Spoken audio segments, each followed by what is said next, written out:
He cold. She belongs to the streets.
Good evening, Cart Before the Horse Nation.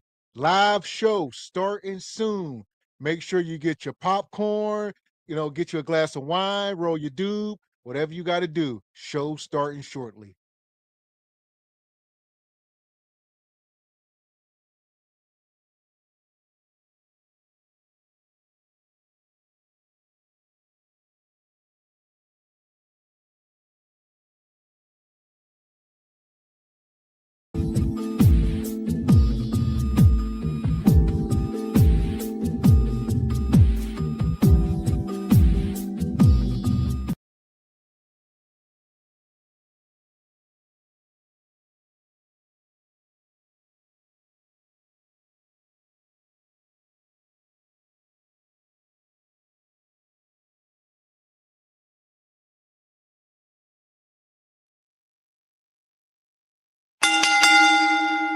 Let's get ready to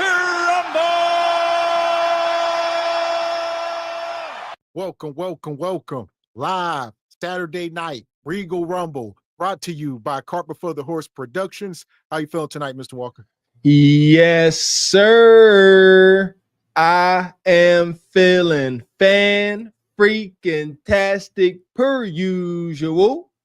Good evening, ladies and gentlemen, El Nug Nugs and Le Bonquishas. Welcome to Cart Before the Horse Regal Rumble, in affiliation with the Bougie Negro Podcast, and also, as all you Negroes know, in association with Ain't No Fun Once the Rabbits Got the Gun Entertainment. What's going on with you this fine Regal Rumble Saturday? I got beans and bologna. Yeah. Welcome in Cart Before the Horse SBC Nation. It's Saturday night Regal Rumble. Make sure y'all hit the like button and subscribe to the channels. There you go. Those two things cost you absolutely nothing. Whether you do it or not, you jive chickens. Come one, come all, this fine August 23rd, 2025. You see what a TI is? Me and Mr. X, we still alive and feeling fine, reporting to you guys from this wonky, ever-changing dating market. Man. Straight like that, straight. And shout out to Miss Charming to you, gifting a membership. Appreciate you, sister. Brother Frederick Howard as well. Per usual, Brother Frederick. Frederick been a member for 15 months, says, I'm at Hooters, cooler than a smoothie. Shout out to $2 Tony. And Rashad been a member for 16 months, says, hit the like button, jabronis. Shout out to the chat. Appreciate you, Brother Rashad. And Lee Turner gifted a membership. Brother Lee, per usual. And Brother Major Drama became a member. Appreciate you, Brother Major Drama. Stick around, man. Appreciate that, brother. Yeah! Boom, shakalaka! Shout out to y'all for gifting those memberships. For sure. And Miss Charming to you. She come back with a 10 ball, says a little something for the plate. Let's go. We appreciate you. It's a lot of something. Thank you kindly. And shout out to the brother Troy in the cash app with the 5 ball. He says that one girl from today's show built like a Fortnite character. God. Appreciate you, Troy. Pretty sure you correct. Huh? Fortnite characters, they all built up all muscular, ain't they? They built. I thought Fortnite characters all muscle was over exaggerated, or no? Wicked. Everson says, salute SBC. Appreciate you, Brother Everson. You upside down. With the 5 ball. So here we go. I see the ladies backstage. We're going to get into it. Welcome up, Miss Raquel. Good evening. SBC Nation, we are in the building. I love it. A good evening. Got that Alfred Hitchcock. I love it. Also, shout out to Ebony Dean. Hey guys, happy Saturday. Happy Saturday. I'm loving the pink, Raquel. Looks good on you, girl. Thank you. I wanted to match my microphone since this is my last weekend with it. Oh, guess so. Okay, we moving. I like it. I like our little panel. Look at us. We done came a long way from our riff-raff panels of yesteryear, huh? Yes. That part. Shout out to Raquel. Yeah! Boom, shakalaka! And if y'all missed her stream last night, I'm going to drop her link in the chat. Make sure y'all go over and subscribe. Check Raquel out. Thanks to everybody that came over yesterday and helped me keep the conversation going. I appreciate all of you. Thank you very much. Oh yeah, always a good time. Yeah, that's set in stone as of right now. Yeah, Friday nights belong to the Rosebuds and Rose Thorns. Yes. Shout out to Smell of Roses with Mrs. Raquel Rose. Yes, we had a great time.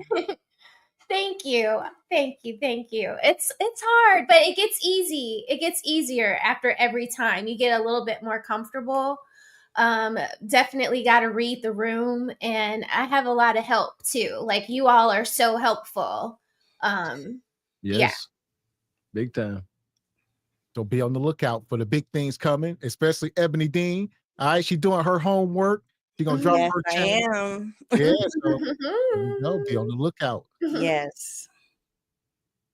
But as far as tonight, y'all see the thumbnail.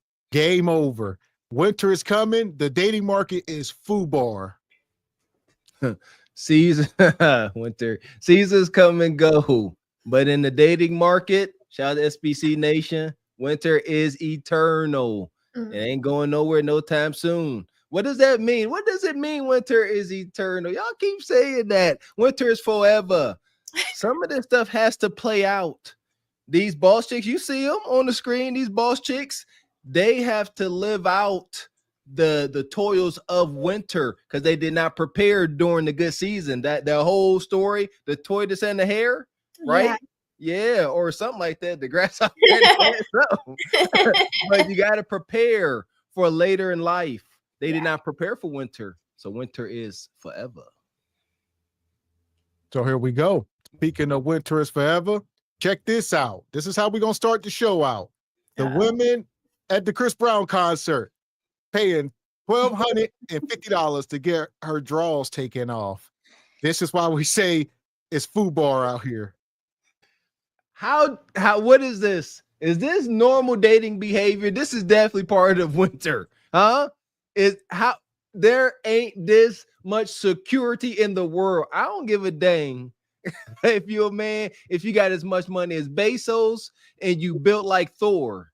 You still ain't comfortable with your woman up here getting her skivvies pulled off. And I hope it don't matter. It looked like it's one of those little thigh things that the brass be wearing, but it don't matter. He all up in between her legs, and it's crazy. Yeah, it depends on how far it was hiked up. If it was pulled up to the Kudakata, then it don't matter. And look, she needed that. Look at her, the picture of her face on the left. She said, "Woo, this better than I was dreaming." So what you got, Ebony?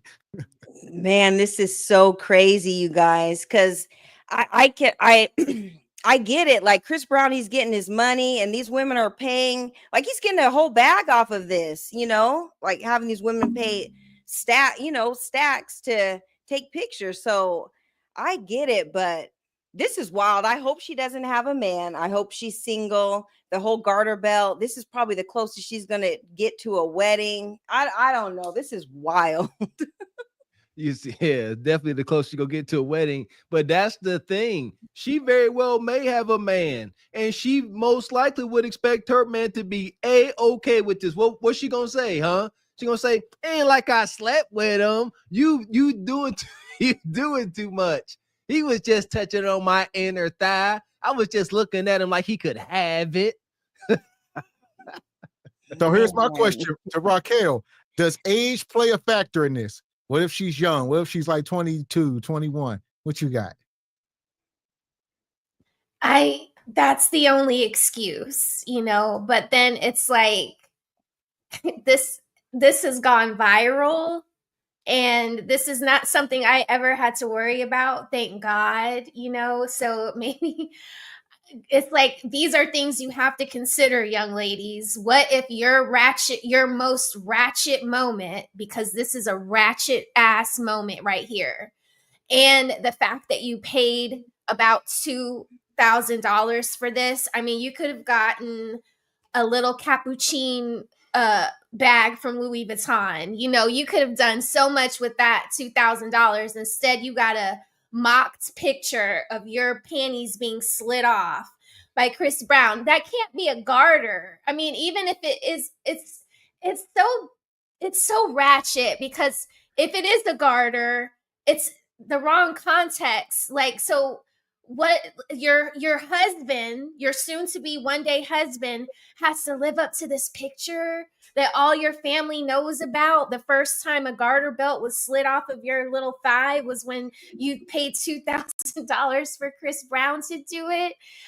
don't do these things. These are like, this can be a fantasy. Like I get it. You know, it's Chris Brown. I get it. But no, do not do this. This. All right, well, listen. What if Chris Brown say, I got a refund policy. If you let me clap cheeks, you get your money back. No. See, that's mistake. You're supposed to have. You gotta have some, like, as a lady, you just can't accept anything offered to you. Well, see, and this ain't anything. It's Chris Breezy, and he said, "Look, you can have a picture and meet for the free." It's insidious because they gonna take that deal. 50. No, I think like if this is about a competition and I already know that I'm just some bump in the road along the tour, I'm not doing this. This is that's not you. what I'm doing. See, you got to step out the side of a mind of a married woman. You got to go back, think young, 18-year-old harlot, young thotty. I was, and I didn't, and I left, and I went home, and I ate my oats and minded my business. You know what I'm saying? No, you don't. I'm telling you, because the only thing this leads back to is more of the same debauchery. It's never going to stop. Like, this is his lifestyle. So even if he liked you, let's just say he likes you. You were cool. The picture, y'all hit it off. He's going to get bored with you in about 3 months, and you would have wrecked your whole entire life because you went viral for the most ratchet moment of your life. I mean, it's just not worth it as a young lady. Don't do this. Don't do this. You have better chances with the football player, right? At your college, because at least then you're offering like a study buddy kind of situation.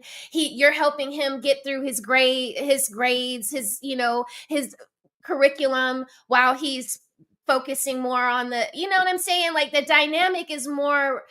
You could do that with a hometown girl. Chris Brown is not doing that. She's not going to get nothing out of this. That you get zero reward. Ebony, if you're a young lady, do you think that he's going to fall in love with you and marry you and make you an honest woman? No, and that's exactly what it is. Like, it's just for the moment. And Mrs. Raquel, we grew up in an era where we didn't have to pay any money to meet these celebrities. No. We were being brought backstage, and we met all of them. We didn't have to pay a single dime. So they weren't touching and rubbing and caressing on y'all like this. No, they weren't. But we got the experience, and at the end of the day, you guys, these celebrities are just regular people, just like us. They're no different. They put their pant leg on, one at a time, just like all of us. So the fact that they're doing this, like, at the end of the day, it's not worth it. Like, save yourself. Let it be a fantasy. When you listen to the song and you're dancing and he's saying all that raunchy stuff, that's where it lives, but it doesn't go out in public. Maybe you listen to Chris Brown when you're with your man or something, but you don't do this. You don't do this. And Miss Charming, to you with the fireball, I've told my daughter, don't do anything your father would be ashamed of. Right. Simple, very simple. Yep. And shout out to Dark Star, been a member 4 months. Hello, everyone. Here's to another great show. Shout out to our lovely sister Dark Star. And shout out to Mr. Wilson, says, hi, everybody. Guys, don't forget about us poor people. Oh, Mr. Wilson, legendary. Can't forget about legend. Shout out to Mr. Wilson. And Classy Perspective says she gave $2,000 to a millionaire to get this picture. Yeah. Money well spent. Never. And Olawa, been a member for 9 months, says, Raquel, I like that color, hair color. Eb, looking good. Yeah. Thank you, Olawa. We love you. Thank you. Olawa. And Air Force Reek, what's up, ladies, fellas, in the chat? These meet and greets are getting more egregious. Yeah. Yeah, you spelled meat wrong. I put A in there. And if I was his mother, I would be disappointed in him. I'd be like, this is going too far. Like, this is going too far, because look at what you're doing. As soon as one of these ladies catch an attitude with you, it's going to be me too. Right. That's another thing. Yeah. True. Yeah. Good. Stay tuned. And shout out to Triple X. Says, imagine what her dad must think. Did she have one? Yeah. Everybody got a poll. Yeah. Was he involved? Yeah. Good question. And Classy Comeback says, isn't this similar to the scarcity of the Freaknik documentary? Yeah. Yeah. Exposed raunch, documented raunch. Yeah. More or less. Yeah, maybe like not the beginnings of Freaknik, Right. because it started off as positive, but maybe that 98, that 97, 98. Yeah. You can't get mad that the locals started getting into the college experience. That's like true. that's all I'm saying. It wasn't the college people acting a fool. So it was like the outside community that you got to look where the AUC is. It's in smack dab in the heart of the city. Like, it's going on out there. You know what I mean? So once the hood hears about like, oh, the girls coming out, they looking good. You know, Eb, you just called out 97, 98. So, you know, right. You know, come on now. Y'all. That's fine. And Atlanta wasn't so horrible, you know. No, that's fine. So, but it is similar to what Freaknik evolved to. Yes. Yeah. Yes. There you go. And then that snowballed into where we are at today, because now everybody just living in a Freaknik moment. Like her. Look at her. This is Freaknik right here. This is what we should call this kind of behavior. Yes. And shout out to Dee Dee. Says 1 week later she was laid off from her DEI job. Oh. Unfair. Look at the picture. Look at Dee Dee. We love you, Dee Dee. And Major Drama gifted a membership. Appreciate you, Major Drama. So here we go. Not only the women are getting in on this action, the men are getting in also. Hit the like button. Oh. New program coming out for the ladies is called Lunch with the Doctor. It's called Lunch with the Doctor. You make a $500 donation to FDMG Academy, ladies. $500 donation to FDMG Academy, and you get a free lunch with Dr. Umar, restaurant of your choice in the state of Wilmington, Delaware. I said we got a new program called Lunch with Dr. Umar. Private lunch. Ladies, you got to donate $500.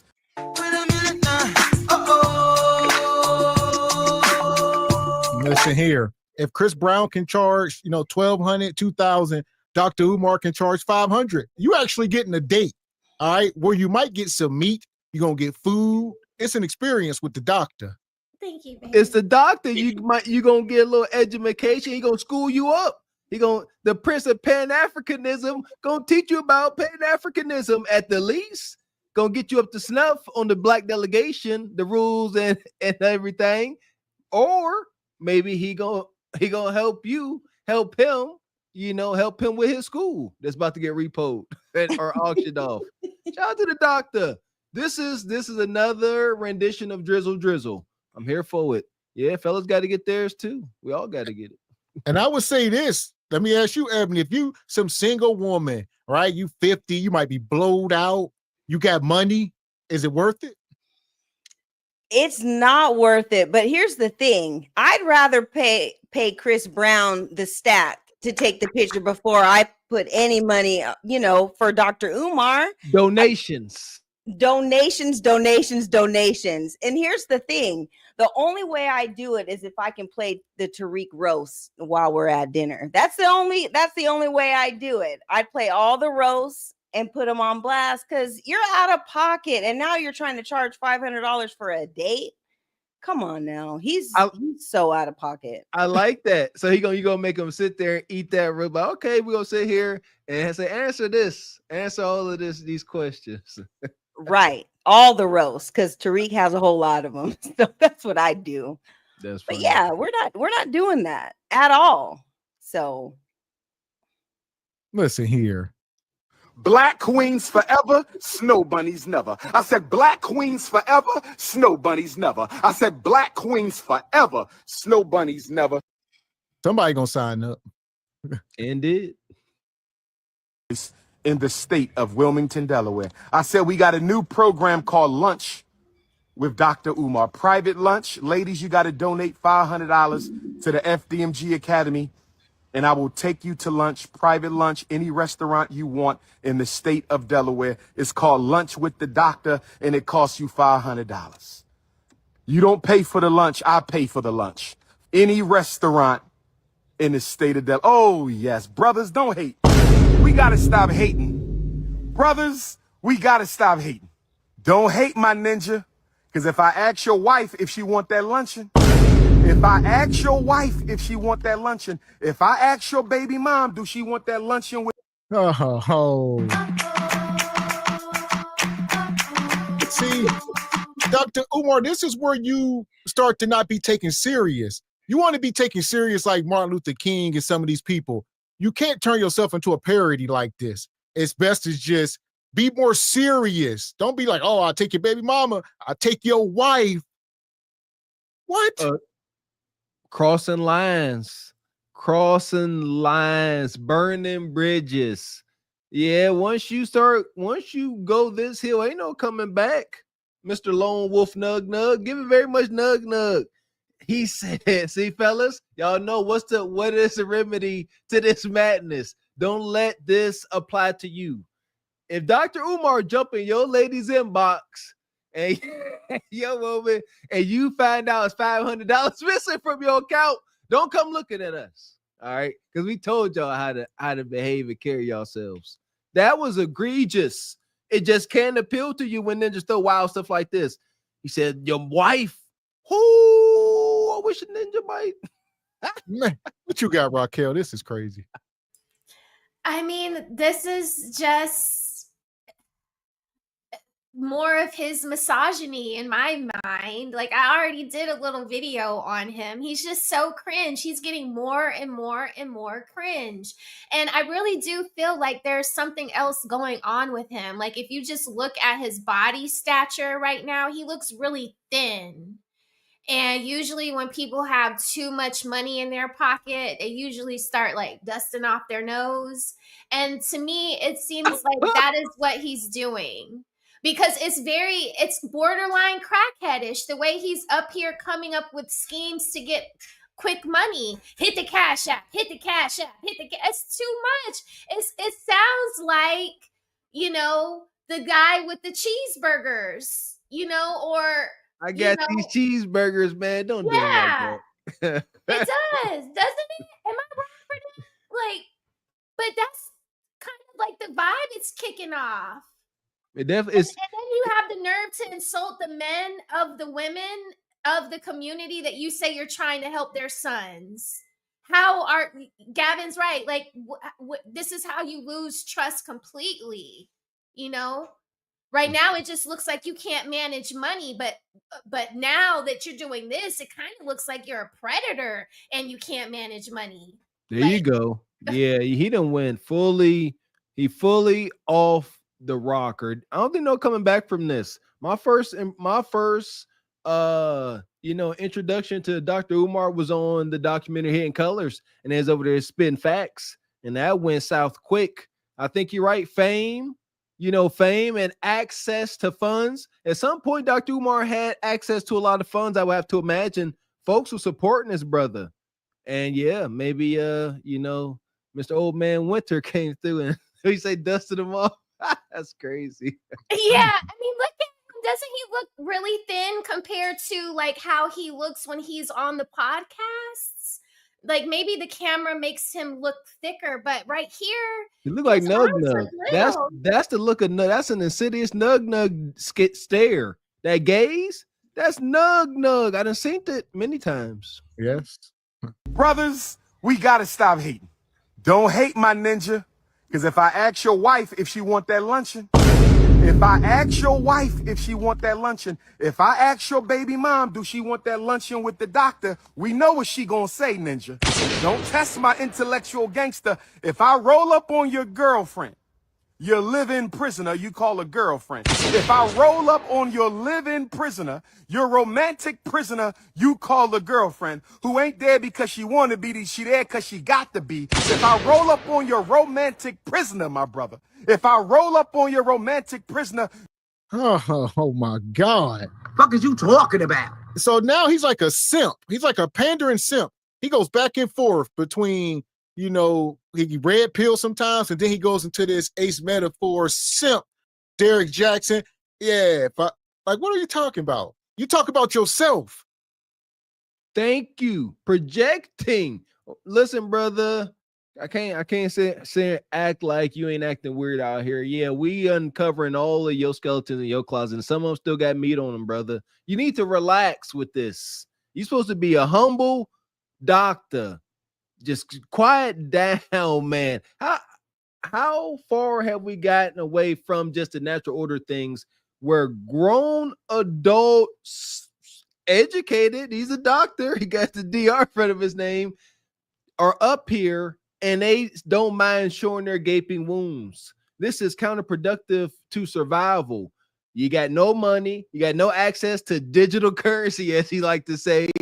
Ninja, you supposed to be somewhere in hiding. You are supposed to have a circle of trusted associates you can go to and get this figured out instead of coming on the internet. That will show that you worth a dang. Do you have any trusted associates, brother Umar? Don't look like it. Yeah, and the problem too is that he's a great scholar, but a horrible businessman. Like, it's been like what, 10, 15 years since he said that he was going to start the school. Where is the school? Where is the money? Like, you're down all the way bad. And like Raquel said, he is looking a little slim, before he was packing on a little bit more weight. He looks like he's all the way down bad. Nobody's trying to date you, like, at all. Not for the 500 at all. Like, what is he even talking about? Dr. Umar, I know he's nug because he know what these sisters like. He gets nug outcomes. Yeah, he just an educated nug. Insidious, very insidious. You call a girlfriend who living with you because she got to, not because she want to. Do she want that lunch date with the doctor? Do your wifey want that lunch date with the doctor? I think we all know the answer to that. Me and you are not the same. I keep telling you that. Me and you, we not the same. You not 6'3", dark chestnut cocoa brown with the North Philly beard. You ain't Leo King. Ninja. You ain't Pan-Africanist #1. Nobody flying you to every continent to hear what you got to say. Only me. Don't make me take my t-shirt off and turn into King Kong right now. Don't make me beat my chest. Don't make me beat my chest. King Kong. Stop playing. Oh my God. I baptize you in the name of Jesus. Lord. Have your way, Lord. Have your way, Lord. Have your way, Lord. This is a narcissist. This is toxic masculinity, ladies. But this is what y'all like, I guess. 6'3". All right, nug. This is what y'all want. See how? Thank you, doctor. I was waiting. Call that out every time. Y'all say what y'all like, and nug listens. That's why we use the word insidious. Insidious means to move forward, to do harm without being noticed. It was one of our words of the day.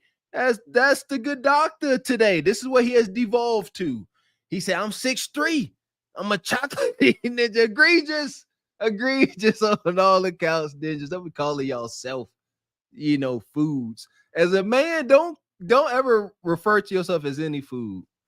This is nuts. Don't do it. Let a woman do it. Golly. But I will say this, at the end of the day, right? We got pushback, but Raquel, there will be women. There's going to be, they coming out. He got these desperate women, and they are homely, they blowed out, and they into him.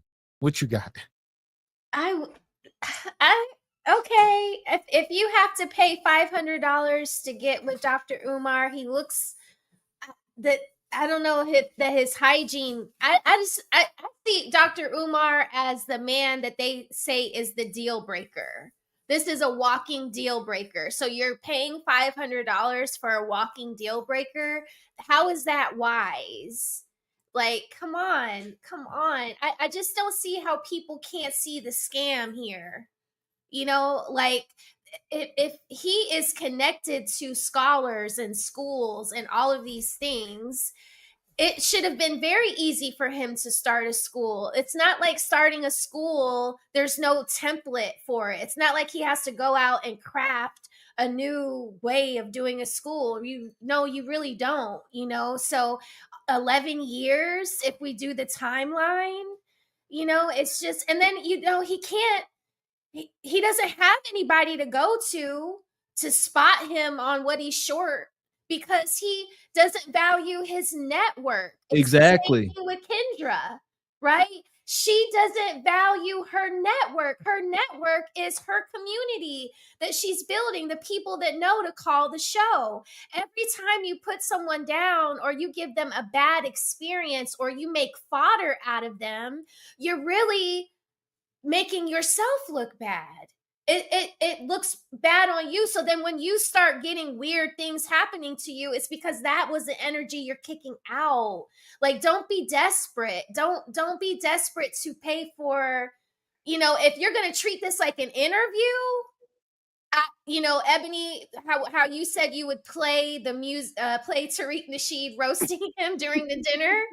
I would use the opportunity. That's a $500 interview. That's very cheap. I would be treating it as that. I'd be asking them all the questions that we want to know. Like, Listen, shout out to Dee Dee. She says, is Dr. Umar taking $500 from Snow Bunnies too? Perhaps. And EV says, Glaze Galaxy Council is now in session. Symbol. And Ayo, Black Queens forever, Snow Bunnies never. Amen. EV says, Jupiter Booty, put a 1 in the chat, no men. And the Real Book says, got a new dance, mama, 1,000 and the doctor will be in.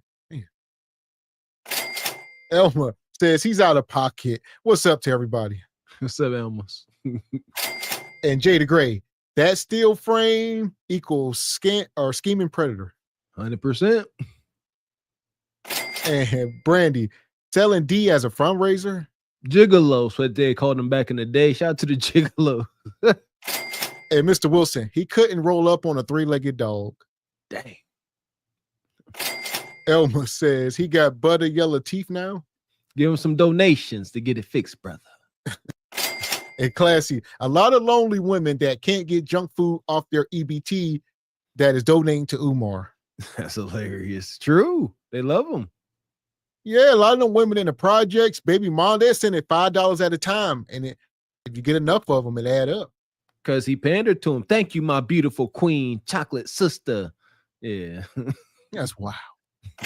And KW Don come through, says, as the economy tanks and the money dries up, Umar Griff will come to an end. He has about another year left. Ooh, where he gonna go? What's gonna be the ultimate outcome?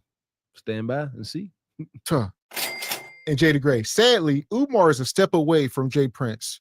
Golly, that's deep. Man, that's wild.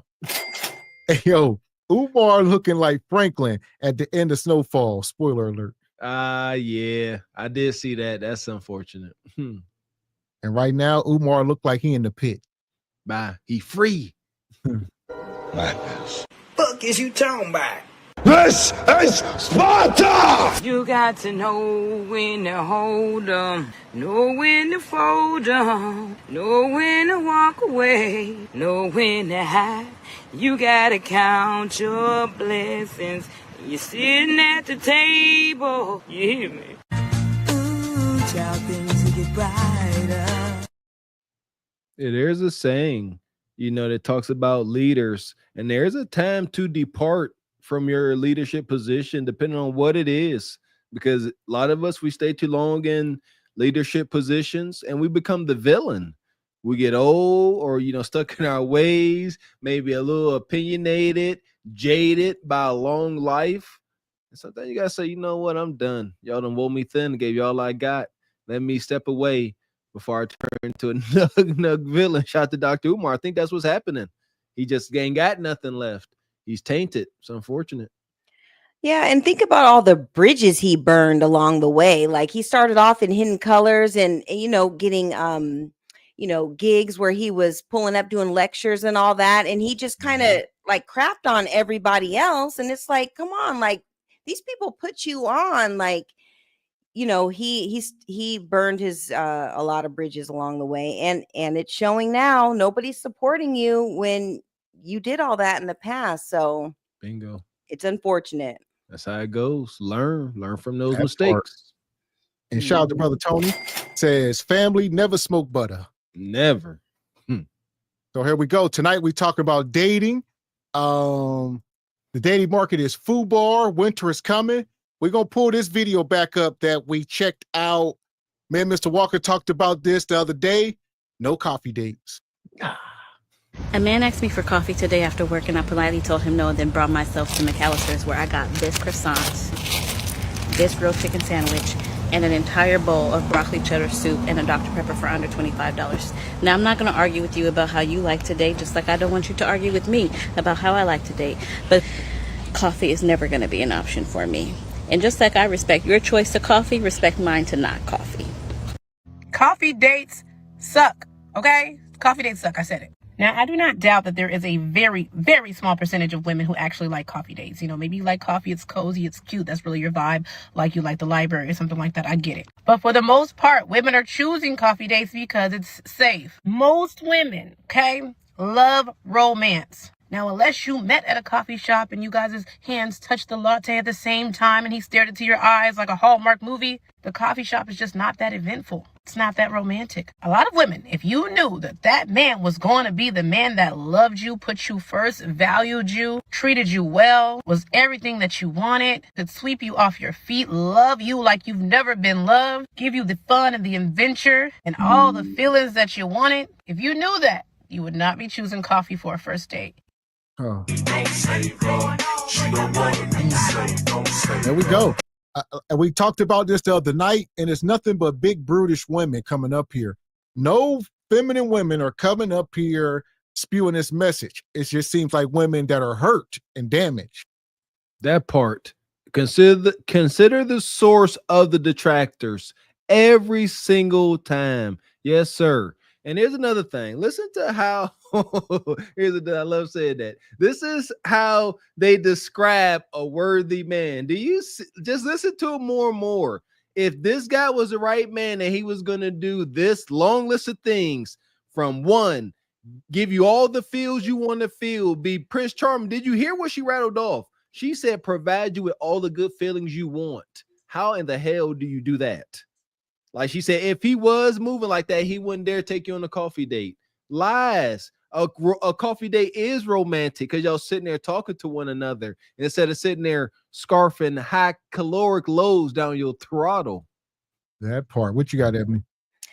Yeah, I don't see anything wrong with a coffee date. I mean, I've been out of the dating game for a really long time, but I don't see anything wrong with going to meet up with somebody where you're interacting, you're talking, you're getting to know one another. Why not start there? And then if you hit it off, and then you guys can go move on to the next thing. What's wrong with a coffee date? Like, I don't see anything wrong with it. I don't even know why this is even a thing. Like, it makes no sense. Well, there's no food, dear. I think Starbucks may need to start serving crab boils and cheddar biscuits and all of that. Maybe Bonquisha will show up.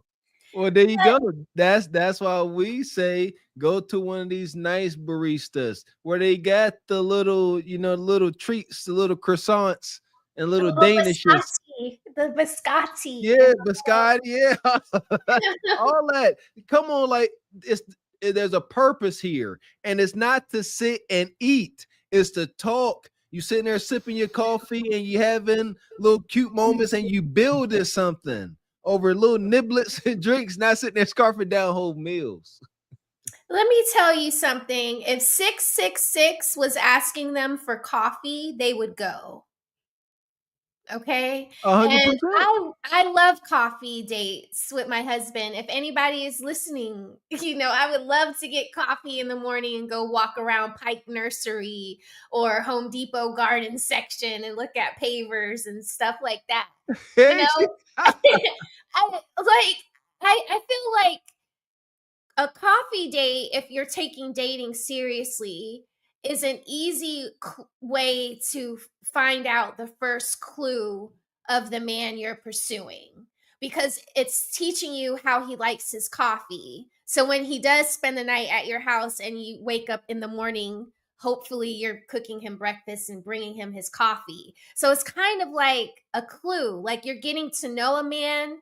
And then also for the guys, it's also like a clue into the woman that you're pursuing, because if she turns her nose down for a coffee date, you know that she's not genuinely out to get to know you. She's using this as a transactional kind of relationship. Because why would you say no to anything that's free and harmless? There are so many things that, you know, that she does to herself that are detrimental, like driving in her car on E. Well, the key word, the key word you just said was free. Bonquisha ain't about to, she ain't free. Her Kudakata ain't free. Her time ain't free. Well, if he's asking you for coffee, I'm assuming he's paying for your latte. No, that's cheap. That's broke. That's broke. You better be taking me to Ruth Chris, somewhere expensive. And I tell fellas, go, if you're going to go somewhere outside of coffee, make sure she pay for her own food or where her drinks. That's fine. She want to go somewhere nice. Let her go. Let her order whatever she wants. At the end, when they say, do y'all want this bill split? And it depends on how it's going. I told y'all, fill the room. It's a temperature. If you feel like you about to walk out this restaurant and get some cheeks or some got, then pay. But a if lady not, should never order something more expensive than the man. Okay, so there's a good rule of thumb. I didn't know that. That's a good rule of thumb. No. If your boss takes you out to dinner or you're taking a lady has accepted a date from you, or you've accepted a lunch date with your boss. If your boss orders the $36 duck, you don't order anything past the $36 duck. But you also don't order the cheapest thing on the freaking menu. And when you're dating, it's supposed to be the same way. If the man orders a steak and it's not what is that big steak? The tomahawk. Okay. Like at Ruth Chris, you could get one of those and share it between the date, right? If it's a restaurant like that and he's already ordered the steak, then you ask the man, what sides do you like? Do you like potatoes, or do you like the asparagus, or do you want the lobster mac and cheese? But never as a young lady dating or older woman, if you do not know this, if you're ordering one thing off the menu and he's ordering one thing off the menu, you should let the man order first, unless he knows what you want to eat, and then he can order for you. I'll say this. Because he's eating the steak, you order something that's in between that and the cheapest thing on the menu. That's the rule. If it ain't your wife, don't take no woman to no damn steakhouse, period. Yeah, they get Applebee's, Chili's. Yeah, ain't no way you taking some woman somewhere ordering her a lobster if you ain't got a ring on her finger, or unless you rich, unless you like some millionaire. There you go. Again, shout out to Media Man. If your lifestyle permits that, and these are places that you frequent, and there is already sexual tension, I believe you, those big meals, y'all sitting there eating that food to get some energy up to expel it throughout the night and through the early morning. Yeah, that's why we eat these lobster mac and cheese. I would get there through a couple of coffee dates before you take me out to that big steak dinner where, you know, it's going to be a fireworks later. You know what I'm saying? But I don't know, ladies, if you are out here using, like, the jig is up. Like, they know what y'all are doing, so stop it. Like, right. And it's even happening with the next generation, because my son is at a dating age. He's 16, and you know, he went on a date like about a year ago, and you know, I sent him $100 to his little Cash App for the date. They went to the movies. He wanted to take her to the Brazilian steakhouse, and I was like, we're not doing that. It's Applebee's at best, you know. We're not doing that for Tiara from Tolo and Precious from Prom. We're not doing that. But they went on their date and they went to Applebee's, and he ended up like sending a request for more money because $100 didn't cover it. And then the next week she was like, well, where are we going? You know, the next week she's like, where are we going this weekend? And I'm like, hold on, I ain't even been on a date at all this month. We're not doing this, you know? So these bonquishas are teaching their daughters, and it's not a good look. Be careful with that, because one right quick, fellas, ladies do not like to, if they can, even go back in lifestyle. So don't be sitting here exposing your woman to lobster mac and cheese up front and then try to hand her a plate of oulas and noodles. It ain't gonna work. Don't do it. Start with the oulas and noodles and stay there as long as you got to. I had plenty of Applebee's before I had the lobster mac and cheese. So yeah, you gotta build your way. I just thought that was normal. I never thought that you started at the Gucci store. Right. Like, I never It's thought Coach. You start off at Coach and then you work your way up. Right. Your man brought you to the Coach store and then y'all worked y'all way up to the Gucci store. Right. Like you had to put in some skin in the game first. Like these Right. girls want the Chanel bag on the first date. They're asking for $150 for their nails to go out on a date with the man. Your nails should already be done. Right. Well, here's the deal. I'll say this. If you can get it, the market is the market. So if you're going to say it costs $150 to date me, if you got to get my nails, take me here. If they can get these desired outcomes, then the market is the market. But most of these women are just talking. Here you go. And that is why and one of the reasons we are up here letting them know we are warning y'all. Most, not some, by most, at least 75-80% ain't moving like that. Y'all not going to a guy y'all desire saying, before we go on a date, you got to get my hair and nails done. He going to say, see you never. Yeah.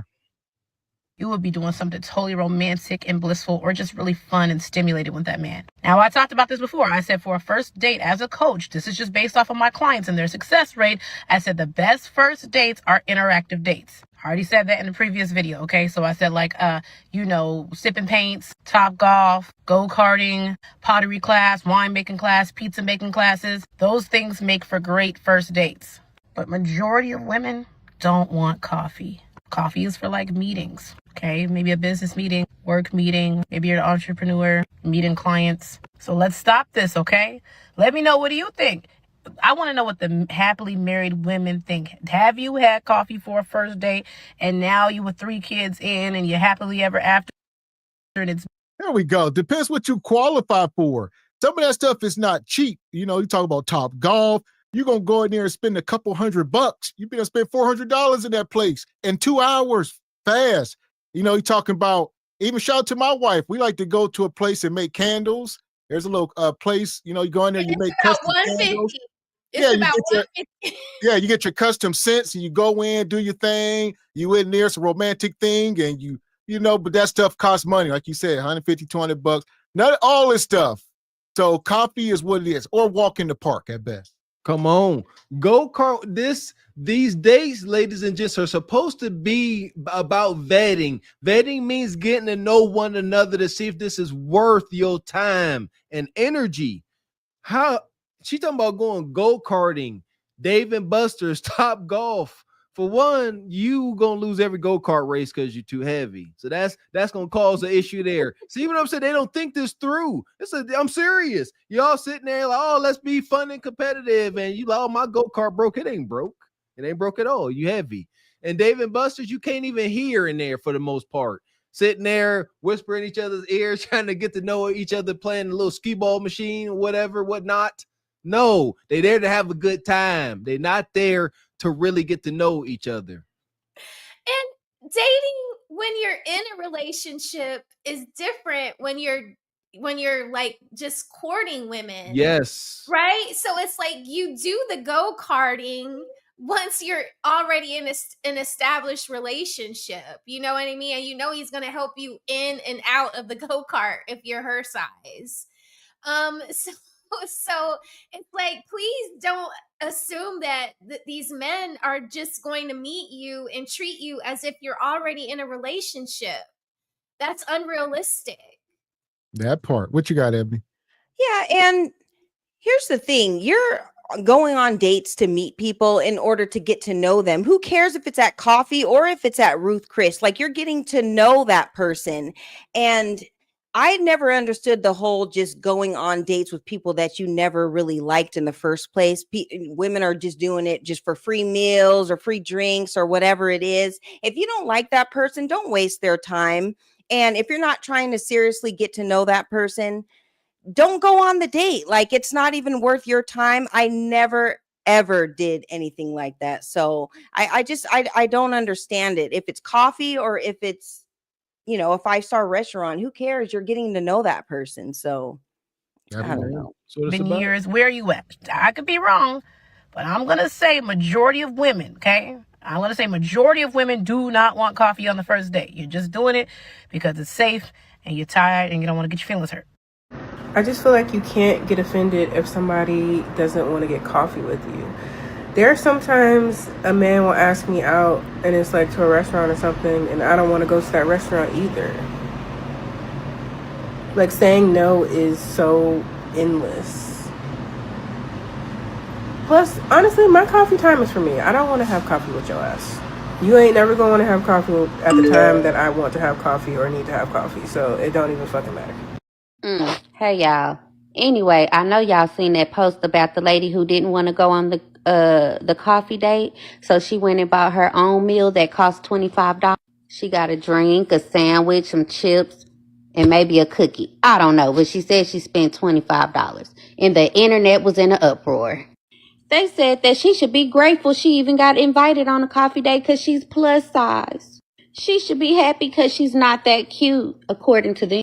In my opinion, if somebody was to ask me on a coffee date, that means they want to spend $10. Because I'm trying to eat. Do you think I'm this thick and fine from drinking damn coffee? I don't want no goddamn coffee. Y'all just mad because that lady won't accept the same crumbs that you did. So instead of just moving on, you decide to go into her comments and come after her appearance. Or furthermore, tell her that you accepted a coffee date and you were married for such and such years. Here we go. We got a list of these broken women. They just showing up one after another. They just broken. How are they just sit around on TikTok all day long waiting for the next viral trend so they can make a comment? Look, she just in her hoodie in bed waiting for the kids to get out of school. She's miserable. Here we are.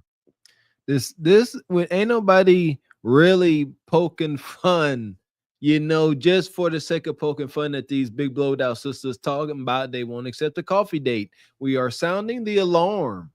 These sisters have not been exposed to real men for too long. They don't understand a man's job. When we see things going awry, we are supposed to speak up. Say, hey, don't do that.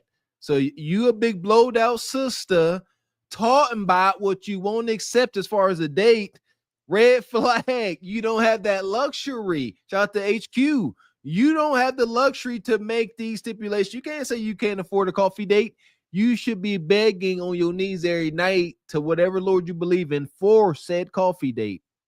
That's why this is hilarious. Man, we got some super chats here. Appreciate your Elmas in Harlem always rocking with us. Says, act your back. Shout out to brother Frederick Howard. Appreciate you. Says, all this vitriol and Chris Breezy can get the draws and she pays him panties down. Appreciate you, Ray. Says they hate coffee because it requires substance. Yes, sir. Appreciate you. Hey, yo, Boomaye. Says, Mrs. Dean, please tell me this is not a faux plant behind you. Appreciate you, Elmas in Harlem. Couldn't hear you. Says the coffee shop up the block serves jollof rice and wings. They have alcoholic choices as well. Y'all mean? Okay, nice. Appreciate you. $2 Tony Latigo says I pay for the first 2 dates. It's always dinner. Okay, Ninja. Appreciate you, EV. Says take her to a Brazilian wax place. A Brazilian, not Brazil. Oh, it is Brazil. I can't see, damn it. Appreciate you, Air Force Reek. Says Ebony has issue with a coffee date. Is that a woman can't brag to her friends and social media about it? Ebony, the issue is, yeah, Yeah, there is no bragging rights. They're gonna say, "Oh, that's cute." And that's the problem, because you shouldn't be going on dates just to brag to your friends. Go on the dates to meet somebody and to, potentially find your life partner. Like it's not for a flex. So it doesn't make any sense. Bingo. Appreciate you, Mr. Jersey Worthy. Says Roman shops and sushi are best for first dates. Shout out to sushi. That was me and my wife, coffee and sushi. Appreciate you, Divine Photos. Says if you don't want a coffee date or walk in the park, understandable. It's your preference, but don't be mad when the man says no to expensive restaurants. Yeah. Appreciate you, brother EV. Says take her to a hotel lobby restaurant. Already there. Oh, okay. Shout out to Miss Charity. That's a red flag. That's a red flag. That's awesome. If there's two restaurants and one is connected to a hotel and the other one isn't, and you offer to take me to the one connected to the hotel, I'm gonna mysteriously be sick before the date and I'll have to cancel on you. That's weird. That's weird, because you shouldn't assume that it's just gonna be I'm gonna eat at this expensive restaurant and go up to the room. Ain't no assumptions. Nobody said nothing. Appreciate you, Miss Charity. To you. Says Miss Ebony, do you think that set a high expectation for your son and his dates with the restaurants? Yeah, well, see, the problem is, like, my son has watched me, and he asked me for my opinion on a lot of things. And so when he's like, I want to go to the Brazilian steakhouse, that's what he's used to. But I'm like, there's levels to this. We're not just taking her to the Brazilian steakhouse on the first date. Like, you gotta, it's baby steps, but I appreciate that part of him, but we have to do baby steps. So he's just doing what he's used to. Right. That's probably his favorite restaurant with mom and dad. It is. Right. So he won't take her there. Right. But now y'all got to start at the Applebee's steak first. McDonald's. How about that? Right. Gotta get that money, money.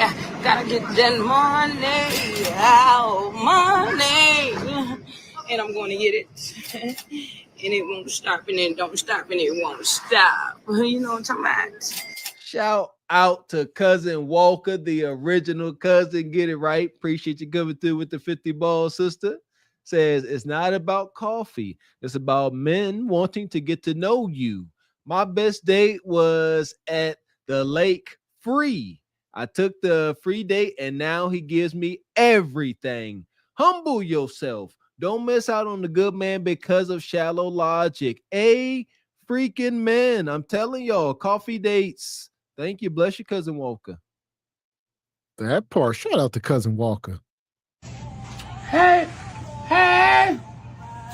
We ain't done lost money, don't you worry. They gonna call them bitches tomorrow, Valley. There go my cool. Yeah, now everything I sell them tomorrow, I'm gonna double up on their head. There go my cool. Cousin Walker. Straight like that, straight. Appreciate you, brother Divine Photos. Says the issue majority of ladies are having is they set too high of an expectation for the first date when they should enjoy the moment of not look way ahead and not look way ahead in the future. There you go. Yeah! Boom, shakalaka! Appreciate you, Rainbow Kid. Says no shade, but when do these big backs just drink coffee? That's the problem. They always eating. Shout out to Joy Eating. Shout out to Didi standing on business per usual. Says they get their self-worth from a pricey date. Sad. Indeed, yeah. Appreciate you, Mr. Boring. Says get these likes up. I took the back shop material to nearby bar for drinks. I took my wife to a bar restaurant on the first date. See? Bar restaurant. A bar restaurant. What's that? Yeah, it's levels to it, like you say. I mean, it's one thing, Applebee's, cheap dates, fellas. Definitely not no vacations, nothing like that. I think, my wife is the first woman I ever took on vacation, all that. So, I wasn't out here. I wasn't about all that tricking. You weren't caking. You weren't baking no cakes for these 304s. No. Yeah, I can't see that. I can't see it. We shun such behavior. Yeah. Yeah, until this day, my favorite date was we went fishing. We got some fishing poles and we got some worms and we went fishing and spent the whole day at the lake. And we went home and cooked the fish. Like that was one of my favorite dates that I ever went on. And it costs absolutely nothing to just go out there and be at the lake all day. See, all day. And see, you learn and you like, we at the lake fishing, and the man and woman both you like, dang, they really want to be here for 5, 6, 7 hours. Right. Now you are sure there's an interest. Y'all ain't there. It ain't super exciting and overstimulating. Y'all talking, may have some drinks. I'd imagine have a couple of drinks as you fishing and having a real good time. And you see that you both enjoy this level, I guess, of entertainment. That's what it's about. Day and you were married for such and such years. You're mad because she has standards and you don't. Okay, bye. So I saw the lady that came on here and said that coffee dates aren't for her, and how her coworker asked her out on a coffee date, turned him down, and went and bought herself coffee. When I saw that video, I was thinking they're about to eat her up in the comments. And it reminded me of when I saw the video when with the guy that came and said that when you're trying to get your life together, the ugly or mid girls try to come talk to you, and fellas, y'all can relate. And basically his co-worker was trying to hit on him and everything, and everybody ate him up in the comments. And when I originally saw his video, I'm like, oh yeah, he's about to get ate up. Issue people have, they're coming on here and making bold statements, and it's 2025. People live to humble people on the internet. I would never come on here and talk about somebody's looks or, call people ugly when I know being attractive and being beautiful it's subjective. Not really. This woman here came on the internet. I talked about this the other day. What made her do this? I guess if you live in some world, no attention, nobody notice you, you could be invisible. And you make this post, millions of people know you. There you go. I believe it is valuable to try to take time at your leisure to jump into the mind of Bonquisha. Why did she do this? It's one of my favorite pastimes, and I like to analyze it. Just that. Zero attention. Any attention today is better than no attention. Whether it's a bunch of trolls, ninjas raging at you because you're up here being egregious. Look, that gives her that goofy smile. She's like, y'all notice me. They'll do anything to be noticed. It really is sad. Ladies, you have to be friends with the person braiding your hair in that style. So be careful, because that style braid that she got going on, it can make you look more goofy than cute. And this is what her problem is. Like, they stop back too far, it's already wonky. I don't really believe anybody asked her to go out for coffee. I think she's just used to always going to spend an enormous amount of money on her breakfast. Look at her, and I just don't believe anybody's asked her out on a coffee date. There's a certain look a man you got to have a certain look to be offered coffee. Men can see you and tell they need to feed you something. So I just don't believe it at all. Yeah, she capping. For asking, and for me, no, it's not about how much the date costs. For example, my favorite date that I've ever been on was him going to his favorite Mexican food spot in the city, and then me going to my favorite Mexican food spot in the city, and then we met up in the park and exchanged tacos with each other because he had never tried my place and I had never tried his place. And the fact that this was something that we were both experiencing for the first time, and it was something that we both got to participate in, has been my favorite date to date. And that date cost both of us probably no more than $20, and that includes the drinks that we had. So it's not about the amount of money that is spent. It's about the thought behind it. It's about the consideration behind it, right? And in terms of ice cream and the museum, I'd much rather go to the museum because I'm the type of person that I would rather do activities for a date than to go sit down somewhere and eat or drink or anything like that. I like to have new experiences. I'm also a very thoughtful and considerate person. So when I plan dates, I'm thinking about what that person likes, what that person says they want to do, something that person hasn't done before. And that's the type of energy that I would also like poured into me. I understand dinner, movies, all that kind of stuff are traditional and what people tend to go towards. But I also think before we even agree to a date, I'm having these types of conversations with that person. And so they should have a relatively decent enough understanding of me to plan a date that I think would be interesting to both of us, if that makes sense. Makes no sense. Makes no sense. All right. I don't, like Raquel said, didn't nobody ask this woman anything. She is lonely at best. She asked herself out on a date at best. Again, if a sister like a Miss Ebony Dean was up here saying this, then maybe we would be moved to consider this position because we will be considering the source. Ladies, this is how men think we're logical. You coming up here, you talking this talk, trying to get men to move a certain way. Men will move a certain way if it's worth moving forward, i.e. pressure. You ain't applying enough pressure to burst a peeled grape. So that's why we don't believe none of you up here talking about it. Take the coffee date next time, please, for your sake.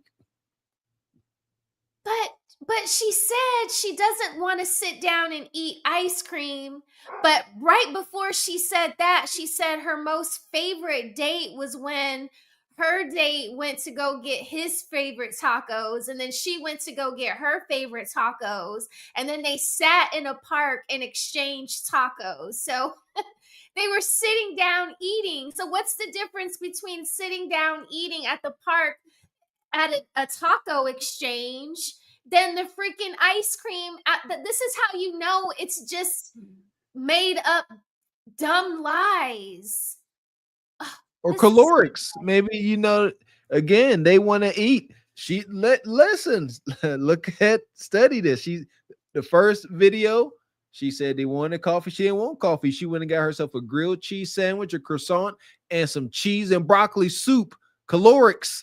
And then here, she said she don't want your Baskin Robbins ice cream. She wants you to exchange tacos and chalupas. She want to eat. This is joy eating. You got to have enough calories to get the endorphins going. That's what I'm taking from it. That part. So what you got, Ebony?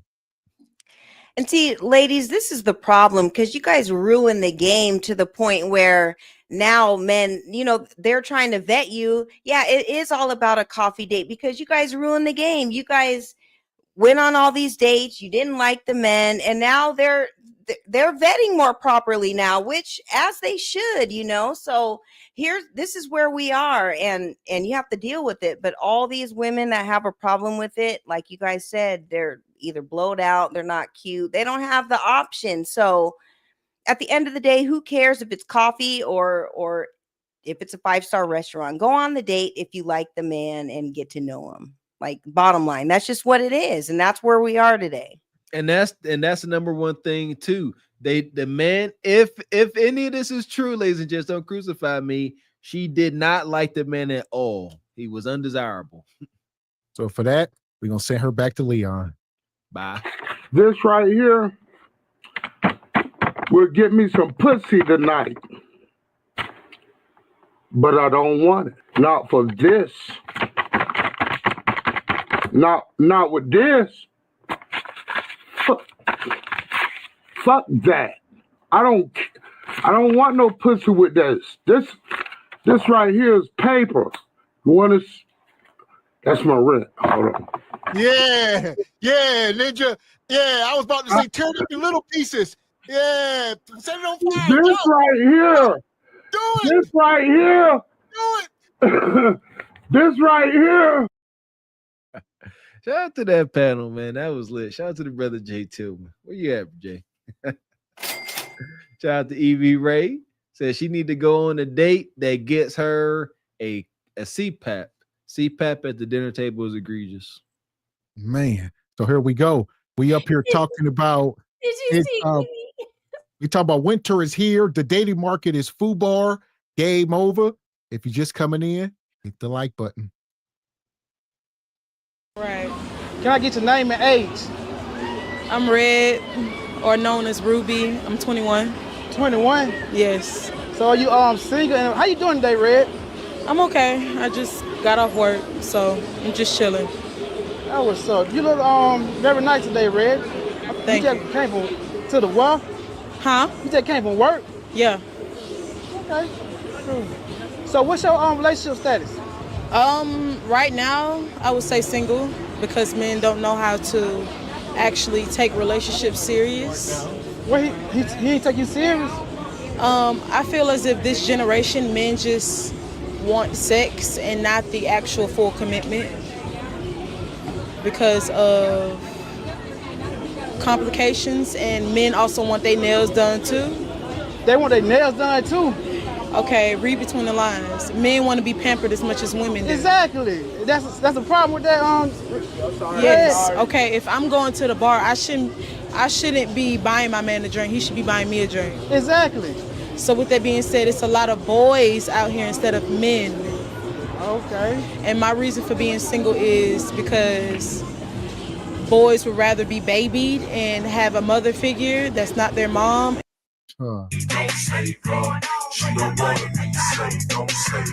So shout out to my guys over at Ask 100. All right, make sure y'all go over and subscribe. They down in Atlanta. As y'all can see, what she say? She's 21 years old.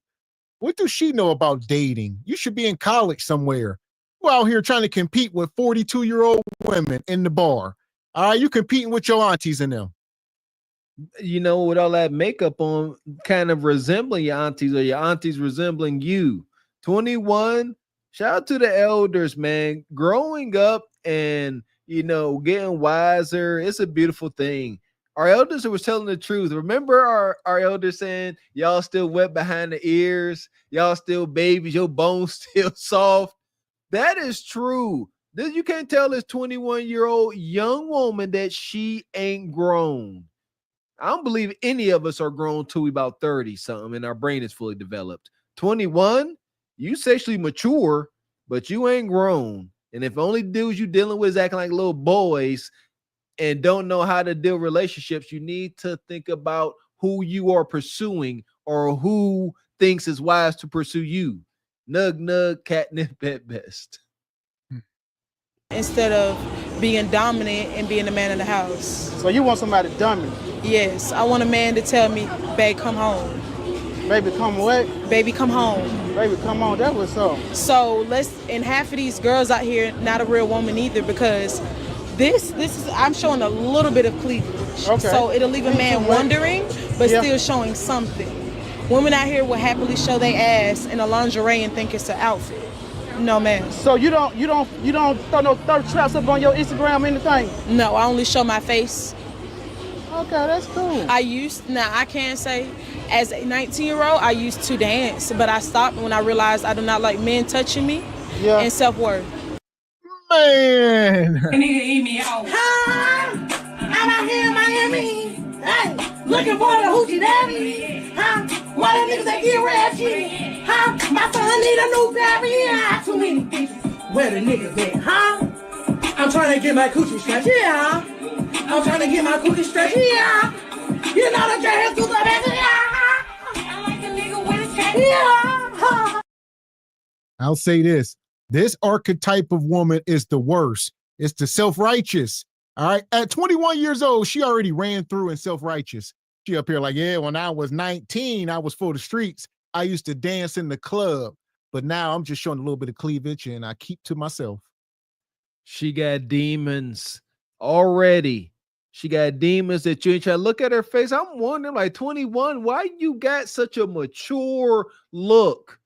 Like, she don't look old, but she looks mature, a little seasoned, if you will. Got the typical dang near throat cleavage tattoo right all up and through here. And again, she like, no, I ain't got no thirst trap pictures on my IG, just headshots. I since done wiped my IG clean of all my harlotry, and that's what's up. But don't be acting so holier than thou. That's what's up. But if you are really atoning, it should show. And you got some remnants of your past life via that makeup, that wig, tattoo, attitude, etc. That part. What you got, Ebony? You muted. Yeah, no, Mr. Walker is right. I mean, she is kind of presenting herself like that. And why did to her point, why is she saying that I want my man to tell me to come home? When you have a man, why are you in the streets anyway? You should be at home with said man. So he shouldn't have to tell you to come home. You should already be there if you're not about that life. But it seems like she's kind of one foot on the sidewalk and one in the street still. So that's that toxicity, Ebony Dean. Yeah, thank you for pointing that out. That was critical right there, because that shows how she toxic. She gonna be out, and she gonna be out with her friends, and she like, if this ninja truly love me, he gonna tell me to come home. Quite the contrary, fellas. If you ever in position where you gotta call your woman and tell her come home, request her come home, you are just delaying the inevitable. Don't show they ass in a lingerie and think it's an outfit. No, man. So you don't throw no thirst traps up on your Instagram or anything? No, I only show my face. Okay, that's cool. I can't say, as a 19-year-old, I used to dance, but I stopped when I realized I do not like men touching me and self-worth. So, yeah. You used to dance? Yes. How long you used to dance? I danced for a year, and everybody told me I wouldn't leave because how much money I was getting, and I stopped. What was your dance name? Dynasty. Dynasty? Mm-hmm. Damn, that was up, Dynasty. What the most you made in that night? $35K. 35,000? Yeah. Damn. Man. You're a liar. That's a lie. The woman you feel in you is the devil. Why? The devil is the spirit of a lie. Yes. Huh? You're a liar. So here we go. I'm gonna get you in, Raquel. I know you've been sitting back. Welcome to Atlanta. This woman says she made $35,000 in one night. Is she capping or no? She's not capping. She's not capping. In Atlanta, you got to understand that the strip club culture is not just for the women, it's for the men too. And we have a lot of ballers here. And sometimes they get into like baller wars. And in a club, I mean, have you ever seen those pictures where like money is all over the floor? Yeah. Now here's my question. You can't see the floor anymore. Yeah, here's my question. Okay. What did she have to do for? Okay, that's fine. Baller wars and all that. In the shake joint, you're just in the shake joint. You're shaking your ass. So when you see the money all over the floor, they were just, for the most part, they were just dancing for it. Because when those kinds of things happen, it's too many eyes on the situation for anything that y'all think is going on for the $35K inside of the club. It is not. Here's the deal. She didn't say inside of a club. This could have been some. Oh, that's party. True. I'm assuming, right? Yeah, I'm assuming she said stripper in the club is where she made $35K. I'm thinking she made that money at some private party and she sold a lot of Kudakata that night. At best. At best. I still don't believe it, but at best. Yeah. I mean, the stare. I was talking about the drunk weenie stare last night, and I feel like when y'all said she doesn't look 21, it's because of the stare. It does look very mature, so maybe she was somebody's party favor, because that's a real thing too. You know, if you're a yacht girl, then you're servicing the boat. You're not just servicing the man that invited you to the boat. That's another thing, young ladies. Be careful when you accept certain offers. There's a hidden understanding behind the offer. In Atlanta, we don't have yachts, but in Miami, there are. So if a man approaches you and your girlfriends and says, "Hey, do you want to come on this yacht party for the whole entire day?" The understanding is that you're offering yourself to the gentlemen that are on the boat for extracurricular activities. Nobody's going to say that to you, but that is the underlying understanding of it. It's You're the not getting all of implication. that sushi for free. It's not free. The champagne and the sushi and the steak and all of the waiters serving you while you're on that yacht comes with 2 or 3 guys maybe tapping you on your shoulder. That's crazy. Thank you. Let them know that it ain't for the free. Yeah, that maturing came from that $35,000 night. Like Miss X said, I get it. Yeah, they balling, they showing they got bread. At the very same time, this sister was 19 some years old, young and tender. She was on the chopping block and they got her. Mm-hmm. What you got, Ebony? Yeah, it is giving like Junior's bachelor party vibes, you know. Not all invites are the ones that you need to take, ladies. You know, you don't have to go to every single invite, you know, just think of what it's giving, you know, like nobody's doing something for nothing. So just think about what you're about to be a part of. And, you know, not all money is good money. I mean, 35 bands in a night, I get it, but come on now, like we have to think smarter. Yachts and tour buses. So Right. I said yachts, but the same thing applies to a tour bus. If Chris Brown is asking you after that little raunchy picture, hey, come on to the next city with me, he's assuming that you're for the group. What you do with that money? Really, I just blew it. You just blew it. Because if I took it to the bank, it wouldn't have went right, and I didn't have a bank account at the time. So I really just stored it in my room. How old and I were you just then? spent it. I was 19, going on 20. 19, going on 20. And that what you danced for that whole year? Mm-hmm. Damn. You danced in Atlanta or somewhere else? I danced in Atlanta. Okay. After hours, house parties, clubs, everywhere. And you just stopped because you hated God touching on you? Yeah. You're a liar. That's the part. These women don't just stop because of that. If you make $35,000 in a night, let's just say you can make $500,000 in a year. These women don't just stop when they making that kind of money. Y'all seen that movie Hustlers with Cardi B? All right, they will keep doing it until they can't no more. And she far too young to stop for the sake of stopping, for some moral compass. Don't work like that. If anything, you know, they may take a break, try to see something else after they done got damaged. That $35,000 night did a doozy on her. So they'll take a break. They got a little bit of extra scratch, maybe go to a fake, you know, community college or something. But understand, like Mr. X is saying, this is like D-Boys. That money is hard to turn down. She like rent late. I need money. Where you think she going? Back to the profession where she made $35,000 in one night. See if she can do that again. I realized dancing wasn't for me, and I realized that I liked it. If I go out, I like going out by myself. I didn't like people. Just because I'm pretty doesn't mean you're supposed to automatically start a conversation with me and bother me, you know? Exactly. And I didn't like that. I didn't like presenting myself as what other people consider which is whoring. Yeah, exactly. So with that being said, let's say I continue dancing. What if I wanted to get a regular job and my boss realized my dancer name, and I ran into my boss and I just gave him a lap dance last week and didn't even know him? Then you gonna get the damn job, Red? No, I would have got the job for the wrong reason. Shit, you would have got the job. I would have gave you the job. But you got to think about standards. Yeah, I understand that. In 2025, there's no standards when it comes to women and men. Yeah. Women would rather have a baby and not be married than married. It's true. Damn, yeah. I'm not going for that. Stop.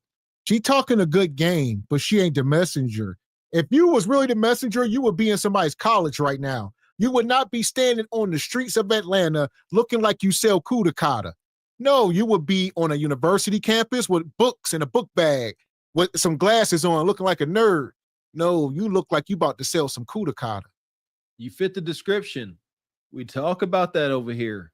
Stop fitting the description of harlots and bonquishas. Yeah, because we don't know who is who. Shout out again to HQ. She believes that men should filter through the bonquishes in order to find their wife. We say that's dangerous, dirty work. No, if it look like a duck, quack like a duck, don't think it's gonna be a little puppy dog, because it ain't. Y'all sisters, if y'all really walking it like y'all talking it, and y'all ain't about this harlot life, present better. The blonde wig and bust down and, beat to the gods makeup, you fit the description of a common harlot. What you got, Ebony? Yeah, and if you are going this route, it is what it is, but have an exit plan. Like, be hustling for something, but to be doing it just to do it, it doesn't sound like she has an exit plan or whatever. So have a plan, because this lifestyle, it's not, and it's going to age you quickly. It's dangerous, so have a plan, like go to school, do something else, hustle for something, but it just can't be just to be in the streets.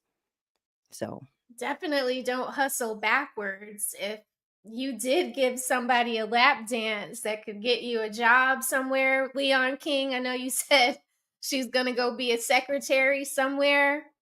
You better take that job so you can get out of your situation and have something on your resume to get you to the better job later on. Just because he offered it to you doesn't mean you have to trade anything for it. If it's a legit job where there's HR, then you're protected. So, I mean, yeah, part of having a plan is not shooting yourself in the foot before you can move on and move forward. Like, I'm pretty sure your resume doesn't look like much right now. Like, what is she putting on there? Icon, sports bar and lounge, and the strip club that she was dancing at and the house parties. You can't put that on your resume. So you don't have any kids? Not none. That's what's up. So keep it up. So you saying, okay, when you were dancing, right? Did any guy try to position, proposition you, like I give you something for, like what the most they try to give you for VIP, which is sex? Yes. The most I've been offered was $3,000. $3,000? Yeah. And what happened? I didn't go for it. You didn't go for it? I don't like it. Doing that type of stuff makes my worth low. Yeah. It makes me feel disgusting. Yeah. It makes me feel like, I don't know. It makes my skin crawl.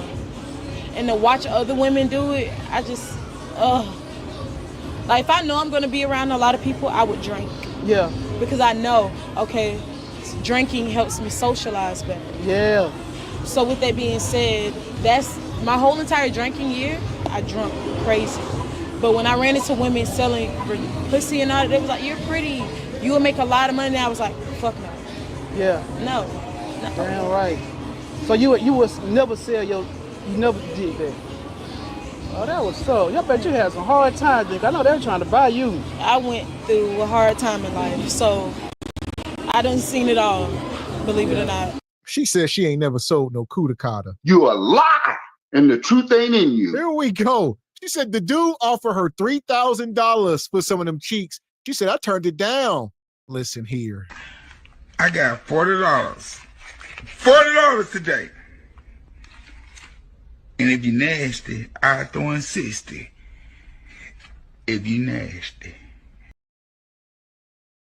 Listen, y'all believe that if y'all want to. Like, I'm looking at this woman. This ain't The Messenger. This ain't Lori Harvey or, one of them women. I'm sorry. Here we go. Yeah, first, gotta listen closely. First, she stated she didn't do any of these things. She stated she did not sell an ounce of Kudakata. And then, she goes on to say when she did do these things, how they made her feel. You see that? She didn't catch herself. She didn't catch herself. She said, yeah, I don't like that. Because when I did those things, they made me feel this way. So, sister, you would not know how they felt if you never engaged in them. And that's all right. We don't believe your lies anyway. But I do give her some credit trying to say face up here. She like, somebody might see this. She giving all the right answers. I ain't mad at her. No, not the right answers, because you made 35K in the club, or you made 35K was the most you ever made in one night. Now someone is offering to buy your kudakata for $3,000. This number 3, what is this? Like, why is 3 so important to you? Was it 3 deletions that you can't stop thinking about? They got you with the drunk weenie stare right now. Like, she needs to sign up for the FBI, because this stoicism that we see in her face, I mean, it looks, she's young, Ebony, but don't it look like she got like a face full of Botox, and there's been no expression on her face. Right. Like, it's weird. Like, yeah, I don't believe her. She needs more people. 35K, now 3,000. And then she talked about, to Mr. Walker, talking about her telling on herself. She was talking about how she needed alcohol to survive the things she was doing. When she Right. was hanging out with the girls that were selling their kudakata. Come on. Like, as a parent, you see this and you're just like, no, these are lies. Period. Right. And you can just see it in her face. Everything, it's like everything is rehearsed. Like, she planned everything that she's talking. Nothing seems natural. She just planned all this out. Like, we don't believe you. You need more people for sure. That was so. I'm glad you didn't turn. So you didn't turn on the other side, right? Like, you still like straight men, or you don't have your women? Huh? You don't have your women fetishes too? You been with women too? Yeah, been with women. I started dating women before I dated men. Oh, okay. I only had 3 How girlfriends. did that turn out? To be honest, even though my girlfriends were annoying, I'd rather date them again than date a man. For real? It's easy. Yes, it's easy. It's not hard. It's not hard to please me. All I ask for quality time, and I enjoy the little things in life. Well, no, just stay on the men's side. We're gonna take care of you. So with that being said, nowadays men want sex for a little ass meal. Nigga, I can buy my own meal. I get my own hair, my own nails, and all that. I pay my own phone bill, my own rent.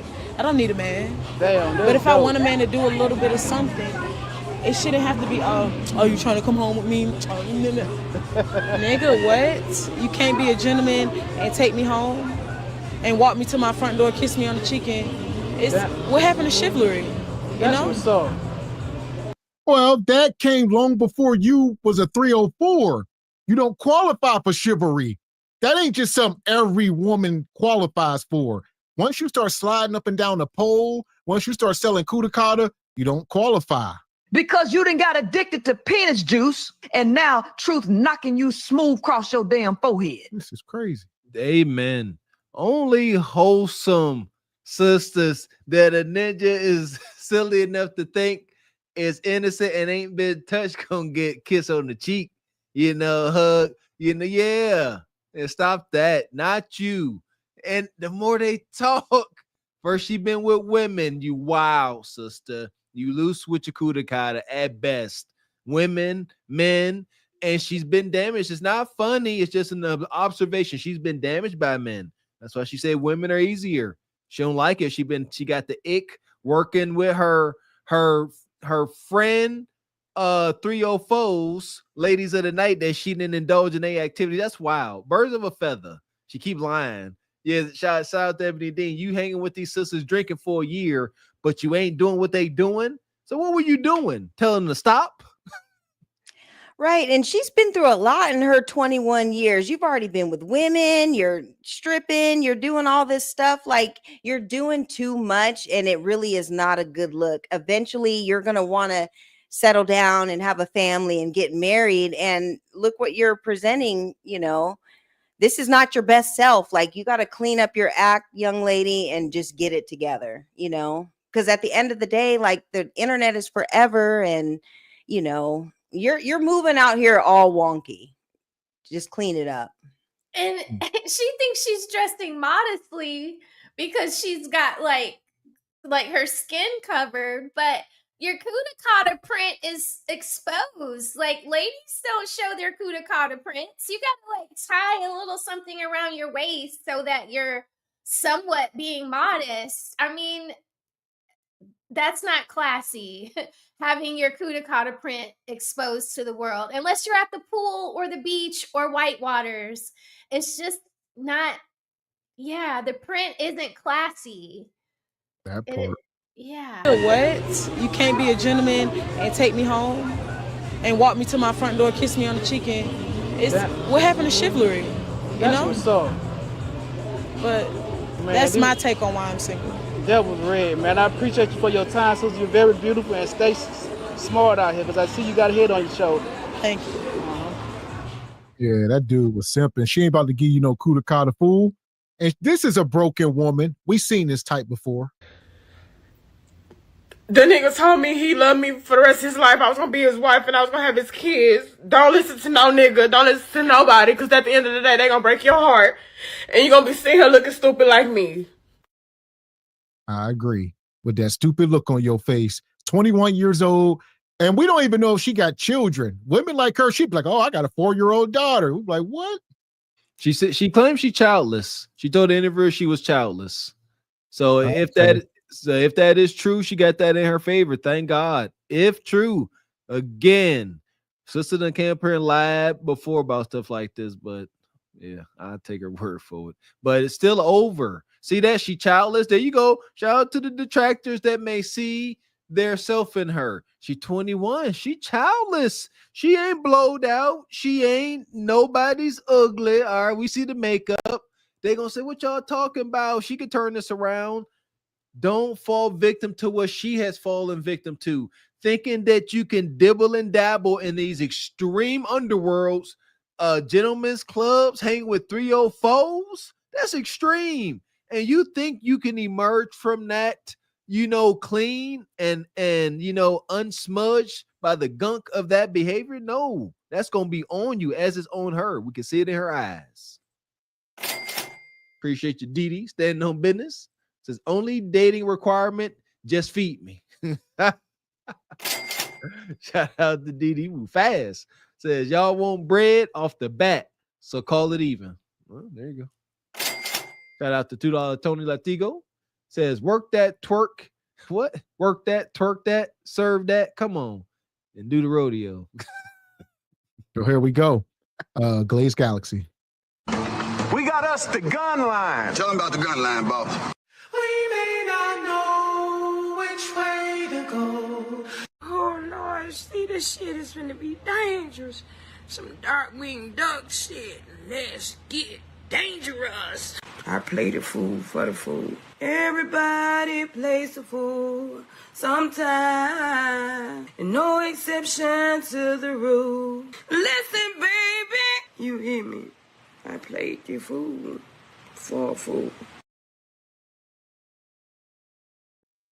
Yeah, ladies. Yeah, 304s and harlots do not get chivalry. Chivalry is reserved for women that men know ain't gonna embarrass them for showing such chivalry. Men are logical. They about to be opening no door and kissing the forehead of no harlot that ninjas done smack their meat all up in her face. That's crazy. No. That part. And right now, dating in Atlanta is dangerous, as y'all can see. Atlanta, Georgia's report came out this week. Literally 20,000 cases of HIV and y'all know what else. Literally in the last 8 months is insane. First of all, the city just in itself is already super small. I hope and pray. When I say people just be nowadays, they just be fucking in it, like in it, everybody. And it's even worse because I be seeing people online and they be like, shit, it's so hard to date out here. I'm just gonna pay for the coochie. I'm just gonna pay for it. That's even worse. Like, I would rather you just find you a little sneaky link or find you a buddy or whatever, and then y'all just say, okay, we just gonna, each other woo. And if you might want to add a third person in, add that person in there, but everybody go get checked. I mean, there's different ways you can do that, but then a lot of the guys be thinking that shit a flex. Oh, I with her, I did this, I did that. Come on now. Like, it's too much, and people literally, then I seen a lady, she was like, this shit ain't even real, and this is it. You keep telling that. When your ass be around her sick, struggling, going back and forth to the doctor, all of that. Man.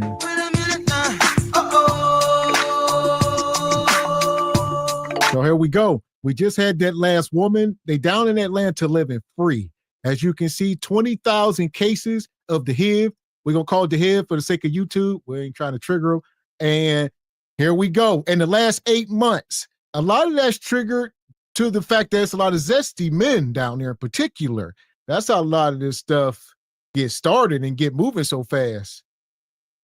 Right, I said, no, they ain't. Shoot, huh? You say otherwise? I say, I'm on that train too. Nasty. What you got, though? You heard what she said. She's part of the 20,000. Like, that's what everybody's doing. Everybody's doing what she just said. Everybody got somebody on the side that they seeing. Everybody thinking that they the special snowflake. These men who are they're called in the public health world, they're called MSM. Okay?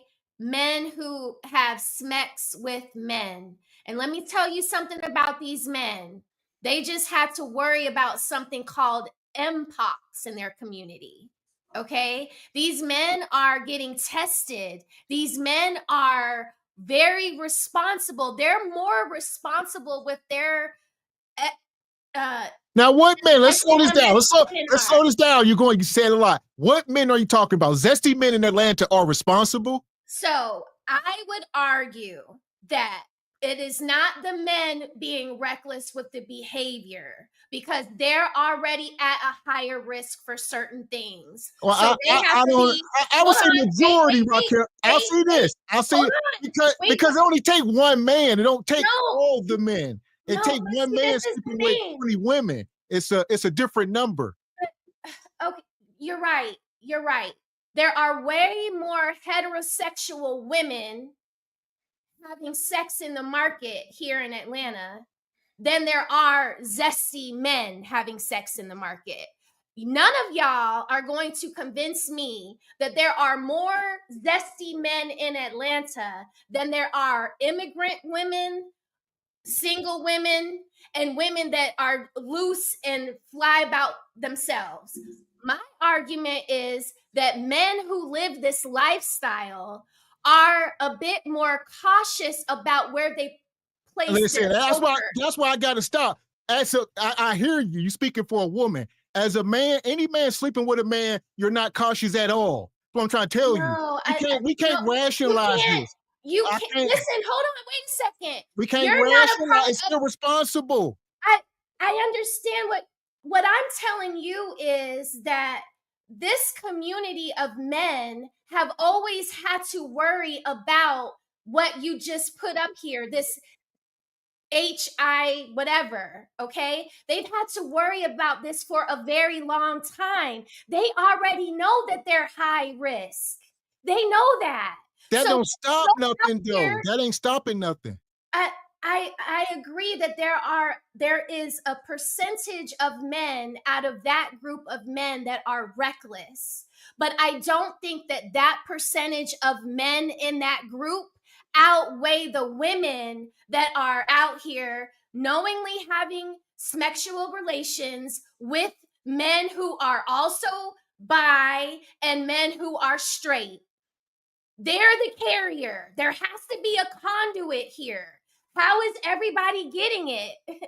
Because the men that are doing this, are they out here committing the grape crime? Well, here's the deal. That's what I'm saying. I hear what you're saying, but you are speaking of a matter of a fact. We don't know what amount of these men are down low and who they sleeping with. We don't know all of this. All we know is that Atlanta is a hotbed, and there's more than enough zesty men. And it's not a coincidence that these rates, it all goes hand in hand. Yeah, and I honestly, I don't think it has to do with the zesty men, because there's a lot of foreign people moving to Atlanta, bringing a lot of the diseases, from all over the world. Atlanta is a hotbed, so there's a lot of people moving there. So I don't necessarily think that it's the zesty men. So we are saying these 20,000 cases are coming from immigrants that cross the border illegally. I'm not talking about contribute to the number. No, I'm not. And here's what I'm trying to say. Let's not operate in the land of all. I'm not saying every one of these 20,000 come from a zesty man. That's not what I'm saying. I'm saying the majority of this is from that. No. I don't think so. I think that it's a lot of people are migrating to Atlanta. It's a hotbed, and I do think that a lot of the foreigners are kind of the ones bringing the disease. And like Raquel said, there's a lot more women in Atlanta than there are men, and they're getting it from somewhere. So I don't necessarily think that it's just the zesty men. But I do think that screw coffee dates and all that. Everybody needs to for the first date. I need to see your my chart. And we need to go to the doctor's office and get all this squared away. That needs to be the first date before we do anything. No Ruth Chris, my chart. No my chart. Yeah. Because I think a lot of this, I'll get you in, Mr. Walker. I think a lot of this go hand in hand on stuff we sit up here and talk about day after day, week after week, that the majority of women are sleeping with a small percentage of men. It only takes a handful of men to contract a large amount of women, and they all sleeping with a small percentage of men. They just passing this stuff to each other. There you go. And that's my thoughts as well. All these sisters, they like a particular kind of guy. And ATL has a high number of successful, aesthetically pleasing men to women. And I'm pretty sure they have in their way, whether they bussy bandits, but all of the above. I think it's some heavy conspiracy going on with these unforgivables. I said it last show that the media is trying to push it, saying, HIV is nothing. It's more difficult living with diabetes than a HIV. This is what they saying now. This is what's being spread. They say, no, that's nothing. 23, it's nothing. Just a little HIV. Y'all take pills and antibiotics or whatever for that. Y'all can control that. What they say, go undetectable, whatever, undetected. But yeah, that is a good point, Mr. X. And like you said, observing the dating market, how we have known and observed these women to move. Yeah, same. Can't tell me that these good looking, zesty ninjas that these women like ain't out here pegging Bob and Susie and Bonquisha and Jim. And spreading it around. So I would just encourage everyone to go look up research involving sexual relations on Carnival cruises. Okay, there's research out there that tells you what happens when people go on adult cruise ships on vacation. And just read that literature. It's very eye-opening to what adults do. And adults also includes women. Women are adults in the SMEX market, and they are usually not as thorough as the men because they're out here thinking they're some special snowflake. You just heard this is a woman. This isn't a zesty man online. And to speak to just the men that live this lifestyle, they take proactive measures. You guys always complain about women and ABs, but the AB, they're getting knocked up because they're having ABs, right? Is that reckless? Yes, it is. But in order to have an AB, you have to be doing some kind of reckless behavior. And for women, I feel like their thing is it's not condoms for us. For us, it's birth control. So they'll worry more about the fact that they're not on the pill than sleeping with a man without protection.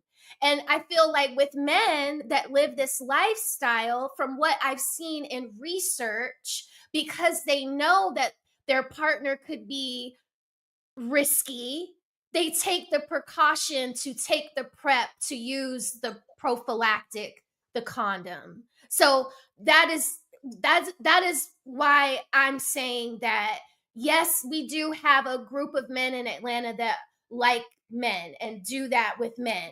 But I don't think that number is so high that it's most of the, if we look at this 20 100,000 people on the pie chart, I don't see them on the pie chart being the biggest slice. That's just what I'm saying. Like, I feel like the women are more risky than the men are. So I think that's where the disconnect is. I don't think we are saying the majority of these cases are zesty men. We are saying zesty men are ground zero for spreading this stuff. I think majority of this like from the beginning women. Okay. Can women can y'all pass this stuff to each other? Yeah, you could. Through what?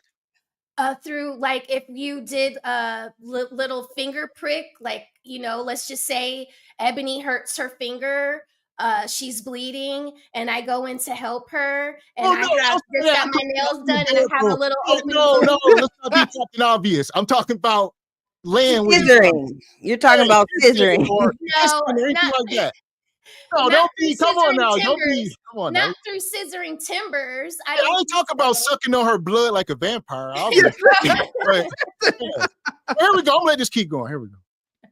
Then you're gonna be on this bitch crying. Cause I done seen at least a few people on here talking about they didn't had it for years, who gave it to them, now what type of symptoms they got, and all these different things, just out here giving your stuff away as if that don't actually kill you. As if you can't be taken out by something like that. It's just diabolical to me that people, women and men, are still out here. For one, we tend to, our culture, tend to not go to the doctor as much. So that's already right there. You already ain't going to the doctor like you're supposed to. On top of, you out here raw dogging these people. And if you is going to be finding everybody this and that, at least wear a condom. At least. But I heard too many people, I didn't even heard the women say, I don't like condoms because I don't like how I feel and this and that. But you rather just go out here and raw dog these niggas that you don't know. You might get a couple fucks out of them woo the woo, but what they gonna give you? Bitch, that shit gonna last a lifetime. You gonna always and forever remember that person, because what they gonna give you gonna last well long past. If you marry somebody, meet somebody else, woo through this and that shit is gonna last well past that. But them numbers is crazy. 20,000 in 8 months. We are literally in August. That report came out in August. From January 1st to August, 20,000 people in Atlanta. Not Georgia, Atlanta. That is crazy as hell. That part. So in Atlanta, crazy thing. And here's my issue. I hear what you're saying, Raquel. I'm flowing with you as far as the rates and the migrants, all that. My issue is when you keep talking about zesty people and how they are so responsible. And as far as my brain can compute, I don't see two men being with each other at all as being responsible. Ain't no measures you can take. And I'm not being facetious. I mean that literally. That's just me, but I don't know. Yeah, same. I understand you.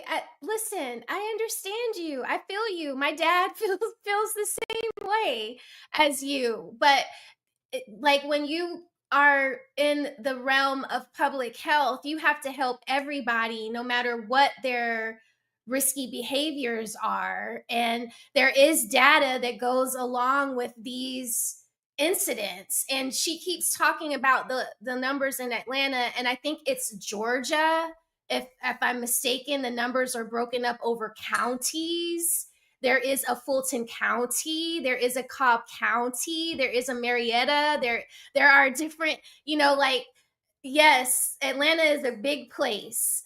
This number is the number for all the places that make up the metro area. Like, so it's like, I get what y'all are saying. I don't disagree with how you're looking at it. I just,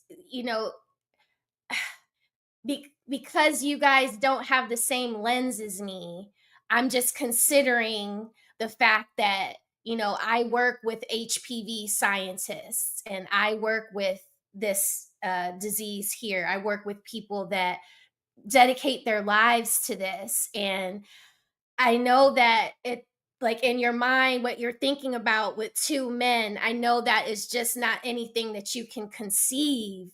But I'm really telling you that the men are more responsible with it than you all think they are. And then if you listen to her, like she just said, She said the men are less likely to get checked, and I believe that. So Oh, I think you yeah. got to take all. I think a lot of these zesty men are not getting checked, and they are passing this stuff to the women who are going to the doctor more frequently, and the women are coming up positive to these men who are not going to get checked. That's the part we are disregarding. And is it, Mrs. Raquel? Is it true that a lot of these symptoms for men, what do they call it, where the symptoms don't show? Oh yeah, Like, they don't- lie don't- dormant. Yeah, yeah. because you guys don't have you guys don't produce all the mucuses that we Mhm. produce in our body. Like y'all have snot and mouth mucus, but we have like all that stuff going on down there too. So I think it's like women, they get tested more often because their symptoms show up much sooner. You know, whether it's this thing on the screen or it's a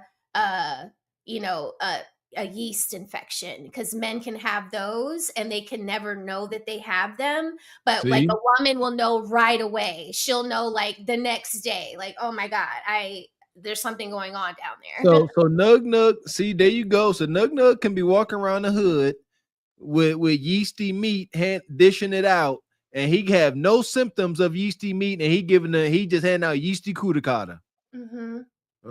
See, then yeah, be careful.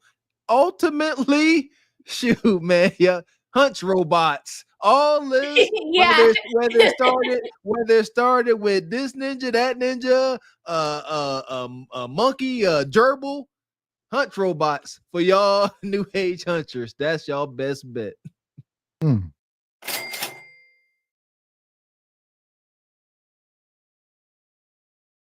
Can't hear you. Think my bad. Shout out to Hanging with Courtney, keeping the Walker household hair silky smooth. Says that's sad and very scary. Yes, it is. Hunch robots. That's the solution. Appreciate your brother Rashad. Says that's cap. How did they do the census on this HIV so quickly on STDs? It's usually a year behind. Those numbers are fake. Oh, conspiracies. I like it. Money. Shout out to Rachel. Rachel said 3 times. Says, like I suggested on Thursday, everyone should go to a drugstore and buy and use the over-the-counter STD and HIV test before doing anything. Safety first, safety always. I'm telling you. Appreciate you, Rachel. Says Mr. Walker is right. TV tries to make it normal to go undetected by taking the prescription in commercial. I'm telling you, wicked. Appreciate you, Evie Ray. Says Raquel, I only found rape stats. Okay.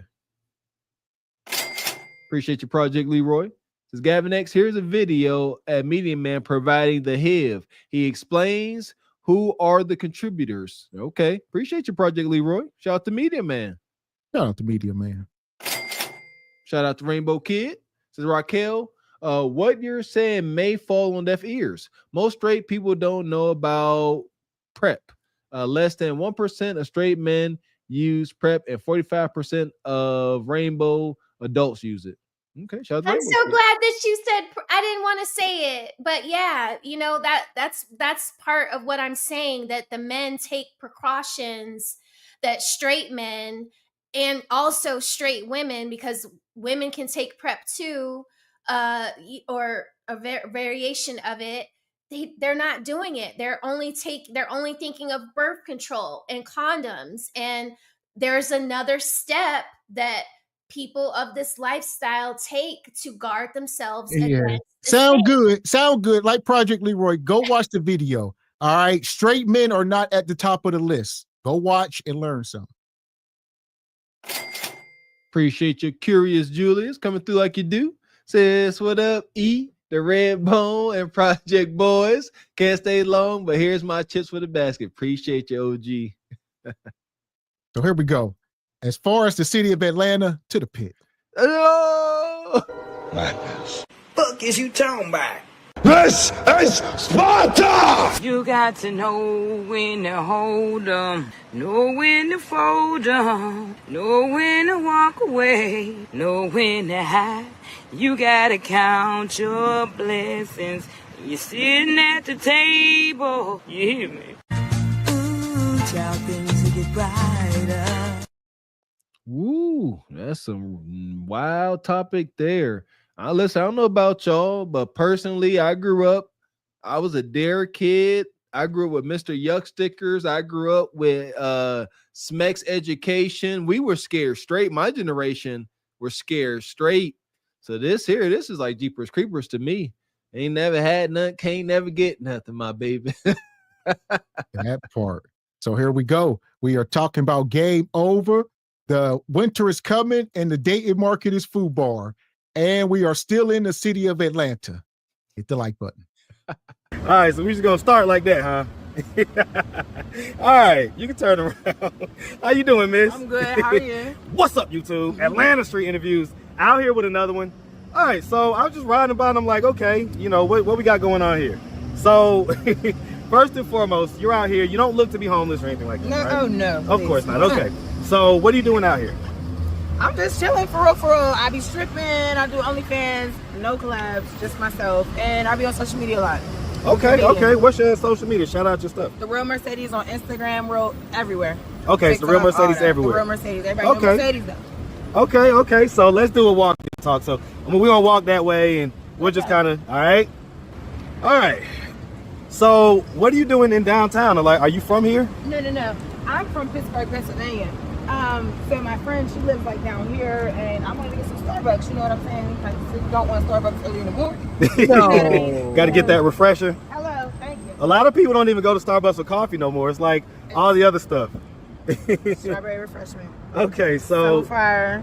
So you dance, you dancing. Check out the toes. Okay, you got the toes on there. I don't play all that now. Okay. Thank you. Okay, so you dance. Yeah, check out the wig. Yeah! You talk about check out the toes as her damn lace front is lifting from her face. All right, we need some Gorilla Glue to put your wig back down. She from Pittsburgh. Is this your people, Ebony? I don't know. No, those are y'all's people. Yeah, the wig is lifting, and she's got that little Pittsburgh accent too, a little twang to her, in her voice. We don't claim you at all. It's the Hill District. Yeah, this is definitely the Hill District. The representative for show. Shout out to the here in implants. Atlanta or back in Pittsburgh? Atlanta, and I was dancing in Pittsburgh too, but yeah. So do you live here now? Mm-hmm. Okay, how long you been living here? A good year. Okay, how do you like it? I love it. You love it. The city. I love So where you dancing at? Pluto, the Hideout. What's the other place? I don't remember, but I have like. You look like you would be a Candyland type. Really? Have you been to Candyland? No. It's like close. It's not far. Oh no. It's over there on Baker Street. It's 2 Chainz spot. So we can walk. We can get out the sun. Yeah. We can get out the sun. You can walk. Oh, wait, no, you go. Yeah, It go ain't ahead. safe over there. Okay.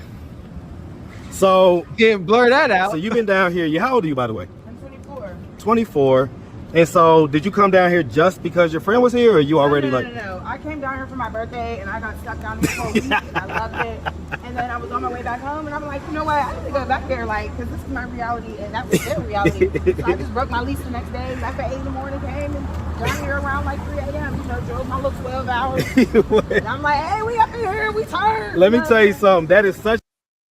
This is the city of Atlanta, where we know there are 20,000 cases of the HIV.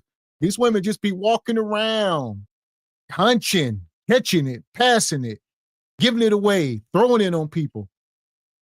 Throwing it on passerbys. Listen, this, if you ask me, all of this, you got to connect the dots. How did we get here? Come on, man. Everybody cares about their health. Supposedly, there's no force greater than self-preservation. So what is causing men and women to engage in one another's tainted genitals, knowing the probability that they tainted? Straight, this over-sexualized culture and the rising of incels. So we got women on the internet. Look at this. This is soft corn. She got on 4 garments. She got on the shirt, shorts, and 2 flip-flops.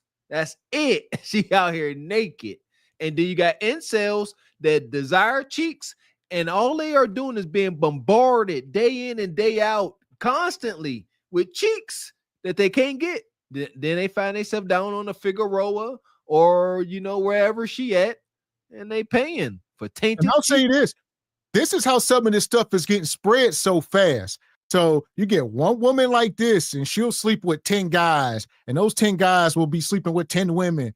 We talking about 100 people that fast. And then and it just keep multiplying faster than you can blink. I don't think we understand. I do.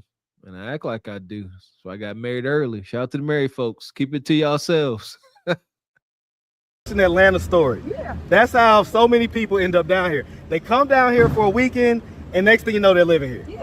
Okay. That's what happened. Safe to say you had a fun time that weekend. Thank you. What did you do that weekend that was so lit? Oh my God, I was everywhere. I didn't even know where I was at, but I was everywhere. I was having a ball. Like, oh my God, I was drunk the whole time. I got missing flights over to the club. Like, damn, my plane. Over with. But yeah, I went down this way. I live here. Now. Who visited? This is my vacation. Okay, so here you can turn over here. You can come on over here real quick against the wall. Okay, so let's get to know you a little bit. So Mercedes, 24. You have any kids? Yeah, I have a 6-year-old. 6-year-old? Let me see that stomach. Jesus Christ, where? And he was 8 pounds. You had a whole basketball player. Came out all naturally. Thank you. Without no epidural or nothing? What, you a gangster like that? Motherfucker term. Yeah.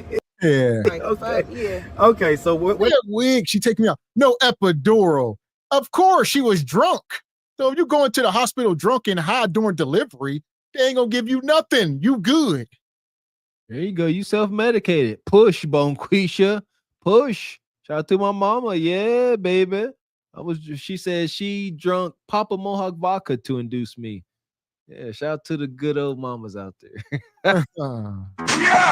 Boom, shakalaka! Yeah. Okay, so where does he live?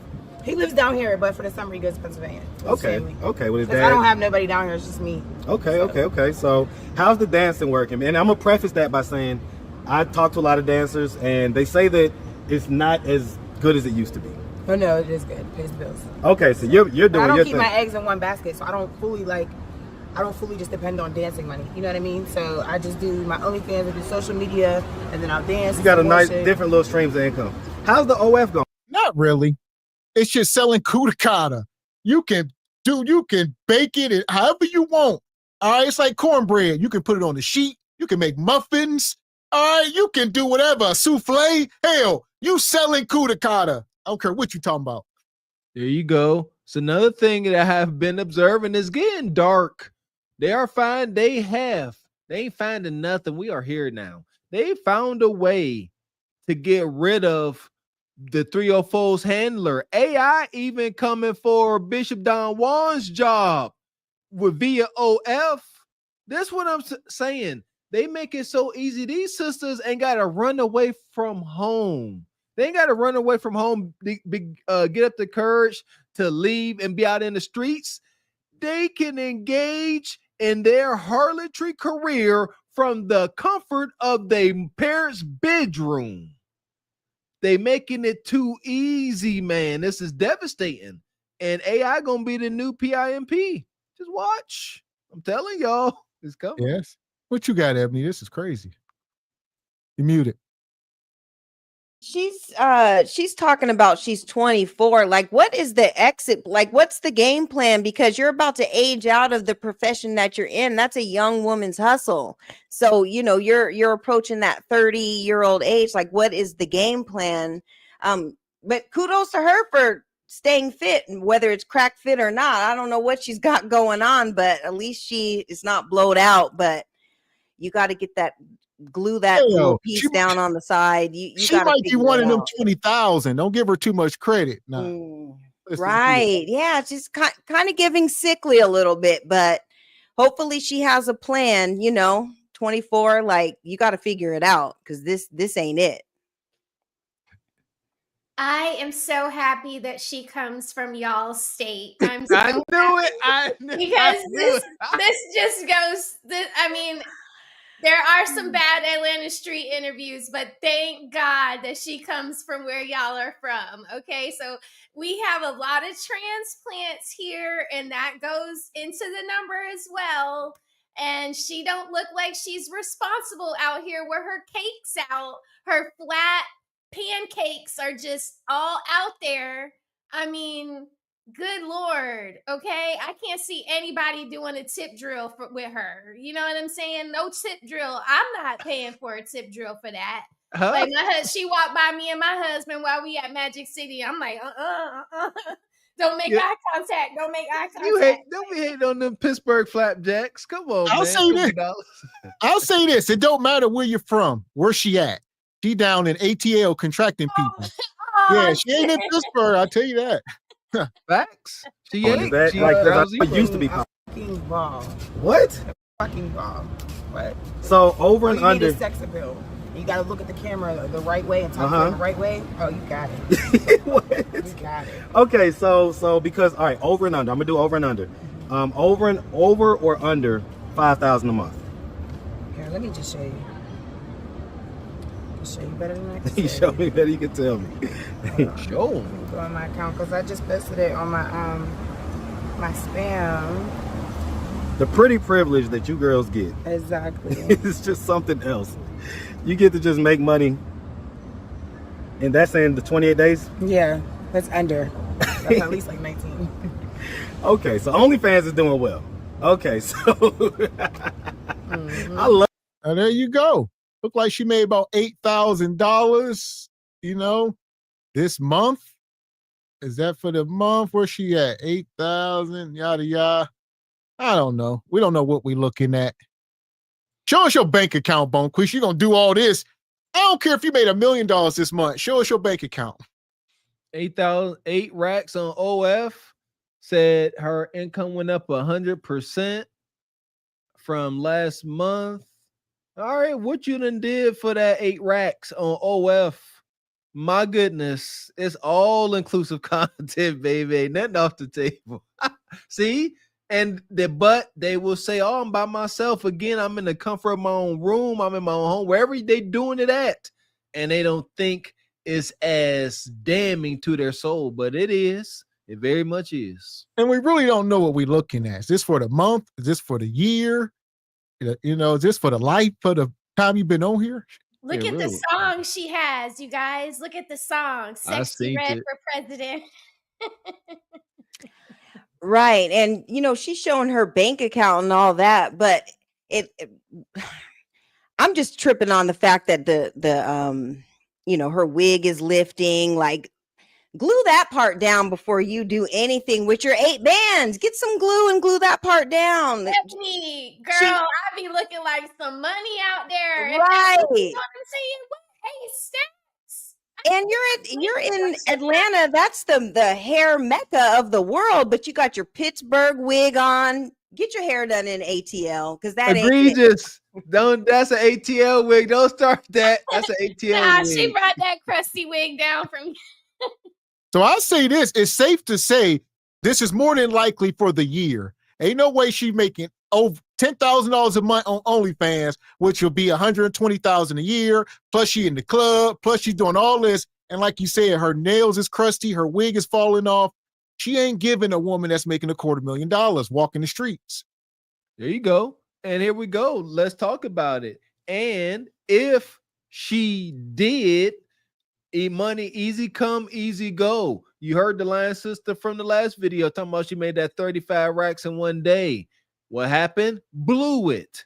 So even if they do luck up and make this in a month, whatever, they don't keep it. It's all for naught. They have nothing to show for it at the end of the fiscal year. So for what? The 28 days? Yeah, that's under. That's at least like 19. Okay, so OnlyFans is doing well. Okay, so I love this for you. I do. Yeah. Okay. Every day is my birthday. I was about to say it looks like it. Okay, so that's what you got going on down here. And have you ever been married? No. All right, so let's just start from the beginning. So where you from? Pennsylvania. You from PA? What part? Pittsburgh. So you are from Pittsburgh, okay. Shout out Pittsburgh, man. Black and yellow. Face that. All right, hey, man, shout it out, man. Shout out Pittsburgh. Shout out the whole state of PA. And my Instagram is the Real Mercedes. Everybody know Mercedes. Everybody love them some Mercedes. I'm nothing but good vibes. Is that right? I'm going to tell you, beefing. your energy is off the charts You know, right I got now. out of jail last week. For what? Oh, I was just in Walmart getting stuff for me. Why? You just showed me your OF It don't account. matter. Listen, even whenever like I'm a billionaire, I'm still going to do that, and I'm still going to get me some McDonald's after. So you just need like excitement in your life. Oh God, that's That's so what I toxic. live off of. So. Oh, toxic, fellas. Do not be fooled by this pretty. Is this camera on me? Yes, it's on. That's stupid. Use your common sense. Goes back to what I said. Don't believe these women. More than likely they lie. That's why I say, show me your bank account. All right. She made $8,000 in 2 years on OF. She showed the life, all the money she's ever made. That's what she just showed y'all. We talk about, I just got out of jail because they caught me stealing in Walmart. And she said, no matter how rich I get, I can be a millionaire, I'm still going to steal something. How, Squeegee Kid, how long before we have a Bonquisha trifecta where we get a Bonquisha like this on Atlanta Street Interviews? We catch him on a dash cam and Kendra.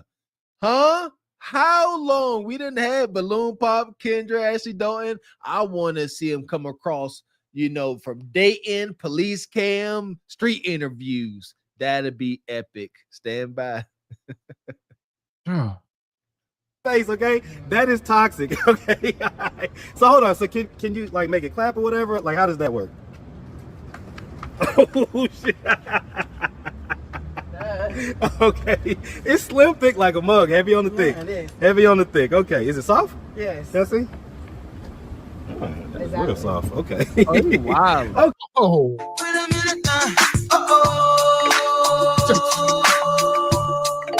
Marcus, is that you? This brother done went dark. I don't know what's going on. I ain't watched the channel in a few months. I tuned back in. Holy hell. What? Now, hold up. We talked You should about only be out there so long before you get consumed by darkness. Mr. X. You said that. That's one of the first things you said. You said it's only a matter of time, and that time is now. Hold up now. Marcus is grown. She grown. They grown folks out here. Marcus said, if you serving, he buying. He said, if you got the Kudakata for the money, you got the money for the Kudakata. He said, let me see how soft that thing is. And she obliged. Mr. Walker, what did she say? If you got the money for the Kudakata, I got the Kudakata for the money. Yes, ma'am. Yeah, this is wicked. I've never seen this behavior out of the brother Marcus. You know, I guess he just going with it. He get a lot of accusations. People are constantly, you know, blaming him for sleeping with these women and all of this. And he has, I guess, slept with one or two of them. So now he like, the hell with it. The mask is off. That's you that gotta have a Pittsburgh. little bit of dog in you to do this. You gotta have just a little, because you gotta be able to strip with them. So yeah. Exactly. And that Pittsburgh charm, you know, can't beat it. Shout out to Pittsburgh. She does have a lovely attitude. She does seem like she would be I want. Stop, listen, Rocky. I'll say this. Stop being so gullible. All right, this woman been on screen for 5 minutes. She worked in the strip club and got tattoos on her throat. I would not trust her as far as I can throw her. She's lovely. She's lovely.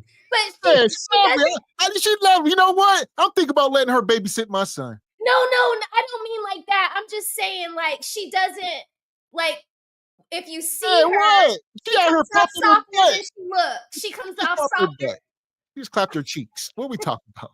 And she's got that 1,000 weenie stare, guys. That still shot right there, Gav, is golden. She's got that stare. She's been around Pittsburgh and now Atlanta. So And she steals. and she steals. Because that's crazy to me. Like, cause you didn't regret it when you was sitting in jail for a week? You didn't? No, I had a ball in jail. It's fine. Please. What are you talking about? It was only $100. That's not how that's designed to work. You're not supposed to have a ball in jail. I had a ball.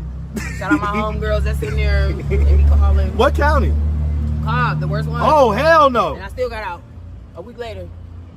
So yeah, like I had a ball. Like I had all my snacks. I had 2 tablets and shit. Like I'm later with some thick shit too. Like it was cool. Like I wasn't really complaining. You know, so I was always on that phone. My people's gonna answer the phone. So. Okay, so real quick, let's find out who you are. So okay, growing up in PA, did you have both mom and dad in the household? Yeah. Like 2-parent household? Okay. Do you have brothers and sisters? How many? All together 10. How many that you lived in the house with? 2. Okay, and where were you in the birth order? I'm the 4th oldest. 4th oldest. Yeah, Okay. 3 older brothers, then me, and then my sister, then my brother, then my other brother. But what about in the my house? 3 Because you other say only 2 of them was in the house. Yeah, me and my younger brother. Okay, so you were the oldest in the house. Okay, gotcha. Okay, so growing up, would you say you had like a fairly normal childhood? Oh, I was spoiled. I still am. You don't say. You don't. I literally get whatever I want. Okay. So growing I don't play that. So you ended up like going to high school, all that stuff, graduated. Yeah. Any college after that? No, I don't. I graduated with a trade. And I'll say this is what we would call a chameleon. So I see what you're saying, Raquel. She ain't all, cussing, all that. These is the kind of women that play this, and they will get men set up and robbed and deleted because this is a chameleon. She uses this. She like a fox. They sly, but don't trust them. And you a fool. And that's why we don't feel sorry for men. Because look at said subject. If you fall victim to her, you want it to. Look at her throat tattoos. Any woman that got a smile now, cry later tattoo on them, man, oh man, why even bother? She telling you who she is. She literally have a tattoo of masks on her throat. Chameleon, huh? Went right into nursing, keep that under my belt just in case anything flop. Like I said, I don't keep my eggs all in one basket. So they had nursing program at the high And school. I went to beauty school. Yeah, no, they had the trade was vet assistants. I got my trade in that, and I graduated all A's and B's. I had 2 B's and shit like that. And then I went to nursing afterwards, and then I did beauty school. Wow. Okay. For 10 months. I love it. I'm gonna tell you something, man. Like I say, the people they can't feel it, but your energy feels great, and you seem to like you got your stuff together. You're a hustler. You figuring it out. All right. Okay. So So growing up, I always ask this question. Did anything like ever happen to you or anything like that? So my nothing. Dad didn't play that. Okay. So dad wasn't playing no games. That's right. That's what I'm talking about, dad. All right. And so okay. So let's figure this out. So you're 24, 6-year-old. So you had a kid around 17, 18. 18. Okay. And so as far as the dad goes, like, were y'all in a relationship or were y'all just kind of messing around? No. We were messing around, got in a relationship, and then he just wasn't my type. Well, why did it take? Hell! Stop her. We was messing around. We got in a relationship, and he wasn't my type. You were 17 years old. How do you have a type? How do you know anything at 17 years old? You haven't even graduated high school, and then you gave birth at 18. You probably been active since you was 14. What are we talking about? One your type.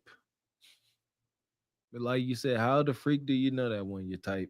Want to know why? Because in the gynocratic order, the women outrank the men.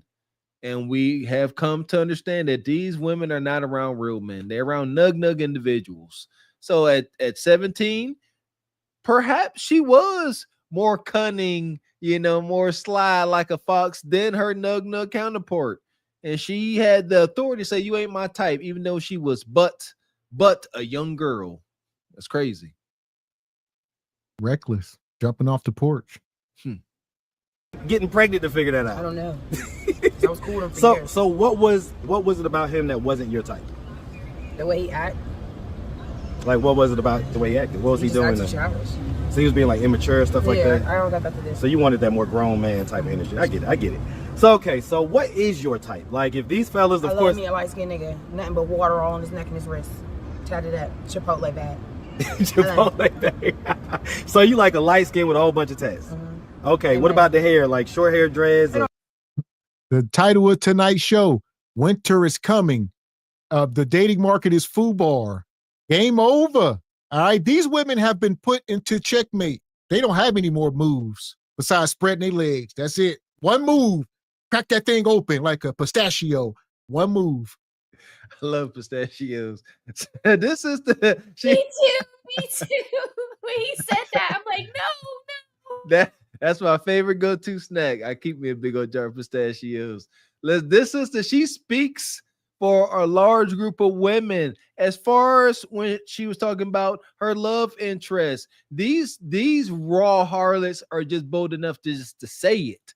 Yeah, I want them light skinned, covered in fake jewelry, tattoos, bad attitude, no grasp on the English language, all that.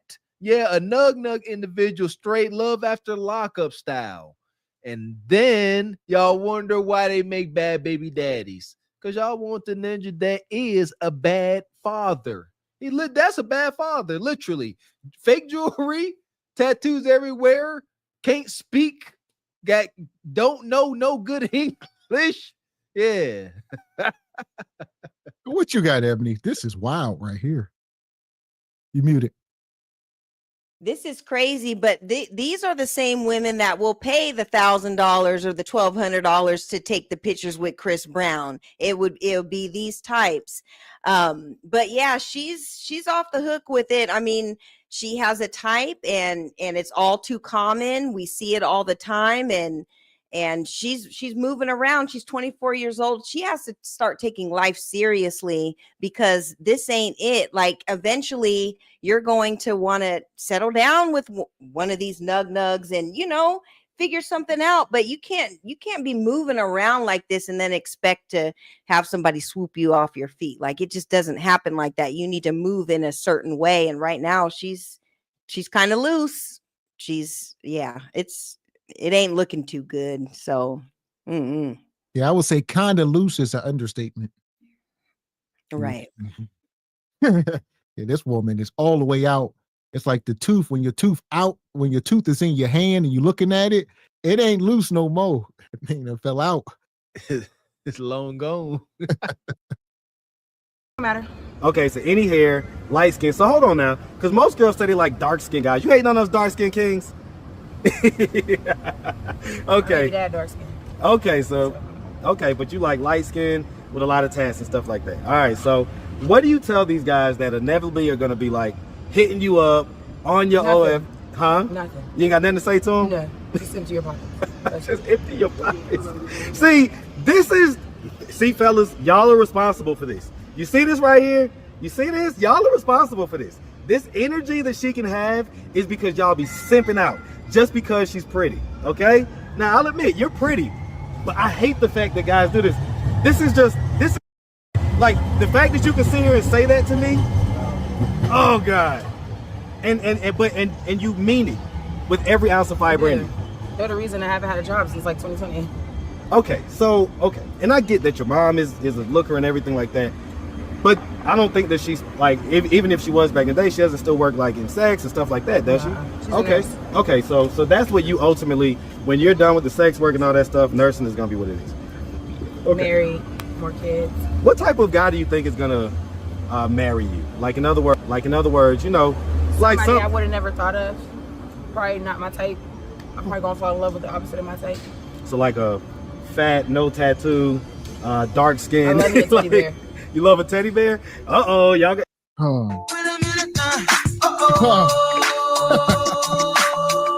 The data is simply undefeated.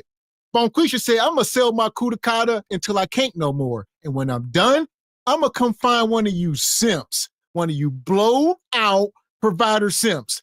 This is why Mr. Walker tell y'all, get in the gym, don't pay the big man tax. She just told you, and she more than likely can pull it off. Yes, I'm telling y'all, it's a grim understanding. I know, but listen, I've seen it too much to ignore it. And with our peers, these young Tatianas will give up every ounce of juice before they 30. It's all gone before 25. And then they'll be 35, 40. And yes, they will find someone to marry them. And then they're going to ration off Kudakata because they overly damaged. Done seen it. Done seen the harlots confess it with their mouth. I've seen women on the internet say, yeah, I'm married now, but I don't even like hunching no more. I got that all out my system. I only do it because my husband won't it. Man, do you want that existence? That ain't got to be reality. I promise you. like men that are living in houses, I gotta say it, and your woman ration off Kudakata, like she does not enjoy giving herself to you. That's hell on earth. That's why them ninjas, that be them dudes that don't ever come in the house. They just be working on their car in the garage for 50 years. Yay, y'all know what I'm talking about. Where Pat, he is always in the shed. So He'll never is come that out there. why men are always in their garages all the time? Like that's a thing. Whether they're white or black, I like can't get no Kudakata. Long money, short money. There's And I'll say this. I'll always ask you in this, the garage. Raquel. This woman says she gonna grow up, be a nurse. All right. She want to have some more kids and get married to a blowed out simp. That's her plan after selling Kudakata. The guys got to tighten up, because the fact that this is her exit strategy, you know, is egregious. That means that they're reliable. They're reliable retirement plans.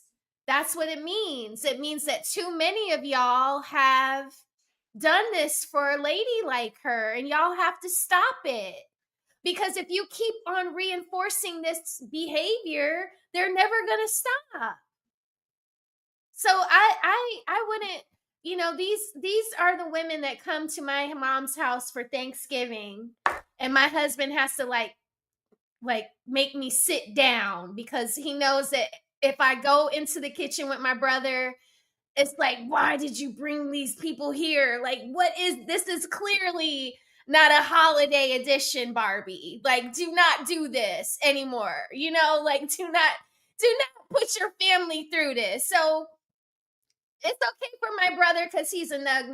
But any self-respecting, blowed out man, you know, that's maybe had a divorce, or maybe your wife has passed away, do not fall for this girl's little flapjacks and take care of her and give her more babies and take care of her previous child.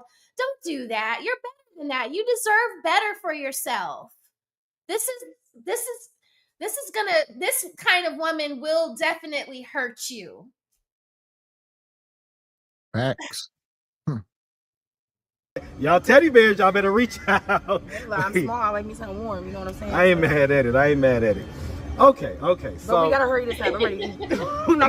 what you got, D? I got me what's it called? A protein box, and I got a Danish. Okay. And so when is the next time you're gonna be like at work or whatever like that? Right this weekend. Right this weekend? Okay, all right. And so all the stuff you shouted out at the beginning. All right, well I ain't gonna hold you. All right, I appreciate you taking the time, answering all of our questions. If anybody out there, did want to reach out, help. Okay, so yeah, they can reach out to you on your, and what is Instagram, it again? The Real Mercedes. The Real Mercedes. All right, well, like I say, miss, we really appreciate you. Definitely wish you never the best. All right, you give us one more spin for the people at home. All right, you make sure you have a good one, sweetie. Okay. All right. Yeah, Marcus, you so far out of pocket, brother. I rock with Marcus too. But you crossed the gun line. I don't even know what to think. I told you he had a little tinge of creepiness, Gavin. Just a tinge. Like, I know who I would not want picking me up in an Uber at 2:00 in the morning. I would, because he's the kind of Uber driver that's going to get out and open the car door for you so he can smell you and see your booty before you go sit down. Like, smell you is crazy. I'm telling you. Y'all get. Yeah, as far as this woman, we see her lace front lifting up. We're going to roll her into the sub. Go get clean. There you go. The passengers of the doomed Titanic sub spent their last moments in total darkness looking for bioluminescent creatures out of the small window and listening to their favorite music. The new details of the 5 passengers' final moments have been revealed by the wife and mum of the father-son duo. Wade in the water, diamond wade in the water. Something's gonna trouble the water. You better wade in the water. Yeah, man. What is that? That's like an infatuation. Like people want to smell each other's I guess body odor or whatever. Like kids do that. I was at the grocery store, and this daggone kid was with his mom, and he came out of nowhere. I swear, he sniffed my butt. I was like, "What are you doing, little weird kid?" Shout out to the night shift. So I'm tired of my city looking bad. Yeah. Shout out to Air Force Reek. Says bite-sized cheeks. Man, you biting them cheeks? He talking about the lady, right? He not talking about you and the kid in the store. Shout out to Ray. Says they can keep her. We don't want her back. Yeah, she an AT alien now.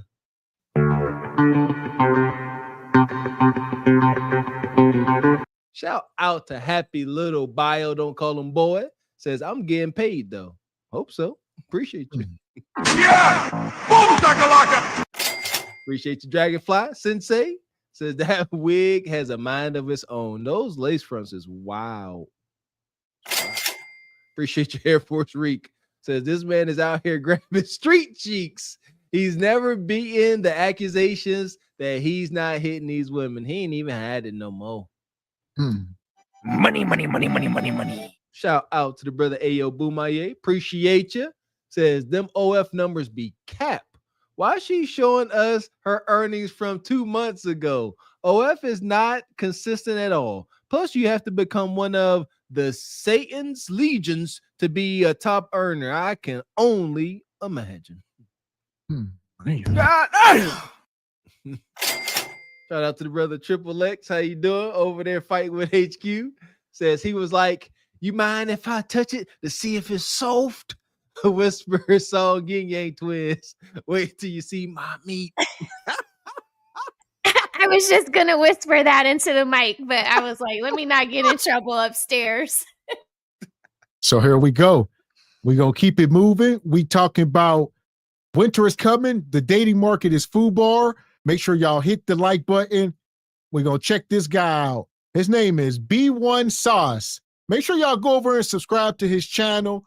I don't even think he got 1,000 subs yet. He be cooking up so check him out. Let's go, big B1 Sauce. Anaya. Aaliyah. India. And where y'all from? North Carolina. South Carolina. What's a red flag in the bedroom? Dirty, under the bed dirty. If it's dirty under the bed. Too many condoms sitting around. Too many condoms on the wall? Just gotta do shit just sitting there. Okay. I say trying to fuck me without a condom. You got me. Okay, that's a good one. Right. So what's a red flag in the bedroom for y'all?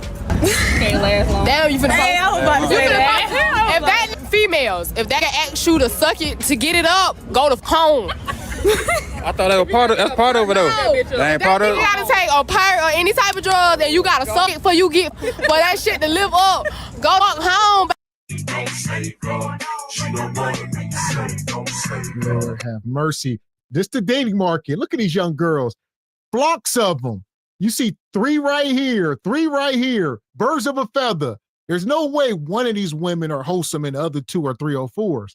No, they are all 304s. This one said her red flag is trying to screw her without a condom. This woman said if a man asks you to give him gok before he beat to get his meat up, red flag. I don't think. Get your face down there and get it dirty. Yeah! Boom, shakalaka! She definitely giving God on command. Yeah, that's why she don't like it. She's like, every time they invite me over, he grabbing back of my head, talk about speaking to the mic, lived experiences. Yeah, she the type of sister that the ninja want the gawk and nothing else. He'd be like, thank you. Do you want to call it Uber or do you want me to call it? That's why she is projecting. So look at the sister on the left. She like, she. She's like, that's the first thing I'll do. Look, she don't agree with that message. She know what it is. But look how they're presenting. Like, if you're presenting yourself like this, I'm not a man, but I imagine I'm going to need some sort of stimulation to get me up if you're coming in the room looking like this, you know? Amen. So, yeah, just a bunch of rats. That's just what it's giving. And listen here. Nug, all he need is a 5th of Hennessy. Huh. No bread, no water, just meat. Don't matter. about to say that. If that females, if that can ask you to suck it to get it up, go to home. I thought that was that's part of it though. That ain't part of it. You gotta take a part or any type of drug, and you gotta suck it for that shit to live up. Go home, baby. Go home, boo. Cause if you can't get that nigga up by looking at him, I promise you, you is not the bitch for him. Go on home, baby. If you don't give me 3 minutes. Yeah, if that nigga only doing little ass positions, little back shot, little missionary, go home. That shit ain't nothing, baby. I want to be turned left, right, up, down. I want to be 6 feet under the damn. I want to be under the house that was built. I want to be under the soil that the house was built on, baby.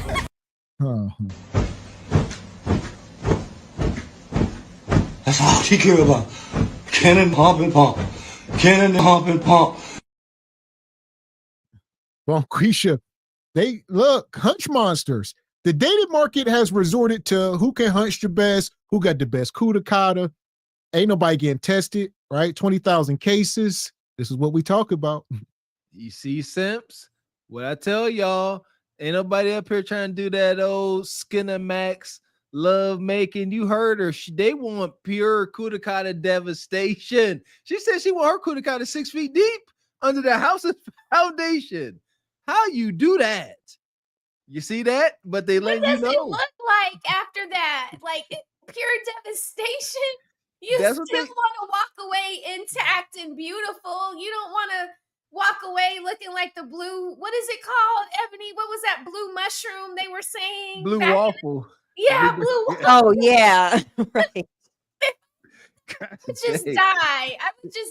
And I assume that you get that from being put 6 feet under the house's foundation. That's too much. That's why y'all shouldn't be doing it so much, because obviously if you need all that, that means that you've done it too much. Right. Yeah, and for the simple fact that, you know, they're just bragging about it. Look, we're women. We have to carry our kuda kata with us throughout life. There's no way I want mine obliterated. I got and you. all that. Yeah, I gotta go through life with this. So yeah, I don't want you destroying mine. I need it to be intact. So yes. Oh, wow, look, here we and go. your waxer gotta see it. Right. Your waxer. So if it's just like demolished, she gonna be looking at you like, ooh. That happened to you last weekend. Like straight Arby's meat status. That's all it is. Hey, a 15-minute long look. No. I need like 12, 3 a.m. in the morning. I need that wipe up, keep going type shit. Okay. I need that, boy. I'm talking about stamina them built up. Like you go to the gym every motherfucking day. Who I got today? My name G. I'm Lala. And where y'all from? North Carolina. And here we go. This woman, I can't even let that go. He says 15 minutes long enough.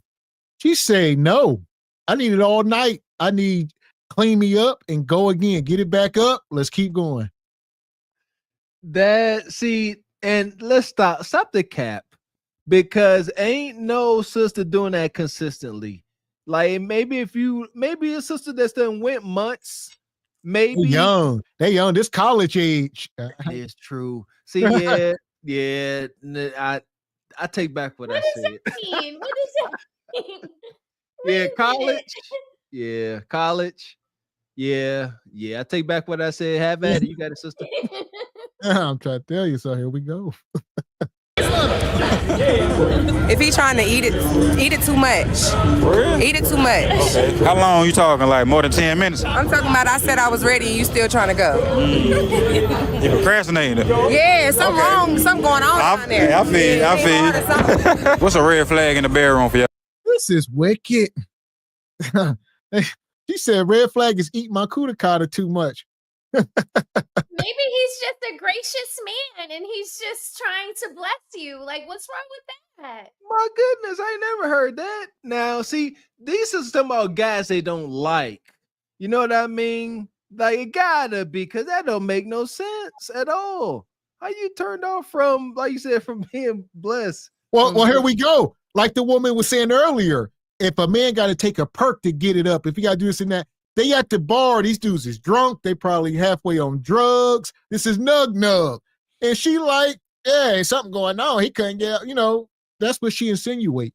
And that's what she has experienced. These sisters are not that clever to where they can imagine up scenarios. These be live scenarios. They too selfish to step outside themselves. There we go. Yeah, ED. This is wicked. Red flag in the bedroom for y'all. A red flag? In the bedroom. A nigga fucking hard. So you can't get hard. Thank you. You can't get hard. Send that shit to the trash. What she say, ow? But it's just like not lasting. Man. You can't make this shit up. You can't make this shit up. Y'all heard it. This is what we talk about. This woman is about 4'11", 320 pounds. He said, what's a red flag in the bedroom? This woman with the gut, she said, a man that can't get it up. Here we go. She said, yeah, if you can't get it up, I need all meat. Fuck is you talking about? Nope. Here we go. See, shout out to Miss X. When you young, you 20, I'm saying it. A 20-some-year-old young man, the wind blow and you inappropriate. You know what I mean? As we get older, ain't no problem, but the wind blowing, he gonna cut it. All right. We are visual. We need to see something desirable. And as we get older, especially if y'all was blowed out in college, come on, man, you take off your clothes. It ain't looking the bestest, huh? Too much contrast. Then just watching too much IG and OF, and then they gotta look at Bonquisha. This with all them dark marks everywhere. The clothes is high stuff y'all can't see. Listen, see, that be the thing. See, y'all simps be imagining that these sisters all one skin tone. They got chafing areas where it's dark and gritty. What about the smells? I think it's the smells. Because Bonquisha turned the lights off, all right? It's the smells. You can't hide tilapia, all right, and stuff like that. You be like, man, is that sardines? What's going on? She's like, that ain't sardines. You guys, really? That's Kudakata. Really? It smells like that? Bacteria. Raquel, like some of these ladies, that backshot air is not giving. And, like they said, the smells, the tilapia, she just looks stank, okay? Like, no, I get it. I get it. Yeah. Listen, you can't go all day. You can't go all day or all week stewing in your own adult filth and viscera, and then think you got a hunch date on Saturday and you about to wash that all off. It don't work. See, that's what they don't know. That's why they stink. They're like, all right, I got a hunch date. Let me go take an extra long shower. Nope. It don't work like that. Y'all got to wash consistently. That's why they funky. Well, here's the kicker. The problem is Bonquisha is going to hunch after a night like this. So her girlfriends, she probably took a shower at 6, 7 o'clock, right? She's getting ready. Now it's 3 a.m. They've been out walking around, sweating, right? Then you're going to present that funky Kudakata because she ain't going to take a bath after the club. Mm-hmm. She going to somebody's backseat of their car, right? Facts. And they drunk and it's nasty because she gonna meet her match. So Nug gonna be funky under his and one basketball hoop shorts. So she ain't gonna say nothing, and he gonna smell her, and he ain't gonna say nothing. And they gonna hunt. If I'm perfect when I come over there, everything better be perfect with you too. Like I didn't just do everything that I did. You know what I'm saying, Ebony? You know what I'm talking about. I didn't do everything that I did to get your sweaty ball bar dong. I'm like, no, you better get that thing clean up all of that, everything. Like it needs to be equal. But like I could never smell, if I smelled myself, date over. If I'm matching, date, the date is only going to a certain extent. Like, and sometimes like I would play little tricks with myself, like deliberately wear grandma panties so that it is just not even there is not even if the thought crossed my mind, because I have on grandma panties and I just can't let that be the thought ever about me. No. So no, I'm sorry. No, y'all. Ew, viscera. I don't know what that is, but I don't want to smell it. I never want to smell that way. Like, I just think of like earring backs and maybe her weed smells like smoky. And like, I never smelled bad cuticata, so I don't know. But that y'all should, if it stinks, don't do it. Like, say no to the cuticata. Listen here. Yeah, common sense. All right, they gonna listen. You know, it stinks in here. It's a smell. What smell? It smell like badussi. Yeah, you can't stop Nug Nug. These people are drunk. It's 3-4 in the morning. Nug Nug ain't turning back. He has no self-respect at all. This was his objective. Stanky or not, he win. You get fucking hard. You can't get hard. Thank you. You can't get hard. Send that shit to the trash. What she say, ow? But it's just like not lasting for me. Not lasting? Yeah, not lasting. Oh, it's gonna get hard every time. But I'm just saying like a red flag, bitch. I know that, but a red flag, bitch. If you can't get hard or it can't last, absolutely. Hey, 15 minutes longer though? Nah. We do not care. No. Not for me. How long y'all talking? I mean, me personally, if he gets satisfied me first all the way, cool. It's a fucking appetizer, okay? We need the whole entree. That's not enough. There we go. These women belong to the streets, man. Y'all got too many experiences, and y'all shouldn't be talking this freely. A couple weeks ago, we had the women up here. You know, the one guy was asking them, hey, they like, hey, I like 11, 12-inch meat all up through me. Now these women, you know, I need an hour. I need an hour of 12 to 13 meat. Ain't nothing left. It's like showing up to the cookout 3 hours late. All the food, ain't nothing there. A little bit of food, everything picked through. It's flies is in it. You don't want it. Yeah! Boom, shakalaka! That logo hunching, that's taking me back. Like, yeah, at some point you be numb. Like, I don't know if y'all experience, but you be numb. And I'm going back to high school. All right, I'm going. And shoot, after a while, you be shooting blanks. Anybody ever get to that point? Ain't nothing else coming out. Just blanks. Ain't got nothing left. Just poof. And wow. I like this little display here though. Because the little leopard print sister, she said, no, she said, I don't know what you're talking about, big back. She said, Nug Nug meat get up for me every time. Yeah, she had to call that out. She said, no, it always get up. And Big Bag gonna say, yeah, you right. No, she just called you out. She let you know you are not desirable to Nug Nug's meat. I like that. Yeah, and listen, she's talking about being, you know, having Nug Nug be in it for hours. It don't take all that. You should be proud of yourself if he, you know, finishes in a timely fashion, because that means you were putting in work, you were doing something right. So you don't need to be in it for hours at a time. Like, you know, pat yourself on the back. You did that. So, you know. Yeah, if it's an hour, that means you're trash. Right. Like, you're trash. Like, your cuticata is just like right. Ew. Like, no, he needs to be like, oh my God, I'm gonna die. Like, as soon as. Right. I think they capping. This is like women false bravado. They think men want to hear this, and we don't. Ain't no man trying to hunt you for an hour. That's what y'all missing. All right, you get about 5-6 minutes. That's it. Yeah, you know, it depends. But yeah, for the most part, yeah, that whole fantasy is up. Like, you get that done. You know, maybe some vacation hunting. There's times, but for the most part, yeah, you trying to get it and get it and get it Okay. done. God dang it. But this is the men's fault. This right here, this hour-long thing, this has to fall on the men. Because back in the day, Ebony, do you remember those like love songs when they were like the one Those that were comes the Simps. See, that was what the like, Simps love yeah, songs. right. Well, Yes.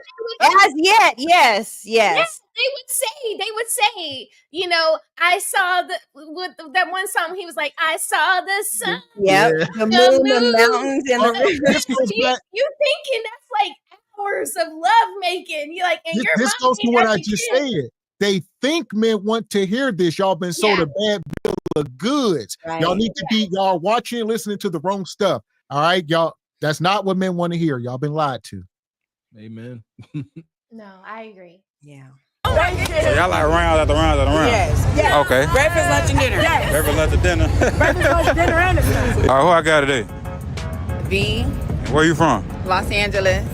Los Angeles, California? Yeah. Damn, you down here for the weekend? Yep. Okay, so you love about weekend. You go here every year? No, I ain't been here in like 7 years. Okay, what made you come down here today? I flew out here to see my mom for Mother's Day. She lived in North Carolina, so I surprised her. Okay, that's what's I up. stayed till Bike Week. Okay. What's a red flag in the bedroom? Dirty. Yeah. What's dirty? Like dirty toenail? Bedroom dirty, he dirty, she dirty. It could be either way.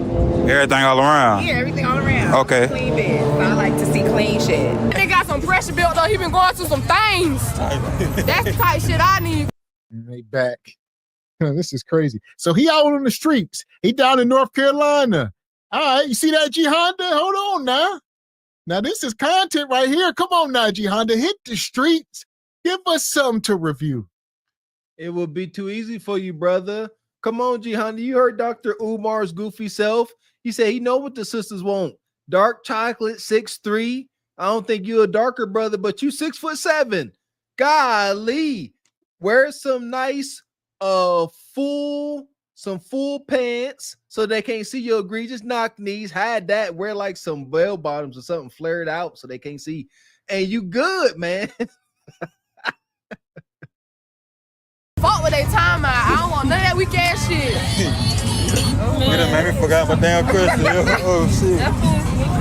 Hey, last question. Y'all believe in zodiac signs? Y'all go behind that? No, I don't believe in those zodiac signs. Bitch, I'm Aquarius and all that shit. They say that's a monkey lie because I don't have no good heart, nigga. No, I don't know what they be talking about on that weekend. On that weekend shit. I don't know what they be talking about. That's a lie. I don't believe in that shit. I don't believe in the city. That's you don't believe in it? As you shouldn't. Period. All right, who I got today? Smurf. Who this is? You said who? Smurf. Smurf? Mm-hmm. All right. Play. And where y'all from? Charleston. Both y'all from Charleston? Yeah.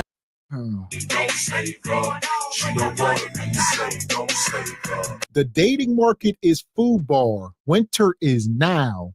It don't matter if you 60 years old or you college age, like some of these women. They all look at the wigs, the tattoos. Even if you try to come back, you can't come back. Not from these tattoos and stuff. You can't. Y'all don't understand how these sisters move. This sister with that orange hair, she done got my attention because this is wicked. Look at that. Covered in tattoos. She look like she can't be no older than late 20s. I've been wrong before, but she looks younger. This is the type of sister. Her name is Smurf. Smurf. That's why I got my attention. I knew it was something. Smurf would be out here gallivanting all in the streets. And they will have sisters like her will have a particular nug ninja that they go be up on at the end of the night. I'm telling they'll be out here getting numbers, parading around, but they go right back to this D-boy nug and they just get used and abused.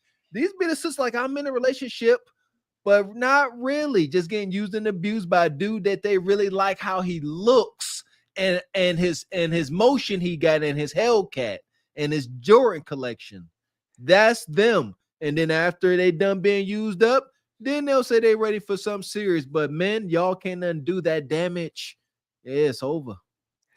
Yeah, and why does everybody look so dusty? Like growing up, I've been out of the going out stage for a long time, but Raquel, correct me if I'm wrong. When we used to go out in our early 20s, we were dressed to the nines, like dresses, stilettos, like what happened to that? Like they just look dusty and just no effort. Everything is low budget. Like, what do you expect coming? Well, let me ask you this. Let me ask you this. When y'all were back then, who were y'all, mimicking? Who were your sort of role models?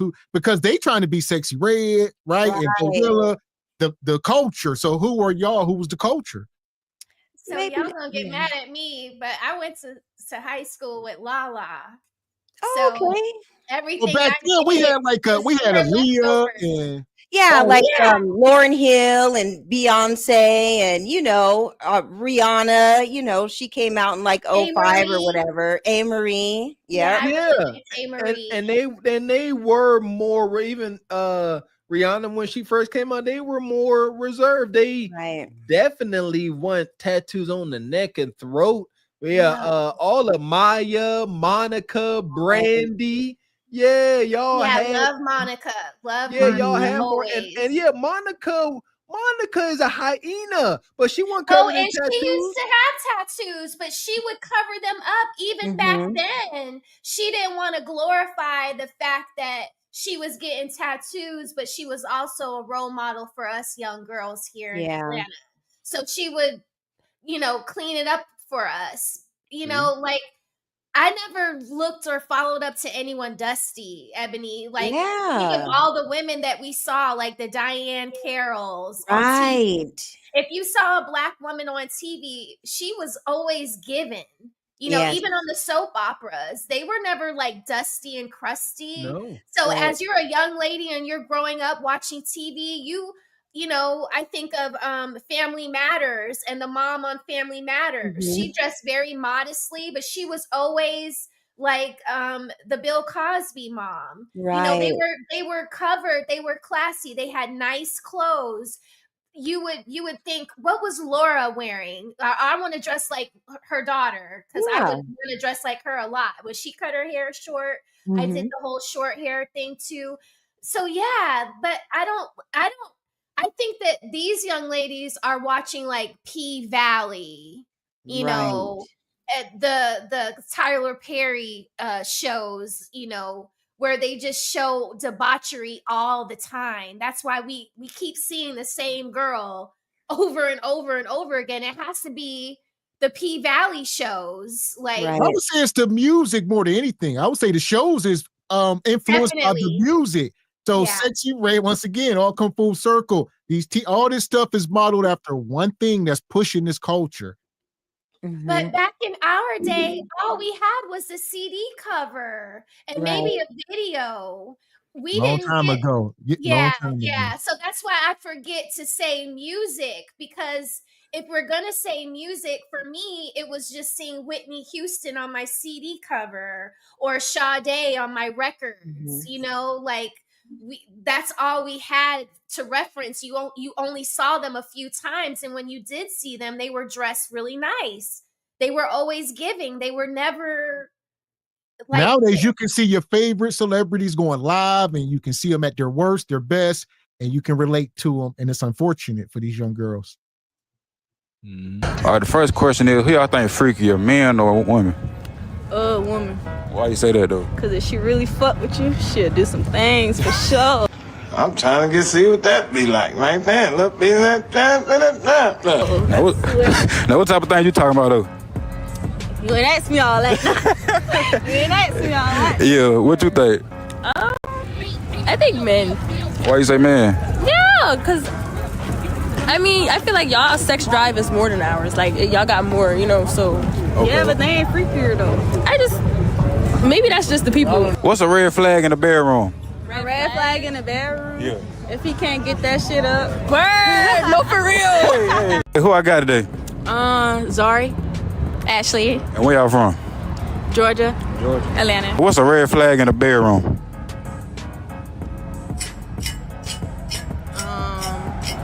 I would say, I wouldn't even say the bedroom. I'd say like if I'm going to a nigga house and his living room is dirty, more than likely that bedroom gonna be dirty. Type shit. What you think?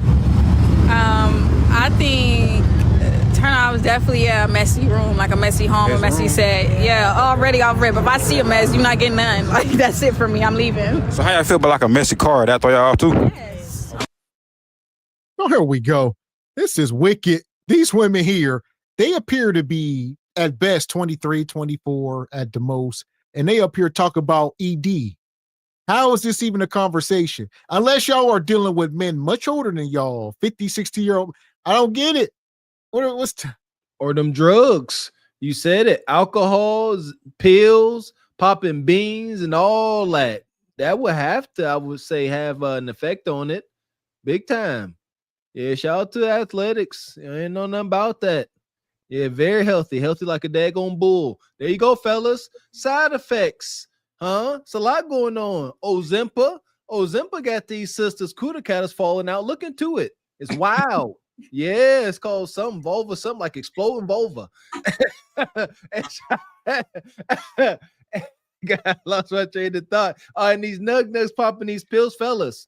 It seem all cool. This addict culture, sipping scissor, eating these crazy foods, getting all blowed out. That affects y'all weenie big time. And the social media, Instagram. I would say, that's half of it. The other half is being bombarded with cheeks all day long.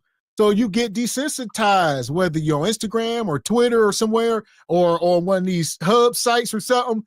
And it's stay away from that stuff. It can mess with you. It's desensitized. If you are on there and you fantasize and you perving out, you incels, and you looking at a woman and you desire her figure, and that's what your eyes are used to getting stimulated by. And then you just so happen to meet someone that is your match in real life, and she got a little extra meat here and there. She got a little stretch mark. And now your brain and eyes, you like, I can't even get with this, but that's all you really can get. See, that's how y'all get desensitized. And I would say it's for all men. I'll get you in, Ebony. Obviously the incels is the obvious low-hanging fruit, but these women ain't talking about incels. So yeah, I would say everybody awareness. What you got, Ebony? Yeah, and when you present yourself in a certain way, you don't have to worry about pulling up to a dude's house that has a dirty house. They're going to make sure, because you're coming over, you're presenting yourself in a way, he's going to be clean. The house is going to be clean because you're presenting that, like you're giving off that energy. Like, okay, I have to have all my ish together. So if you're not presenting yourself in that type of way, no wonder you're running into salty balls and all the other stuff, because you're not giving them any incentive to be clean and do right. So presenting yourself in a certain way, and you're going to attract what you give off. Amen. Well said. That part. Appreciate you, Didi, standing on business. Says, so Dusty, I need a Swiffer and a Claritin. Shout out to OG Curious Julius. Says, ain't nobody checking for them. Ladies that are getting that thing ain't making up fantasy meat action. Shout out to the brother Classy Perspective. Says, these females made my manhood scary to the point it tried to hide in my... Never mind. Gentlemen, be careful. Appreciate you, Steve M. Says, warm washcloth, beer, and sandwich, please. Good days. Shout out to the brother Classy. Says, you lift that hood on these cars, you're going to smell old burnt oil, transmission fluid leaking. Ooh, sweet Jesus. That part. Yeah! Boom, shakalaka! Appreciate you, Classy. Says, we need those color changing condoms that detect STDs on the market now. What? Shout out to Miss Jarvis to you. What do you do? Says, wigs used to be a fun accessory. Now they can't function without them. Fun for nah. Money. Appreciate you, brother Melvin.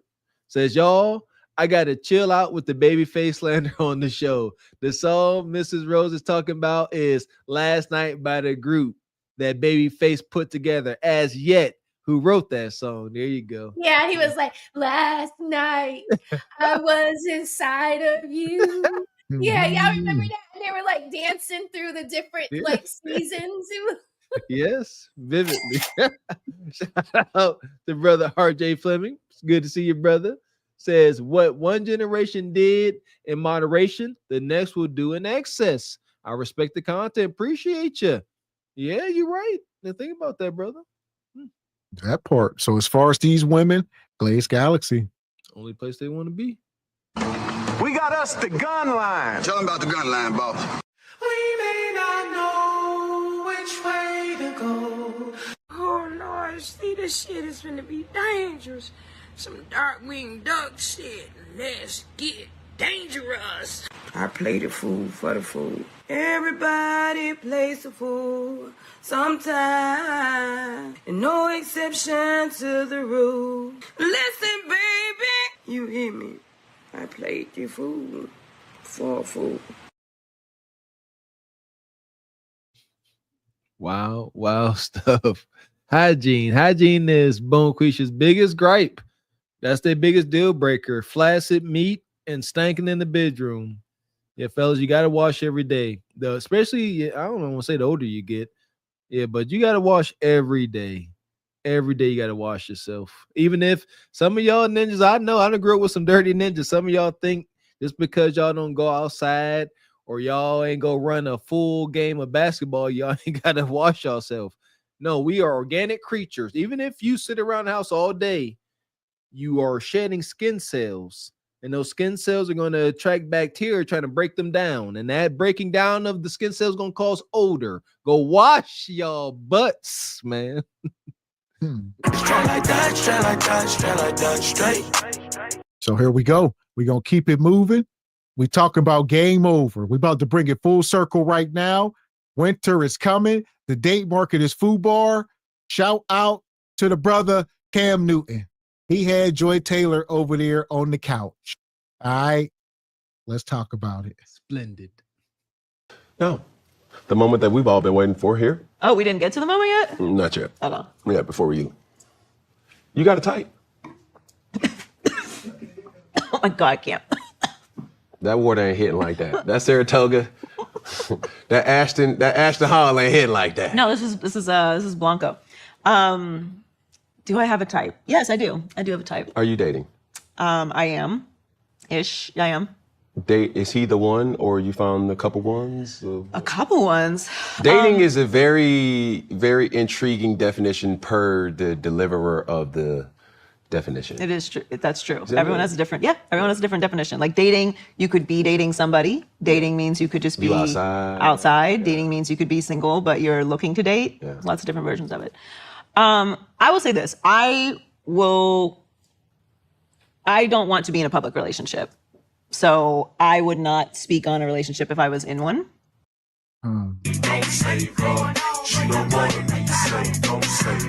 Here we go. Joy's back over at SBC. As we know, Joy is 40 years old or 39, wherever she is. She should have her mind. She should know what she's looking for at this age. I'm tired of these women in their 40s and older. They come up here acting like they just got out of college and they trying to figure it out. No, you've been on the carousel and now you can't pair bond anymore. It's over, Mr. Walker. But they see you are correct, Mr. X. However, they got too many things going on in their life, too many distractions, and they are not forced to deal with the reality that they are in. So sisters like Joy, Kendra, they are too occupied to have to sit there and allow their conscience to eat away at their delusion. So she is very much aware she can't pair bond. That's why she up here talking about she ain't gonna make none of her relationships public. Now, and it ain't just because it's the smart thing to do. It's the only thing she can do. Sisters like this, she should not talk about who she dating, because all them toxic boyfriends from the past gonna rear they ugly head. Sisters like this can't never show that she in a good place, because all that toxicity, all of them athletes and stuff she was dealing with, they gonna come to the forefront. Them ninjas is the most toxic ninjas on earth. That part. So I'm gonna let this go for a second. I'll get y'all in. But because I've done it before. It's not a good experience for me. I don't enjoy it. I don't like it. I don't. Why are you rolling your eyes? Because you ain't keeping it funky. Like the people want to know. What do they want to know? Should they shoot their shot after this show drops? Well, that depends. I was showing Kenny some DMs before in the green room. Can I hit is not gonna get it done. Wow. Like from Blue Checkers? Yes. No way. Can I hit is crazy. You know what I feel like is crazy about the DMs? Why do you trust that I won't post these? Isn't that crazy? Hold on. She belongs to the street. Listen, water will find its level. All right. She's saying there are men. Yeah, Cam said blue checkers. That means somebody that's well known, celebrity, 100,000 million subs, whatever, on Instagram. She said these well-to-do blue checkers are in my DM saying, "Can I hit?" Huh. No bread, no water, just meat. They have identified her, Sister Raquel. That's all that is. See, they need to take this and analyze, like, why did this blue checker, just this respectable individual here, why did they DM me talking about, can I beat them cheeks? Don't sit there and say what's wrong with them. You ask yourself, say, what am I doing as a woman, as a God-fearing woman, they got these blue checkers? Not your typical nug. Blue checkers saying, let me get cheeks, nothing else. Interesting. Wow. What you got, Ebony? You muted.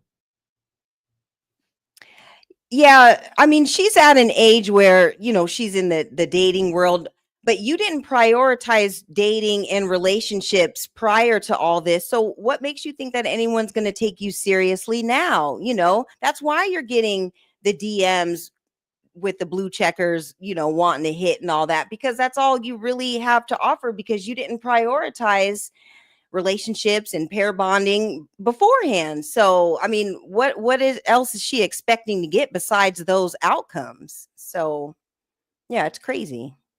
She's forfeited her relationship.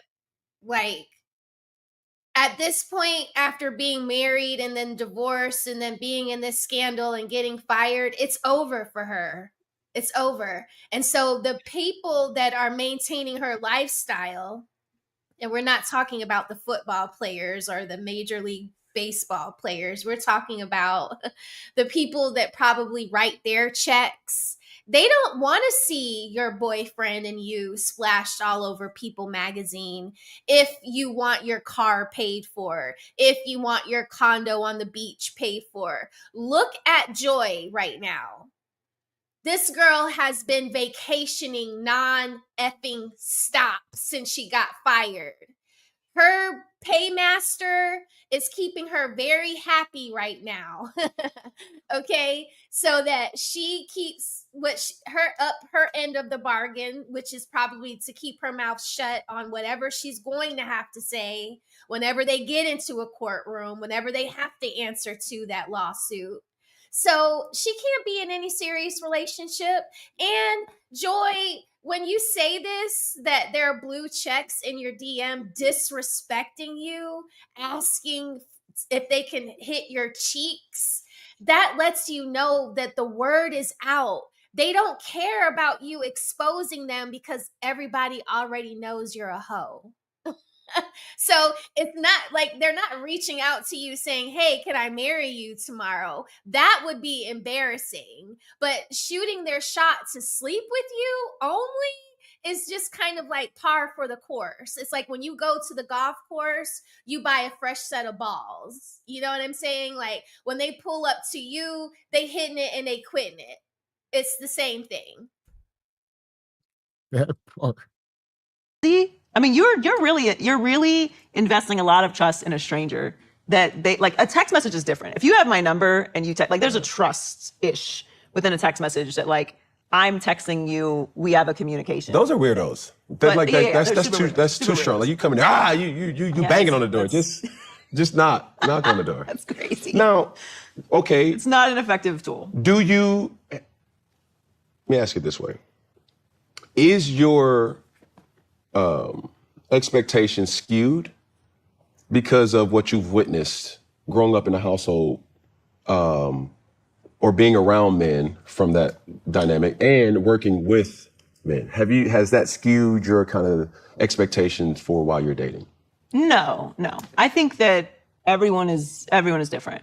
I think you can be in a space where you travel, where you're a front-facing person, where you're a wealthy person, a good-looking person. I think, you know, people go through different phases in their life, and they're different in different spaces. Like I don't think that just because somebody has a particular job that they're definitely going to cheat or, you know, any of those things. I think you may have a higher opportunity or options. But for me, I really have to feel safe. If I don't feel safe with a person, I cannot engage. And I have to show up so masculine all the time. Like, I have to be so strong and have to ignore so much noise and have to show up for myself in so many spaces and have to, block off so much noise and compartmentalize that when I'm with a man, I want to feel like he is providing the masculine space. I don't want to have to be masculine with a man. Holy hell. You can't make this shit up. You can't make this shit up. Y'all heard it. Ladies, how many times we got to have this conversation? A woman that is masculine is a permanent state of being. It's not something you can turn on and off like a light switch. If you're a woman and you have became masculine, you done went through some ish and you are stuck there. It's like another realm, if you will. There you go. Listen here, man. Shout out to these female psychiatrists and, shrinks on the interweb. They are tired of these sisters. They using terms like, I have to show up for myself, self-care.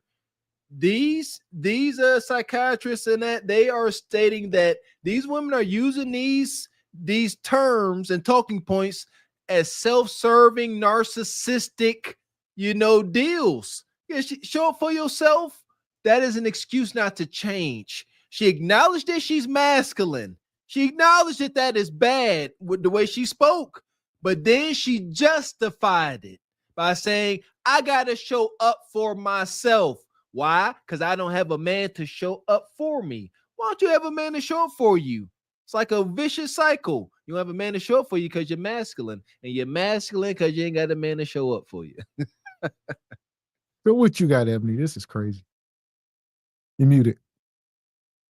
Men, they pick up on those vibes. If you're coming across as masculine and you're not, being in your feminine nature, they pick up on that. So, that's why it's always best to just present your feminine self, and you are what you attract. You are going to find a man that's masculine and can complement your femininity. Like it all goes hand in hand. And so the way she's presenting herself, these are the outcomes that she's getting because she's not acting in her feminine nature.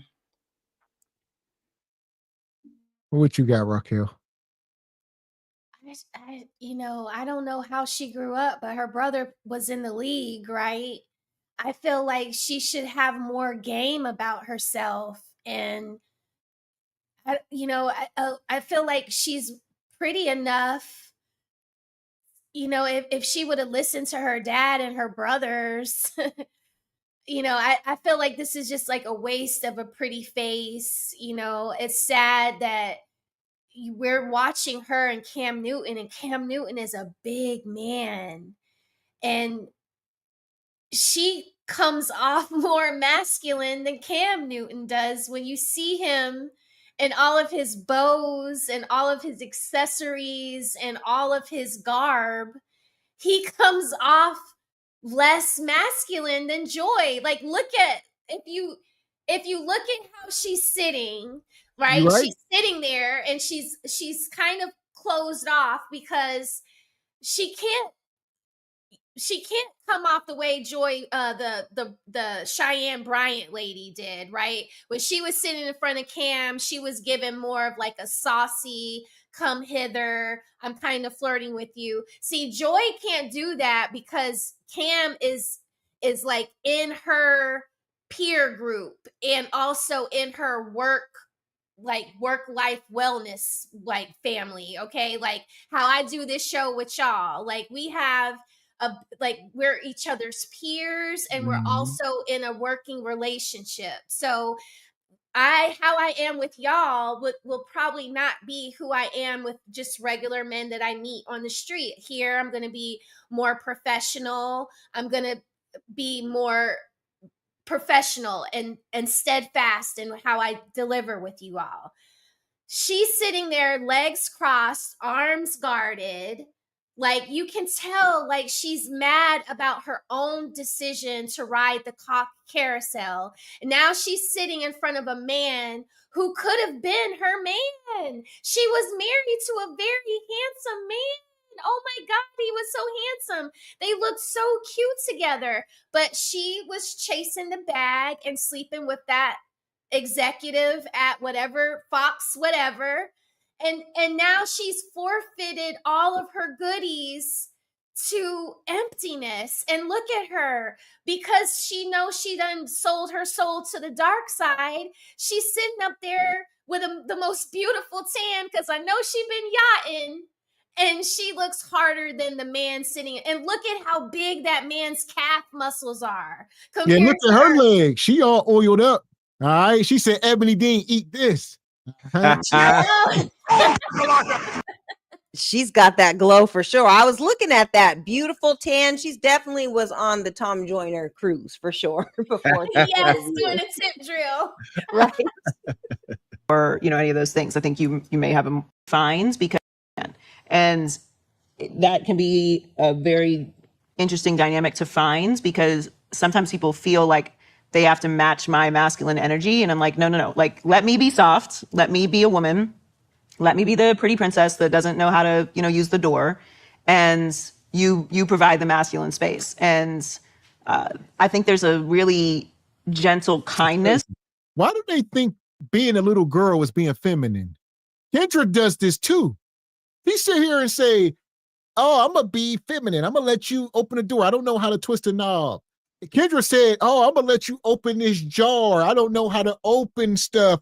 They think that's femininity.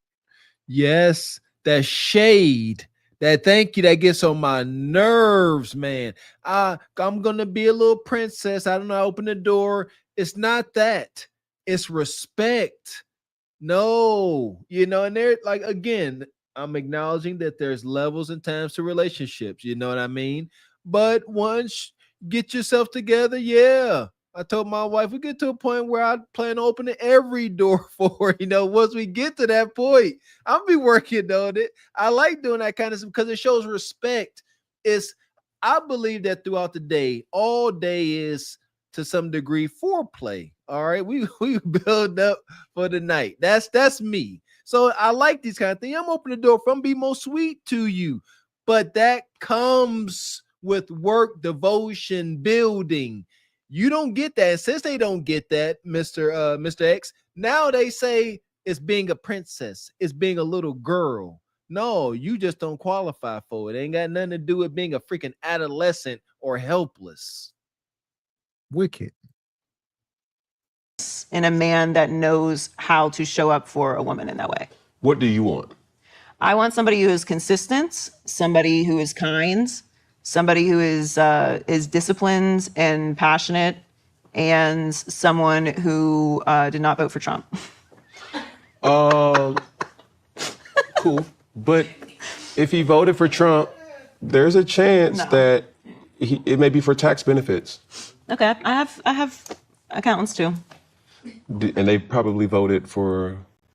I don't know who they voted for. No, I'm not kidding about that, but I'm not going to ask somebody that.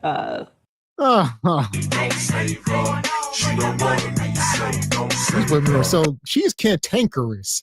This is a she said, if you voted for Trump, and then Cam said, what if it's for, taxes? He'll say, I got accountants. What do that got to do with what he said? Them two things don't correlate. All right. If he talk about taxes being reduced or whatever the case may be, it ain't got nothing to do with your accountant. He can't find loopholes that ain't there. So I'm over this woman. She just cantankerous. I love it. I love every minute of this. They got to one up you and they got to show you that they are big, strong boys too, Mr. X. She's like, oh, they did it for, well, I got accountants. I'm a big, strong boy too. I know the game. I'm in the club too, Cam. You ain't telling me nothing I don't know. That's what that was all about. Not listening to understand, listening to respond. That is a sure way to tell these women are damaged. You talking to a woman and he just hit her with some information. Said, okay, you think T-Money bad no matter what. Coverall. Well, guess what? Said, the guy you like, he most likely did vote for T-Money because he getting that money on. Voting is selfish. You vote for your interest. That's what it's about. And that's why she can only say, I got accountants too. It makes no sense, but it's the best you got. Man, what you got, Ebony? You muted. Oh yeah. Bringing politics and stuff into it, like who cares who voted for whatever, like at the end of the day, you're keeping yourself from a potential mate just because of, through politics, or if he likes Trump or doesn't like Trump. Like, if you ask me, I think that, none of that actually, it doesn't matter, so I don't know. She's just kind of just throwing anything against the wall to see what sticks, and she's shooting herself in the foot, like, with all the things that she's talking about. So she has to keep shooting herself in the foot because it's not going to happen. Right. So it's like she has to keep putting obstacles in the way so it can look like it's everybody else and not her. It's just another way of not accepting accountability. Like, look at her. Look at this right here. Like, this is all the bad babes right here. This is what y'all do to yourselves. Y'all fly so close to the sun trying to be like these men out here, trying to act like them, move like them, make money like them, all this stuff like them. And then look at you. You're fired. You're divorced. You have nothing but your lashes and your weaves and your vacations until you hit 40. And then your sugar daddy is moved on to the next girl because he's going to take care of you up until this stuff is over. And then you're going to be a burden. You're not going to be just a liability. Once the court documents are signed, you then become like something to get rid of, like trash. So it's over for you. And now all these men who you could have choose from, they're all looking at you like, you missed out. Like, think of all the men that you met from the radio station to Fox to now. Like, this is the end of her road, y'all. This is it. This is the last stop before she has to go date the trucker, to date the guy driving the bus. Like this, but she's fighting it. She's fighting it right here. She knows that this is what's next for her. And she's depressed. On a date, I really just I'm an energy person. Mm-hmm. Like I need to feel the energy between the two of us. Yeah. And I need to feel safe. Man, listen, I owe a service to my partners that's out there, my bros. Hey, we're gonna do. We need. But I will say this: I don't like time wasters. Like if you and I'm not having kids. I don't want kids. I don't want kids. What? I don't want kids. I don't want kids. I've been saying this for years. I don't want kids. I don't want kids. I do not want children. That's not a problem. I just want to know. I've never wanted children. I physically don't want them. I've got a huge family. I love kids. I always have. But you keep them at you the fun auntie. I'm the fun auntie. Here's some stuff. Here's some sugar. Off to your parents, and then I'm going to Barcelona. So just we're not getting pregnant. We're not getting the girls. But could you date a guy who has children? Yes, but not a man that has children and has baby mama issues. You have to have a good. You got to nuke that. No. I think you need to have a good, respectful relationship with. No, I'm saying nuke it as in like it has to be controlled. There's been an understanding on both sides from expectations from the man and the female. Co-parenting has to be in check. Yeah. I'm not doing drama. I can't. I personally am not signing up for that. She belongs to the streets. Here's what I'll say. Y'all know me. I don't have an issue with Joy's position. She's a concubine, and I advocate for concubines. It's just that she's still young enough that she will wake up soon enough. All right, that's the difference between her and Kendra is Kendra still want kids and all that stuff. Where Joy, like, I don't want anything. I'm a man, right? She want to be a big, strong boy. But I think as she get older, she gonna want to get married and have some kids. It's gonna hit her. There you go. But you know what? Her bit of self-awareness, knowing she ain't built for kids, knowing that she is cold and bitter, that is helping her get her desired outcome for the time being.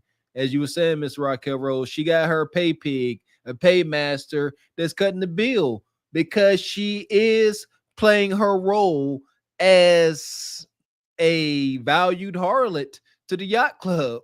Yeah. And so since she knows her lane is wicked, she is getting her outcome. That's why she's like, oh, I'll give my nephews away and I'm going to Barcelona.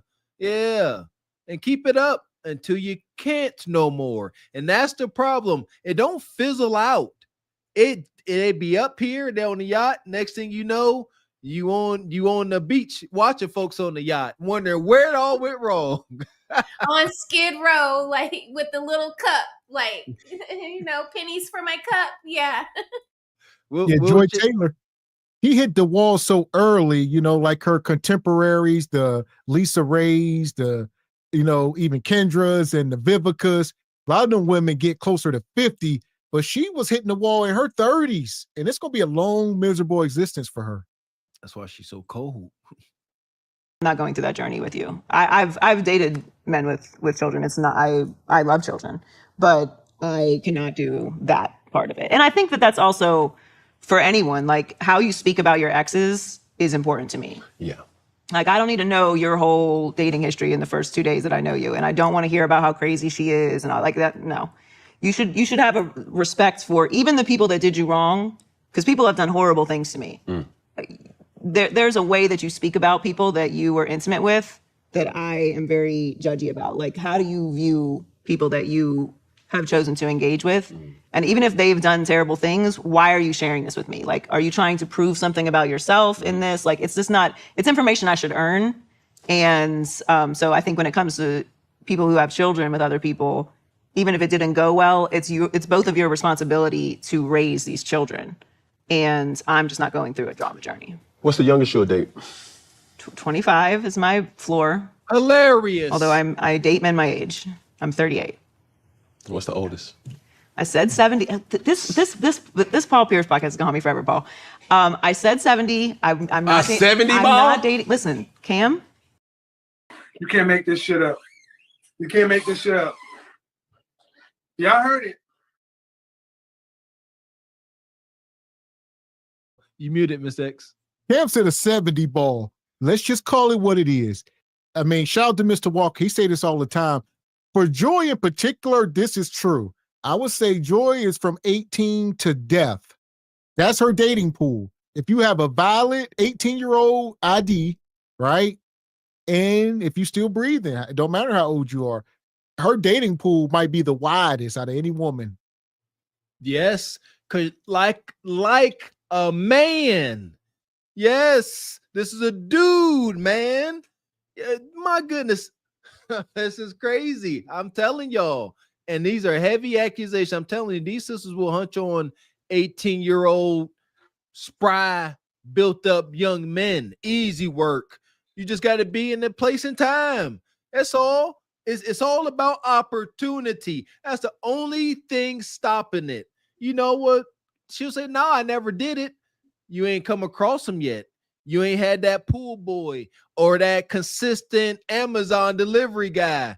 Keep coming around them, and they need some meat. They gonna give you that kudakata. 18, 17, I don't care. Egregious 16, done synced it. Yeah, and for her, she is definitely giving like the pap type vibes, because she's talking about she doesn't want to have kids, she doesn't want to have like a legacy. And any 25-year-old man, he's thinking about having kids and getting married and having a legacy. And so no 25-year-old is going to take her seriously. She's definitely for the pap, the unk type generation, because she's giving selfish, like she doesn't want to have a family and all that. So yeah, pap vibes for sure. Shout out to Red Room Entertainment. Appreciate you coming through. Says ain't nobody been waiting on this except for Cam. Remember he jumped out the window on Whitlock and he had nothing to do with the ish? Captain Saver Joy. Ruh-roh.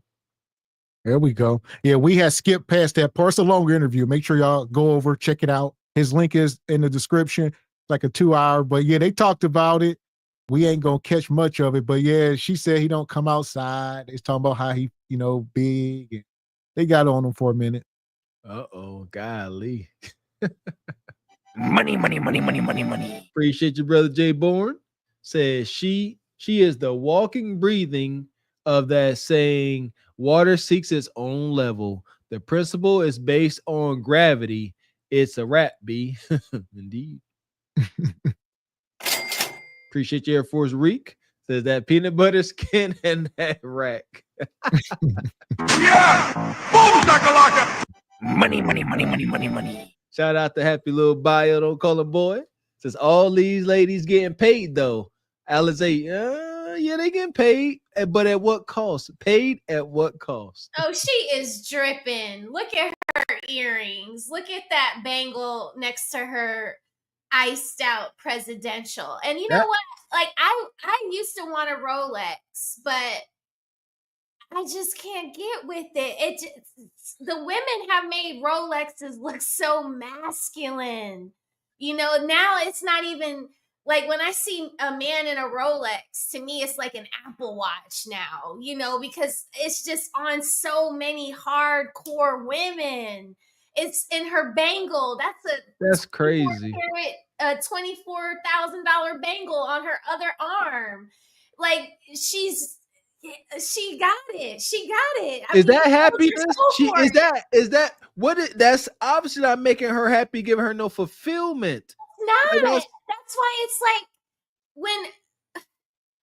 that's why I say to the ladies, because it's like you look at women like Joy Taylor and you think you measure yourself to her and you're like, well, I'm doing something wrong. And it's like, no, you're not doing anything wrong. You're not selling pieces of yourself for trinkets, and that's okay. Like jumping off, you don't have to jump off the porch going 60 miles, 70 miles, 90 miles per hour. As a young lady, like you build, you learn. These ladies, the reason why they get to be this big age at almost 40 and not knowing themselves is because they have bartered pieces of themselves to attain men's attention. And once that attention leaves, they don't know what to do because all the things that they've been doing have been for the man that they were accepting and bartering those trinkets of themselves to. So when the man leaves, they're back at square zero. They haven't given their lives any thought. They're just waiting on the next guy that has the money for the yacht or whatever, but you cycle out because you get older, they no longer want you, and then you don't have any men to date from in that pool anymore. And so you have to end up dating the bus driver, but none of them want to date the bus driver. So it is very miserable. You can't convince her now, but when she's Kendra's age, she'll be calling a Kendra show saying, well, I used to, and back in my day, and she'll use it as a way to, give herself accolades. But if they were really accolades, you wouldn't be calling the show looking for a man this late in the game. Exactly. So it's a sad, vicious cycle. Like, ain't gonna stop, can't stop. Shout out to Hex. Says 25 is insane at 40. Straight Arby's work, unless you're just trying to give up practice. Yeah. We appreciate your Architect 79. Says Joy look like a woman that says go deeper and faster. That's all I got, Joy.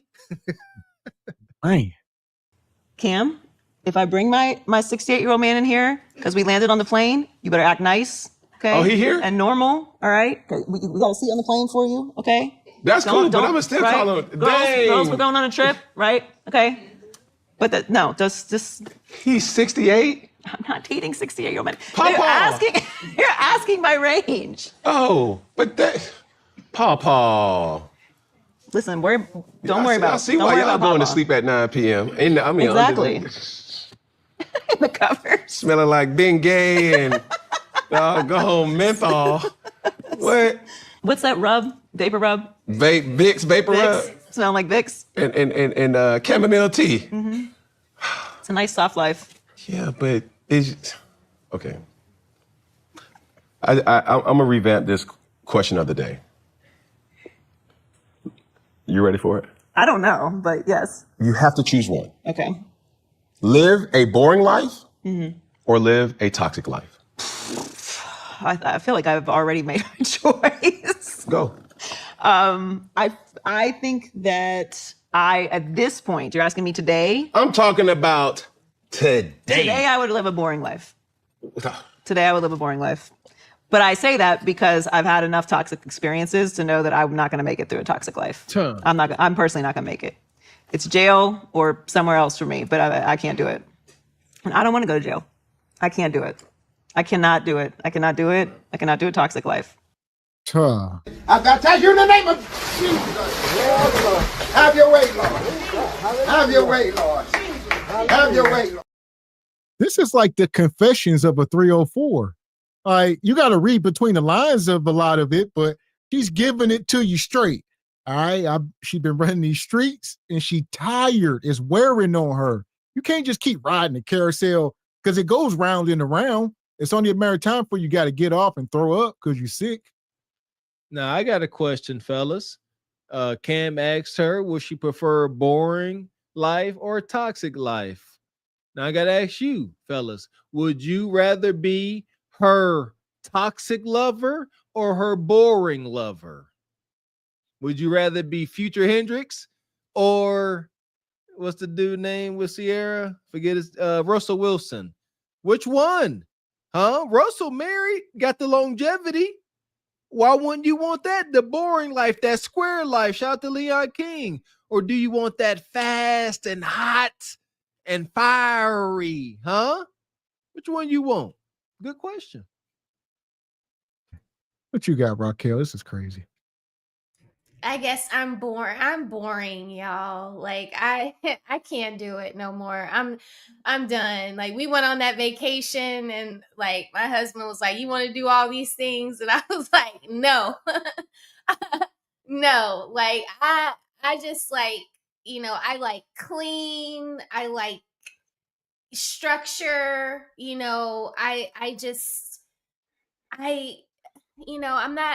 I'm not going to say I haven't been around people that were exciting but I always understood that was fleeting. And there was like, I just wanted to be like my mom and dad. And I knew that my dad wasn't going to respect a life like this. If this was me and I was wrapped up in all of these things that Joy, is wrapped up in, and my brother was, a football player, and I had all these. This is such an embarrassment to her family, and she keeps making it worse and worse. Interview after interview, coming off as selfish, and it just doesn't look like good home training. If I was her mother. And I kept seeing this of her time after time, interview after interview. I'd be like, Joy, why do you keep doing this? Because it's like you're putting more nails into this coffin. You just heard her say she can't do the toxic life. And it's because she's in this toxic ass lawsuit that got her fired from a good paying job that was giving her validity. And she ruined that behind serving her coup de cata up. And as much as you don't want to say that to your parents know exactly what you were doing. So your parents know, your brothers know. It's embarrassing. This is not what you want. Like, you don't work so hard to get as far as she got up on the ladder to fall this hard. And this is just so embarrassing because where do you go after Fox, Ebony? Like, right. Is there somewhere else that you can go after Fox fired you? No, and nobody wants her, So, yeah, she's talking about living a boring life and a square life. I'll take that any day over living your life like this. Going into your 40s and you're not with anybody and you're under no instruction whatsoever. This is why you're acting the way that you're acting. And, like, give me the square, boring life. I'm all for it. I'll take waking up on Sunday mornings and making my family brunch over going to brunch, with the girls and shaking ass and doing all that any day. Like, I love my square, boring life. I'll take it any day over this. I mean, like, what's the outcome? Like, what's the game plan? Like, I was in my life last night, and I was like, wait a minute. I didn't get my cart before the horse checks. I usually right. And I'll tell you this real quick. Let me get in here. Joy is a hurt little girl. So part of her origin story is she claims that her dad was abusive to her mom, and that's part of her story. So she got PTSD on black men in particular. So she claimed, I don't want to do it because I don't want to be abused and this and that. Was her dad in the league too? I don't think. Do we know? Oh, okay. So he was just that way with her mom. Her dad is black. Her mom is white. Whole deal. Oh, okay. Yeah, and get therapy, seek therapy, like get over your issues. You can't go through life just, with all this trauma and treating men just because of what happened with your own family situation. Get help, get therapy, and move on from it. Like, I don't know. Moving in scarcity and lack. Yeah. A nice, boring life for me. Man, please. What skeleton emoji, bubbling emoji, doctor emoji, what's the gas mask emoji? Send all that to me. Baby, you're not believing it? You gotta be rough around the edges. I can't do it. I'm in that. No, you want to know my type? Not toxic. Not toxic. Just a sprinkle of it. No, okay. But a sprinkle is different than a whole cupcake. Okay, I'm talking. No. See, you did a heavy. No, that's a spoon. A spoon. No, I don't want a spoonful. I want like 2 sprinkles. Salt Bay. Yeah, Salt Bay amount of toxic. Salt Bay of toxicity. Yeah. I want you to be stressed out that I am not around, right? In a healthy way. But anything more than that, I can't do. I'm not gonna do it. I can't do it. Man, that 68-year-old gonna be narcoleptic. Exactly. Yeah. Life is too short to be stressed out. And what are we stressed out about? What are we fighting? I'm not fighting. He lived all his life. At 68, he almost up out of here. We playing chess. Well, I'm not dating a 68-year-old. Oh. I'm. You asked me my range. That's my range. That's my cutoff. But what I'm saying is, I cannot fight anymore. I'm tired. I'm tired, Cam. I can't be fighting. I can't be. She belongs to the streets. And we just had the woman earlier. She say, I'm going to be in Atlanta. She was selling Kudakata. She said, I'm going to do this. And when I get in my 30s, I'm going to settle down. And I'm going to find a simp to take care of me. This is their game plan. This is what she is saying. I'm tired. I done did it. Now where's my simp? Told y'all. I know I'll be talking about. She just admitted that Cam asked her was she like toxic or boring. Both. Want boring with a little salt-based sprinkle of toxicity. It's documented. Y'all women like a little bit of toxicity. I like to call it pleasantly toxic. It ain't got nothing to do with cheating, being any type of abusive. It's knowing your value and not taking no crap. In relationships, we try one another, and you might have to say, hey, let me show you remind you who I am, baby. Calm down now. That's all that type of, and they likes that. They don't want boring and non-eventful. No, they want some friction because that's part of their foreplay for one. A little bit of trauma hunting. Yeah, we want to know, do you really love us? That's bullshit. And I see the brother Leon said Joy gonna go on OF, which I don't think she would, but if she did, she would make millions of dollars. But she wouldn't do it, like I said, because of her family. Her brother would loan her $1 million for he did that. Facts. Shout out to her brother. Arguing, why are you here? Who's that? No. I'm not doing. When did you meet them? I'm not doing none of that. Zero. Okay, could you date a person who make less money than you? Yes. Right? Yes. Because not understanding who you are comes with you're a dope female, right? That gives you access to a lot of dope males.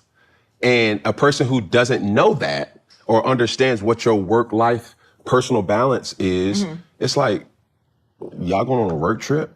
Is it really a work trip? Well, I think it depends on, first of all, if they make less money than me, that's all relative, right?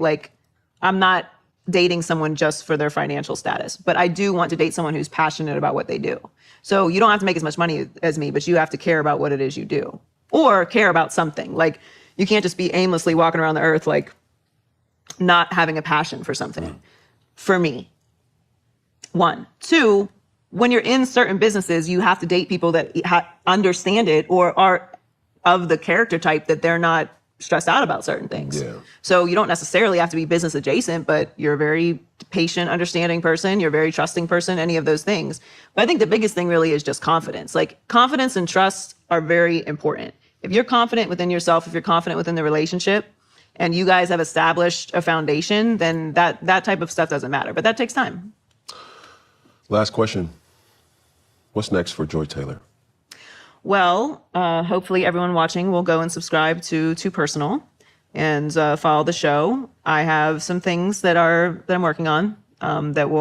You a lie, and the truth ain't in you. You ain't working on nothing. You ain't working on nothing but getting a new pair of knee pads. All right, that's it. Joy is a YouTuber. Go and subscribe to her channel. She's a YouTuber like us. Yeah! Boom, shakalaka! I don't know why they say that. Like it's, I don't know. Like it's He's just defeated. Look at that's why she did that. She's defeated, Mr. Walker. She is. He said, "What's next for?" Well, I hope you people watching go subscribe to my channel. It was nothing. You're right. She is perished on that chair. So many factors, like y'all stated. She's sitting in front of a guy, the archetype that she desires heavily. She's sitting there. She got these pending and ongoing legal issues. She roll hard, put away wet. Miss Raquel talked about her tennis bracelets, all of her trinkets, her Rolex, her dress, all covered in glaze. When we talk about these sisters up here selling their souls for these things, her paymaster, pay pig, he wants some for that nice little, oyster, face Rolex. He wants something, and they ain't nice about it. That's the thing. See, they ain't sitting there like, oh, come on, Joy, I miss you. He like, hey, I'm about to come. I'm gonna take a shower, be in the room. I ain't got time for this. And this is how it goes. That's why they wore out like that, because she know the price she got to pay for the shiny trinkets. That part, man. Be out very soon. But honestly, what's next for me is I'm going to keep growing in what I've already been building. I knew at some point, right, things were going to change. They always do. And that's a part of the business, and that's a part of life. And, some of the changes are more dramatic than others, but I have a lot of things that I've been working on for a long time. The podcast being one of them. And I'm, excited about the growth that we've had from it and the platform that I'm building with it. And like I said, Shout out to Joy. She a podcaster. I wonder what Kendra think about you, your dear friend Kendra. Kendra ain't too fond of YouTubers. All right, Kendra gonna say, Joy, you got fired and you on YouTube? You don't have an app? You ain't got nothing? You broke? Yeah! Boom, shakalaka! You're gonna get ostracized from the bad girls club, the mean girls club. That's unfortunate. These sisters live and perish by their social groups. Oh, they would rather get glazed all on by some 70-year-old man than to have to tell their social circle that they did have to get out the penthouse, that they did have to trade in the Rolls Royce for a Honda Civic. They rather off themselves. Nope. Yeah, this is crazy. we're not done. There's lots of things, there's lots of spaces, there's lots of platforms, there's lots of things to be a part of. And I've been doing this a long time. And it is a lot. Come over here. Join the Regal Rumble. All right, it's a lot of stuff to do. Pull up, Joy. Pull up. See if you can outshine Ebony Dean. Man, she'd be over cussing us out. Like these sisters only talk about money. We ain't got enough money to be criticizing them in their eyes. She's like, huh? What did you say about me? When's the last time you was on a 30-foot yacht? Never, Joy, never. Okay. Show me your yacht. Go ahead, Ebony. What you? Yeah, and she just looks defeated, you guys. Like it's all in her face. It looks like she's giving up. Like there's no life left in her, like in her facial expressions, and it's sad. You know, she's going into her 40s, and you should be living your best life at this time. You should be settled down and have a man in your life that makes you want to smile and is your pride and joy. So she just looks like kind of like she's giving up. I mean, yes, she has on her little red outfit and, legs shining, skin looks good or whatever, but just in her face, she just looks defeated. And it's sad. She needs to figure it out before it's too late. It is too late. If you ask me, that's the whole title of the show. Winter is here. This has to play out. And Joy she is at the front of this. What she has done, the choices that she has made throughout her life that has gotten her here. This is the swan song. This is the climax. This got to play out. Ain't no ship coming to save sisters like Joy. This is karma. It's unfortunate, but it has to play out. And my reputation is what it is because of the work that I've done. Yeah. And just stay tuned.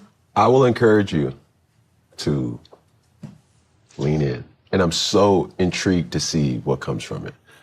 Because, like, you got it. You have, like, your voice, penetrates ears in a way. Like, wait, what'd she say? Not a lot of people have that. Thank you, Kim. Lean in on it. Now, as we end things here, Funky Friday. Can you follow the script? Are you coachable? Let me give you some instructions. When I say all together, we're going to say one love. When I say all together, we're going to say one love. When I say all together, we're going to say what? One love. See, there you go. It's the first 15 minutes, the last 15 minutes. You got to, you mentally drain, that's 68. Cozy down. We've been chatting for a while. A while, yeah. One love. No. You want me to give you that football energy? That cheerleader energy. It's a joke. It was a joke. It was a layup. It just blurted out itself. It was like, I'm sorry. It was a joke, ladies and gentlemen. Like, watch the whole interview and you'll see. It was perfect. So here we go. That's Joy. I don't know what's next for her because she can only keep doing these interviews as long as she is relevant. And she ain't on TV no more. And she on YouTube and it's very competitive up here. Her and Kendra. Maybe they should start a reaction channel. Joy and Kendra. All right. Cart before the donkeys. Yeah, that's a good one. You and Kendra up there. I don't know because y'all can't. How long can y'all stay relevant and people really want to know what's going on with Joy? It won't last long. There you go. Shout out to YouTube for equaling the playing fields, huh? Only on YouTube can you see nobodies like Mr. X and Mr. Walker on the same screen as the who's, the Joy Taylors, the Cam Newtons. Y'all with us common folk now. That's gotta suck. I never thought about that. I'm trying to step outside myself. If I'm Joy, I'm like, yeah, I ain't trying to be no lowly YouTuber podcaster. Y'all common folk. Welcome to the band. It's unfortunate. What you got, Raquel? She just is. I mean, her body language, this closeout where she was like, you want that football. He was like that cheerleader.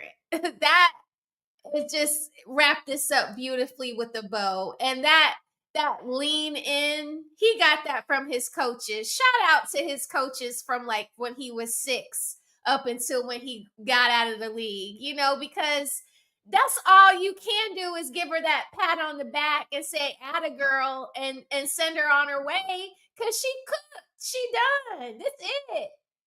And he said it. He's like, it's the end of the show and you like, all for one or whatever she said. She done, y'all. Look at how she's sitting there. Ebony, she ain't got no like punch and, her shoulders are just frumpy. She trying to look dominant with the red. I get it. You want to be a powerhouse. You want people to feel your energy is not down. But girl, we know you're cooked. This is it. This is it. Yeah, you can just tell in her body language, everything about it. She's slumped over and, like girl, get it together. Yeah. If you were gonna be this low energy, you just should have forewent the interview until you felt better. Right. Like, we can see you've been on the yacht, but you're still butthurt. Maybe you should just chill out on these interviews until you get some of the legal things going on. And y'all, in the lawsuit, it's not just that she was sleeping with the dudes or sleeping with Acho and all these people. That wasn't the grossest thing. The grossest thing was her telling the other lady to just go along to get along. And that's what I'm saying when I was talking about last night, that girls shit. Girls will say, girl, quit tripping on that. Let him touch your booty. You know, like, he gonna get us drinks, or he gonna get us into, you know, the Star Island. He gonna get us over there. No, I'm not. No, absolutely not. To get to Star Island, I got to do what? No, Right. I'm not doing that. But this is Joy. So, Joy, girl, welcome to YouTube. Welcome to YouTube. And her and Kendra would be perfect to sit around and talk about us, talking about them. Yes. You know, I welcome them to do that. That would be great for us, you know, because we would be roasting their asses because they don't have a clue. There you go. We welcome it, please. We with the smoke. That'd be too awesome. It'll never happen. Yeah, it'll never happen. They're gonna keep on taking y'all's talking points, because even my husband was watching something and he was like, I heard that before. And I was like, duh, you heard that on Cart Before the Horse. So yeah, they are watching y'all. They are watching y'all. And they're taking your talking points and regurgitating them to sound feminist, but also kind of like be authentically real. But they're still not real. They're just spinning it. They're taking your talking points and they're spinning it into more feminism fodder. And it's funny to see, because I see it because I'm looking at y'all's videos all day. But then, like, as my husband's coming in and out the door, hearing it on either the TV or my phone or my iPad, and then I'm looking for content and I'm watching Kendra and it's not y'all. He's like, wait a minute, I heard that before. Like, did she get that from Cart Before the Horse? I'm like, she had to. She had to. So yeah, I welcome them to come talk about y'all. Like, that part. And what's your final thought on her, Ebony? Still muted. I think that, you know, I wish the best for her. You know, I hope that she gets it figured out and gets it together. But I mean, by the looks of thing, it's over. It's over for her. It's over for a lot of these women, you know, at that age, and you haven't figured it out yet. You know, and it's unfortunate, but it is what it is. And I wish her the best, but it's just not looking too good at this point. I don't know. Beautiful woman, but I think she overkicked her coverage for sure. yeah, I think she's really pretty. You can't take that away from her. Right. She's pretty, but and Kendra's pretty too. You know, Kendra could look better if she was nicer. If she was nicer. You know, it's Exactly. like Yep. their attitudes make them uglier than they are. Amen. It's so sad. It's such a waste of a pretty face, because Yes. all that madness behind their eyes comes out, and then you can't even see it no more. Right. It's true. Yeah. That's why I'm glad you're here, Ebony. You've been so great, you know, like refreshing. You're not evil. You know, like, it's lovely. I look forward to whatever your channel is going to bring about, because we need more positive light. Like, all she's going to do on her podcast is try to, you know, bring men down. Right. And it's going to be more of the gender war stuff. That's the only thing she got up her sleeve. That's it. Or she's going to try to get into political commentary and move into like Fox or like MSNBC Mhm. and try to do something more serious. But girl, they not gonna bring you on because you messed up at Fox. Right. They gonna want the same treatment. Shoot. Right. But, For yeah. less yacht mileage. Yeah. Right. Yup. Appreciate you, Jay Bourne. Says, I'm taking bets. Pat first, Black Pill second, 25-year-old Lakers in 5. Appreciate you, Brother Hex. Says, duo podcast in Kendra's closet. Ideas? Shout out to Happy Little Bio. Don't call him boy. Says, her ex-husband was in the league. I bet he was. Appreciate your classy perspective. Says these women are just aging out of the market with zero results. Mhm. Shout out to Bob the billionaire. Ain't seen in a while. Good to see you. Says she has become the masculine energy that she wants. Bingo. Appreciate your brother Frederick Howard. Says Jezebel's great granddaughter Joy Taylor, the glistening harlot. Shout out to Bob the billionaire. Says same family, bro in the Football Hall of Fame. She's a Hall of Shame. Nice. Appreciate you, brother Bob. Says Jason had 139.5 career sacks. She got way more sacks. God dang it. Oh yeah, because Jason Whitlock did used to play in the league. No, you're talking about her brother. Her brother. Oh, her brother. Oh, Yeah. okay. Yeah. Shout out to $2 Tony. Says Crystal Luda catches strays. T Raquel for life. Yeah. When she said evil. Shout out to Air Force Reek. Says my prediction is that Joy ends up on Gilbert Arenas or Shannon Sharp podcast. Turn into a bit of a little circuit now, ain't it now? Well, I think more like Raquel said, I think she's going to go more political. You heard what she just said about Trump and whatnot. So a lot of these women are doing. They're going to the political side. So we'll see. Have at it. I'm here for it. And tune in. I think we're going to send her to see Leon and get some instruction. Okay, Leon, I see you. I want to see my girlfriend. Who wants to see my girlfriend? No, we don't. That's my baby. Yes, Lord. Wow, Leon. Wow. That's my baby. Look, me and her are doing our hair on a Saturday night. That's what the good girls do.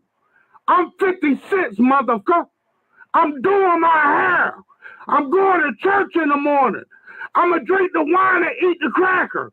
I might do a Holy Ghost dance. But that's where I'm going to be. And if you want me, you're going to want that square life. You're going to want that boring life. You're going to want that life where the lights are on. And the rent is paid. And there's food in the refrigerator. Shout out to Leon. They don't want it, Leon. Shout out to the confessions we done had all this week.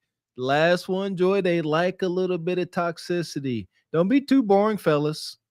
It's a thing. Don't be too boring. I don't know. Find a way to keep your woman pleasantly on her toes. All right. Yes, like say no randomly, like Bingo. sometimes my husband will catch me off guard like that. And I'll be like, well, damn, and then he'll be like, come on, girl, but it's like, oh, okay, like you were just joking. Oh, okay, let's go.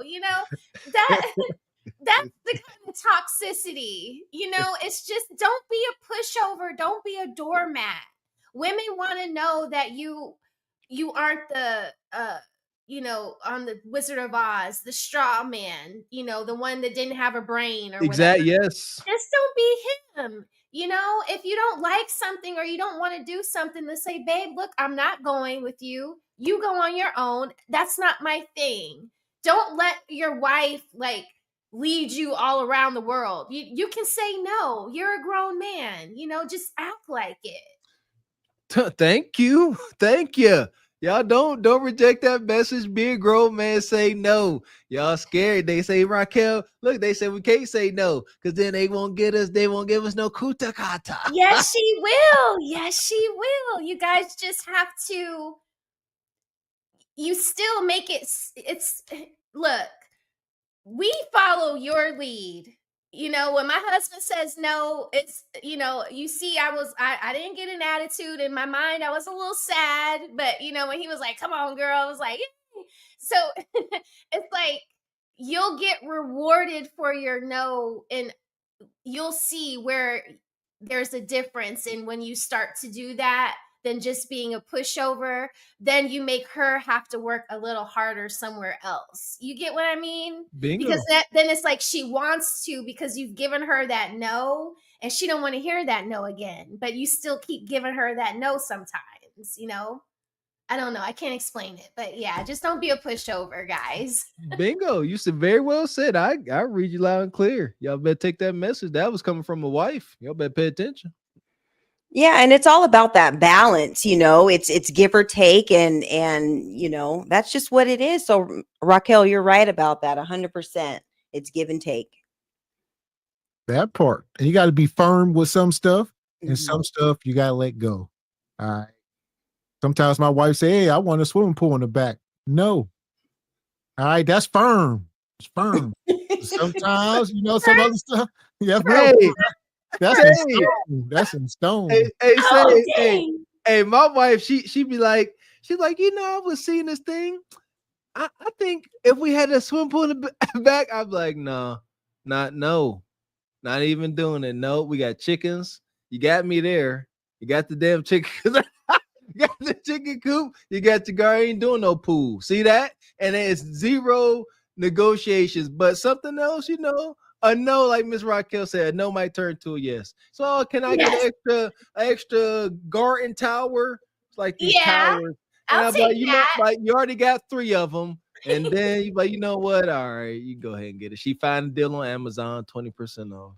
You guys, I want a pool too. So I don't know what it is. Maybe it's because we're in the summertime right now. But yeah, I want a pool too. I've been asking for a pool myself. Pools are high maintenance, and like you said, the older we get as men, and you start to get that knowledge. I guess if you like younger, you just do it on the whim.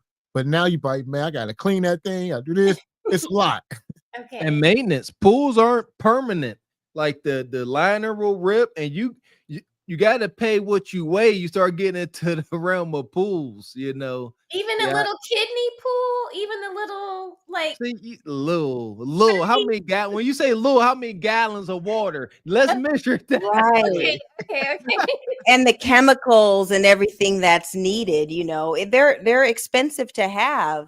But you know, there are times, Mrs. Raquel, that we kind of have to step, you know, kind of put our foot down with certain things. For example, like my son is 16 now. And so, you know, we were discussing buying him a car and all that. And I'm like, I had to put my foot down. Like, if you buy another car, we already have you.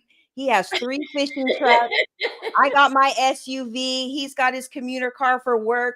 We don't have any room for another car. So you can let him drive the Honda. You drive your fishing trucks, and we're going to figure it out. Like, there's no more cars. There's boats and jet skis.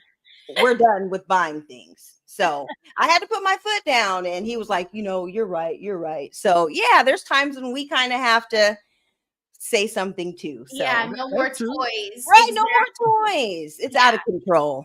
But y'all are charged with saying it a lot nicer than us. See, this is a double standard, and where we have the privilege to say no.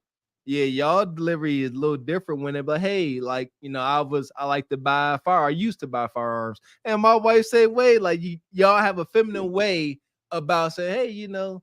You think you got enough? Yeah, you're turning into commando over here. We've got a whole arsenal, babe. Like, is it over now? Like, do we have every single version of what you need today? Is that it? Okay, good. That's it. Yeah, that pool's for the bird. I used to work with I think when I worked at the dealership, there was like 5 techs. They all had pools, and they all complained all the time. And I say, I'm never getting a pool. Same. I've only heard complaints from older white men that I've worked with about their pools. And yeah, rip line. That's where I get rip liners, chemicals, mysterious leaks. I done had neighbors with pools. Yeah, I'd rather you get in my neighbor's pool. Shout out to my brother Rich. Yeah, got weird problems. Like I ain't got time for that. Cause I see there you go. It's a men that need to fix problems. See, if there's a problem, I need to fix it dang near right away. And so if I got a pool that's leaking in the backyard, I can't think until I get it fixed. Like I gotta fix this leaking pool because I feel like will keep the pool up. I'll make sure you won't have to clean it. Like, I heard it do. Sometimes it's like the filtration system, the pumps, all this is so many moving parts. And when it's 95 degrees out and the kids want to use the pool right now, that's anxiety on the man, and I would rather not. Right. Now I got to become an electrician. Now I got to become a biochemical engineer that's really you don't want to start talking about this pool. Now I got to learn the mechanics of this because I got to service this. All I can think about is just bringing my little towel out to sit on my cute little. Yeah, the cute stuff, Raquel, but there's levels to it. My dog can jump in there. My dog can get in, and it'll be so cute. You guys, come on, and I'll help you clean it. I'll never let it get dirty. I'll help you with the little chemical stuff. Like that would be so fun. Like, babe, watch me do the pool. The chlorine measurements. I don't know, but. All right, I'll chill out. Listen, I just say no. I give my wife that look after that. She know it's over. It ain't nothing to discuss. She maybe know when we can discuss something, but it's over. You can put me a little jacuzzi out in the back, maybe, and I can get a little. One day we get wealthy. One day, not 2 day. One day. See, that's what I'm talking about right there. That stern. Not having a whole conversation with me about it. How he just was like, one day, that lets me know right there when he's coming home from work and I'm talking about this pool and he's like, yeah, Raquel, one day. When I hear that, I'm like, all right, let me turn that shit off because he ain't going for that today. But that one day, that is promising. When a man say one day, that means it's not completely off the table. It just ain't on the table, right? Walker, especially if you have come through time and time again. When your wife see you say that and do stuff, people like, all right, you come through. So now let me wait on my one day. Yeah. This is when those to say, they want men to do what they say. Consistency, fellas. There you go. This is critical. Y'all might want to write this down. This is how you have the luxury of being stern. Like Miss X just said. That I always follow through. The only time I didn't follow through, something crazy happened, and it was understandable. So when I say not now, maybe perhaps later, you're not sitting. You like, you know what? I've heard this before. I know how this goes. Well, he'll bring this back up a year or 2 or 3 down the line, and then we'll take it from there. Very well said. There we go. Yeah, that's the beautiful thing about being in relationships for so long. You get to show and prove to each other. That's why it's so sad when people just throw in the towel too soon on a marriage, just because one thing went wrong. It's like, a lot of things will go wrong. It's how you bounce back from them. And if you let that be the straw that broke the camel's back, every single time it gets hard somewhere, you stop and then restart somewhere else looking for perfection, and it's never there. The perfection comes from showing and proving and trying every single day to get it right. So I think that's really beautiful. That part. So what's your final thoughts here tonight, Ebony? We talking about game over. The dating market, winter is coming. All right, the date market is FUBAR.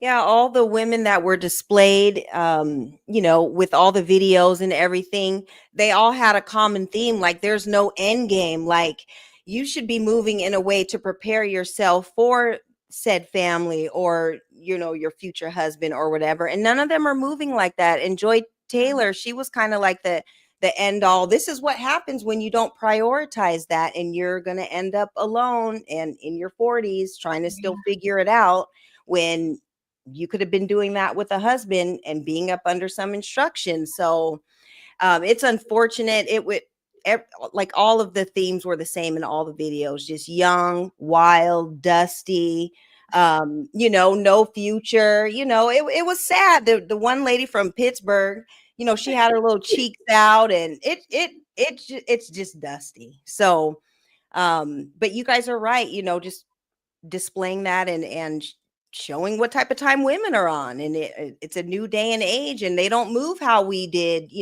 when we were their age. They're moving all wonky, and it's all bad. So, yeah. And it's crazy out there. In Atlanta, even earlier, we had the discussion about the HIV. Got a little heated. I see y'all was in the chat. Y'all like when stuff get heated. Y'all just want to see people turn up. I know that. Yeah, I noticed that too. Hanks, yeah. They like conflict. That's what's up. Y'all know this was never meant to be an echo chamber. So yes, sisters, anytime y'all have any opposing views, y'all, I hope that you don't need to hesitate. I wasn't too spicy, was I? No. I think we all were. I think, it was a little. It was good. Okay, but I was just passionate about the topic, but I wasn't yelling at Gavin. Because I try not to look at the chat because it throws me off. Like, I like doing the panel on Saturdays because I don't have to look at the chat. It's just fun to be up here with y'all. So I don't know what the chat was saying, but I wasn't trying to be spicy with Gavin. Well, listen, it's the Regal Rumble, so we're gonna turn up sometimes. All right. Okay. But yeah, no, it was just passionate, and we was able to come to an understanding and concede. It didn't just keep going round and round. And thank you. That's what it's about. Shout out to the ability to concede to new information. That's a problem up here on YouTube. Folks come up here and there's nothing wrong with being wrong. That's how you learn. But first, you got to acknowledge you're wrong. The problem is people being not to cut you off, Mr. Walker, but part of what my thing was, I was sort of focused on the Black community in particular. What we were speaking on, and Raquel was speaking on the broader spectrum. But yeah, definitely, I understand what she was saying. But yeah, the biggest issue is folks coming up and being loud and wrong. That's the issue. And that's when people have a hard time conceding, HQ, whenever we're loud and wrong. But like, I love giving disclaimers. If I'm not sure about something, I'm always going to give a disclaimer because I don't like having all that egg on my face. So if I'm not sure about something, but I have some information, I will say, as far as I understand today, this is my outlook on this topic as far as my knowledge today. But what you say, Miss Raquel, Ebony D, and Gavin X, may change it right now. I'm open to that if the information is good. Yeah.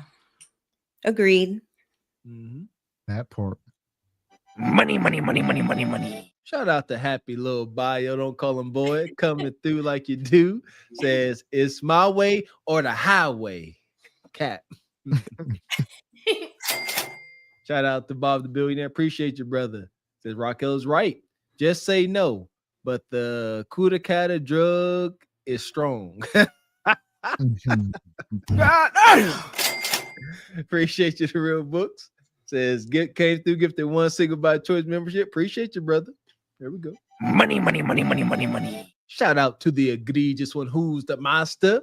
Says first giving honor to God, who's the head of my life, thanking and praising him for the people of the SBC chat and the ones on the panel, despite the lack of melanin, misuse of urban slang. What we doing? Man, shout out to who's the master. Hell! Always something with you, man. Always something.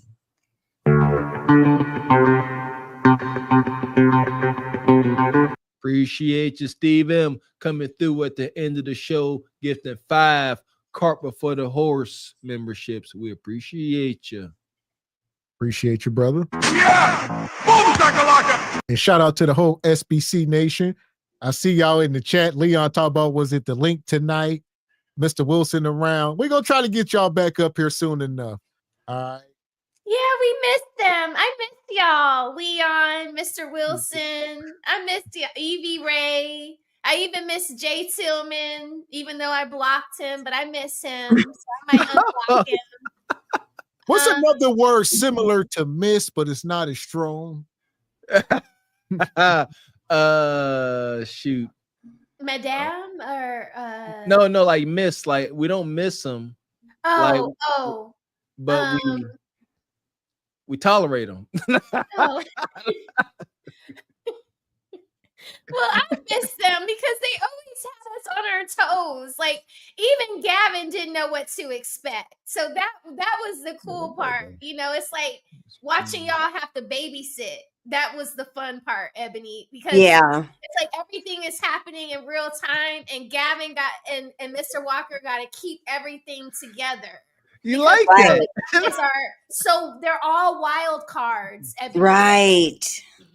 Yeah, because I sit here dealing with a deck of wild cards. That's what y'all like to see. Sit here trying to keep the animals. Okay, noted. So I keep like Gavin is like, oh, you know, because it's like he got to babysit us. Like we get wild, Ebony, because you cool right now, and everything is cool and chill because our energy is kind of feeding. But when you add Leon and Evie Ray and Triple X, you start to forget that you're doing a show with Gavin and Mr. Walker, and it starts to turn into like the cafeteria in high school. Like yeah.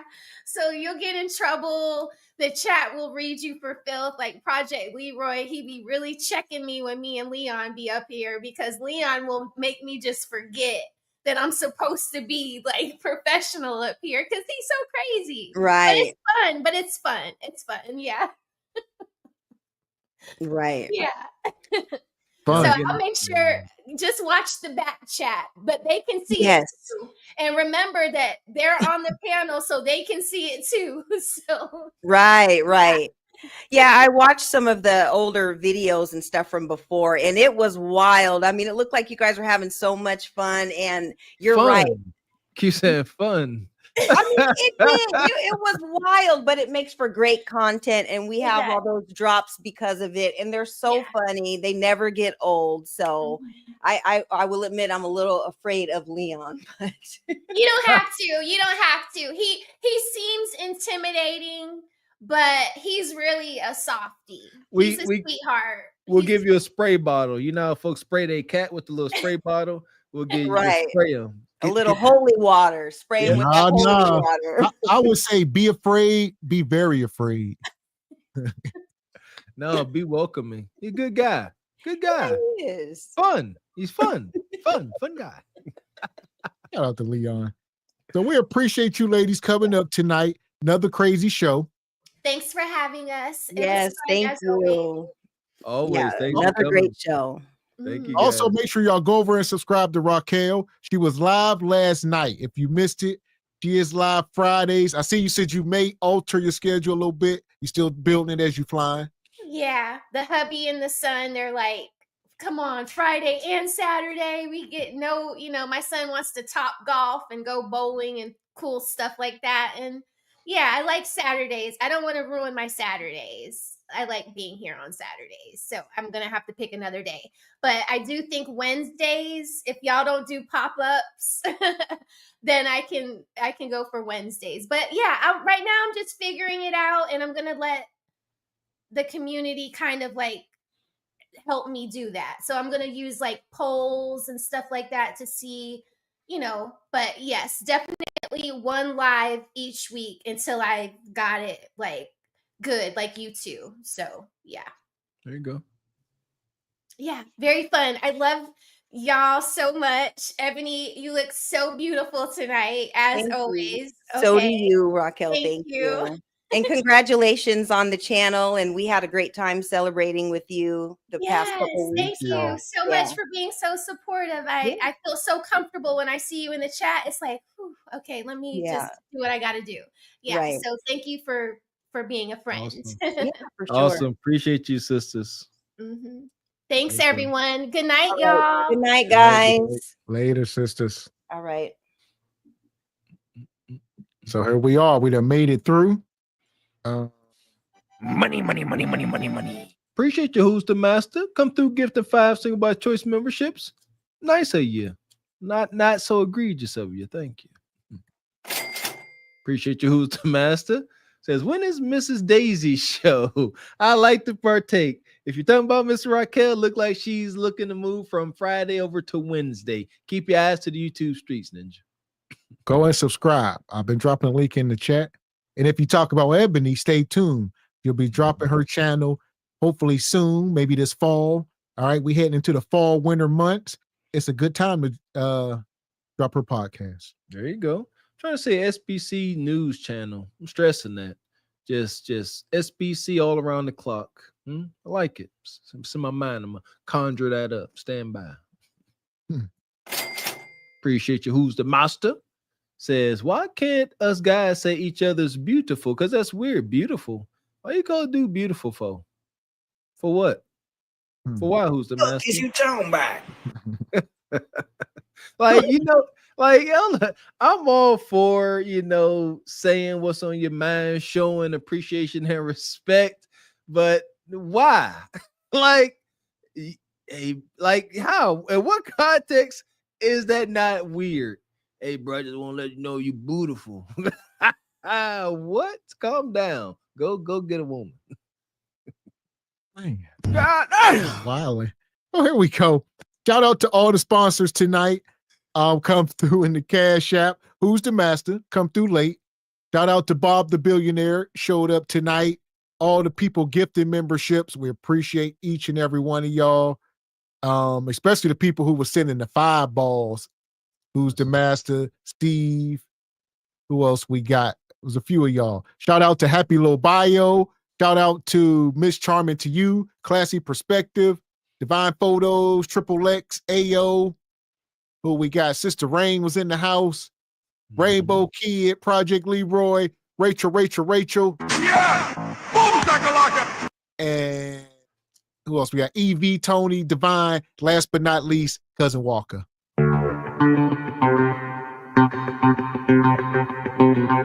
Shout out to Cousin Walker, the original cousin, come through with that big support energy. Shout out to all SBC Nation ladies rocking with us, man. Y'all always the first ones in the chat before the shows, always coming over here showing us Backwoods Country Ninja some support, and we love y'all for it. Thank you, and thank you.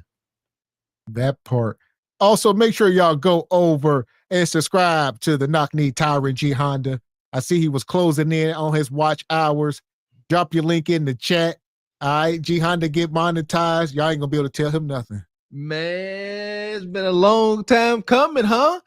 Well, we need to evolve too. So what do we have? So if once we're gonna speak into existence, you Knock Knee Tyrant. Once G Honda gets monetized, how about we exclude G Honda from the word of the day as a gift to him? Or no? We'll let the chat decide, huh?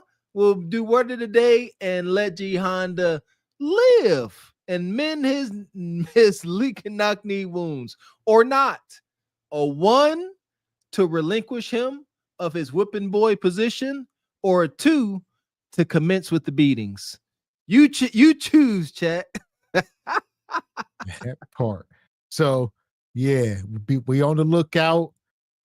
What G Honda talk about? Keep the same energy. G Honda, you don't know a gift when you see one. You ever be starving? Somebody say, "Here's some food and water. Get that out my face." You know what, G Honda? That's fine. That's fine. You know what? That was my disclaimer, G Honda. You want to know what now? At least you can't say I didn't try. The beatings shall commence until morale picks up. You Knock Knee Ninja. See you tomorrow for word of the day. Now. Yeah! Boom, shakalaka! Appreciate you, Itchy Bond. Says thank you. Thank you for your support. Appreciate you. Appreciate you. Who's the Master? Says like this. Gav, your hair looks very full and thick tonight. And Mr. Walker, your beard doesn't look patchy at all. Okay. Yeah, I could take that. There we go. Shout out to Houston Master. Shout out to the whole SBC Nation. We'll be back up here tomorrow night at 8 p.m. Eastern Standard. And if you want to catch the replay, you got to go over to the Cart Before the Horse channel. Make sure y'all go over and subscribe. We are approaching 30K. And we are both channels, so we on the move. We moving, man. Don't be a hater. Subscribe, share the content with your friend, family, enemies, frenemies, all that. That part. So until tomorrow night, I'm Gavin X. I am Mr. Walker. And we are Cart Before the Horse Productions. A good morning.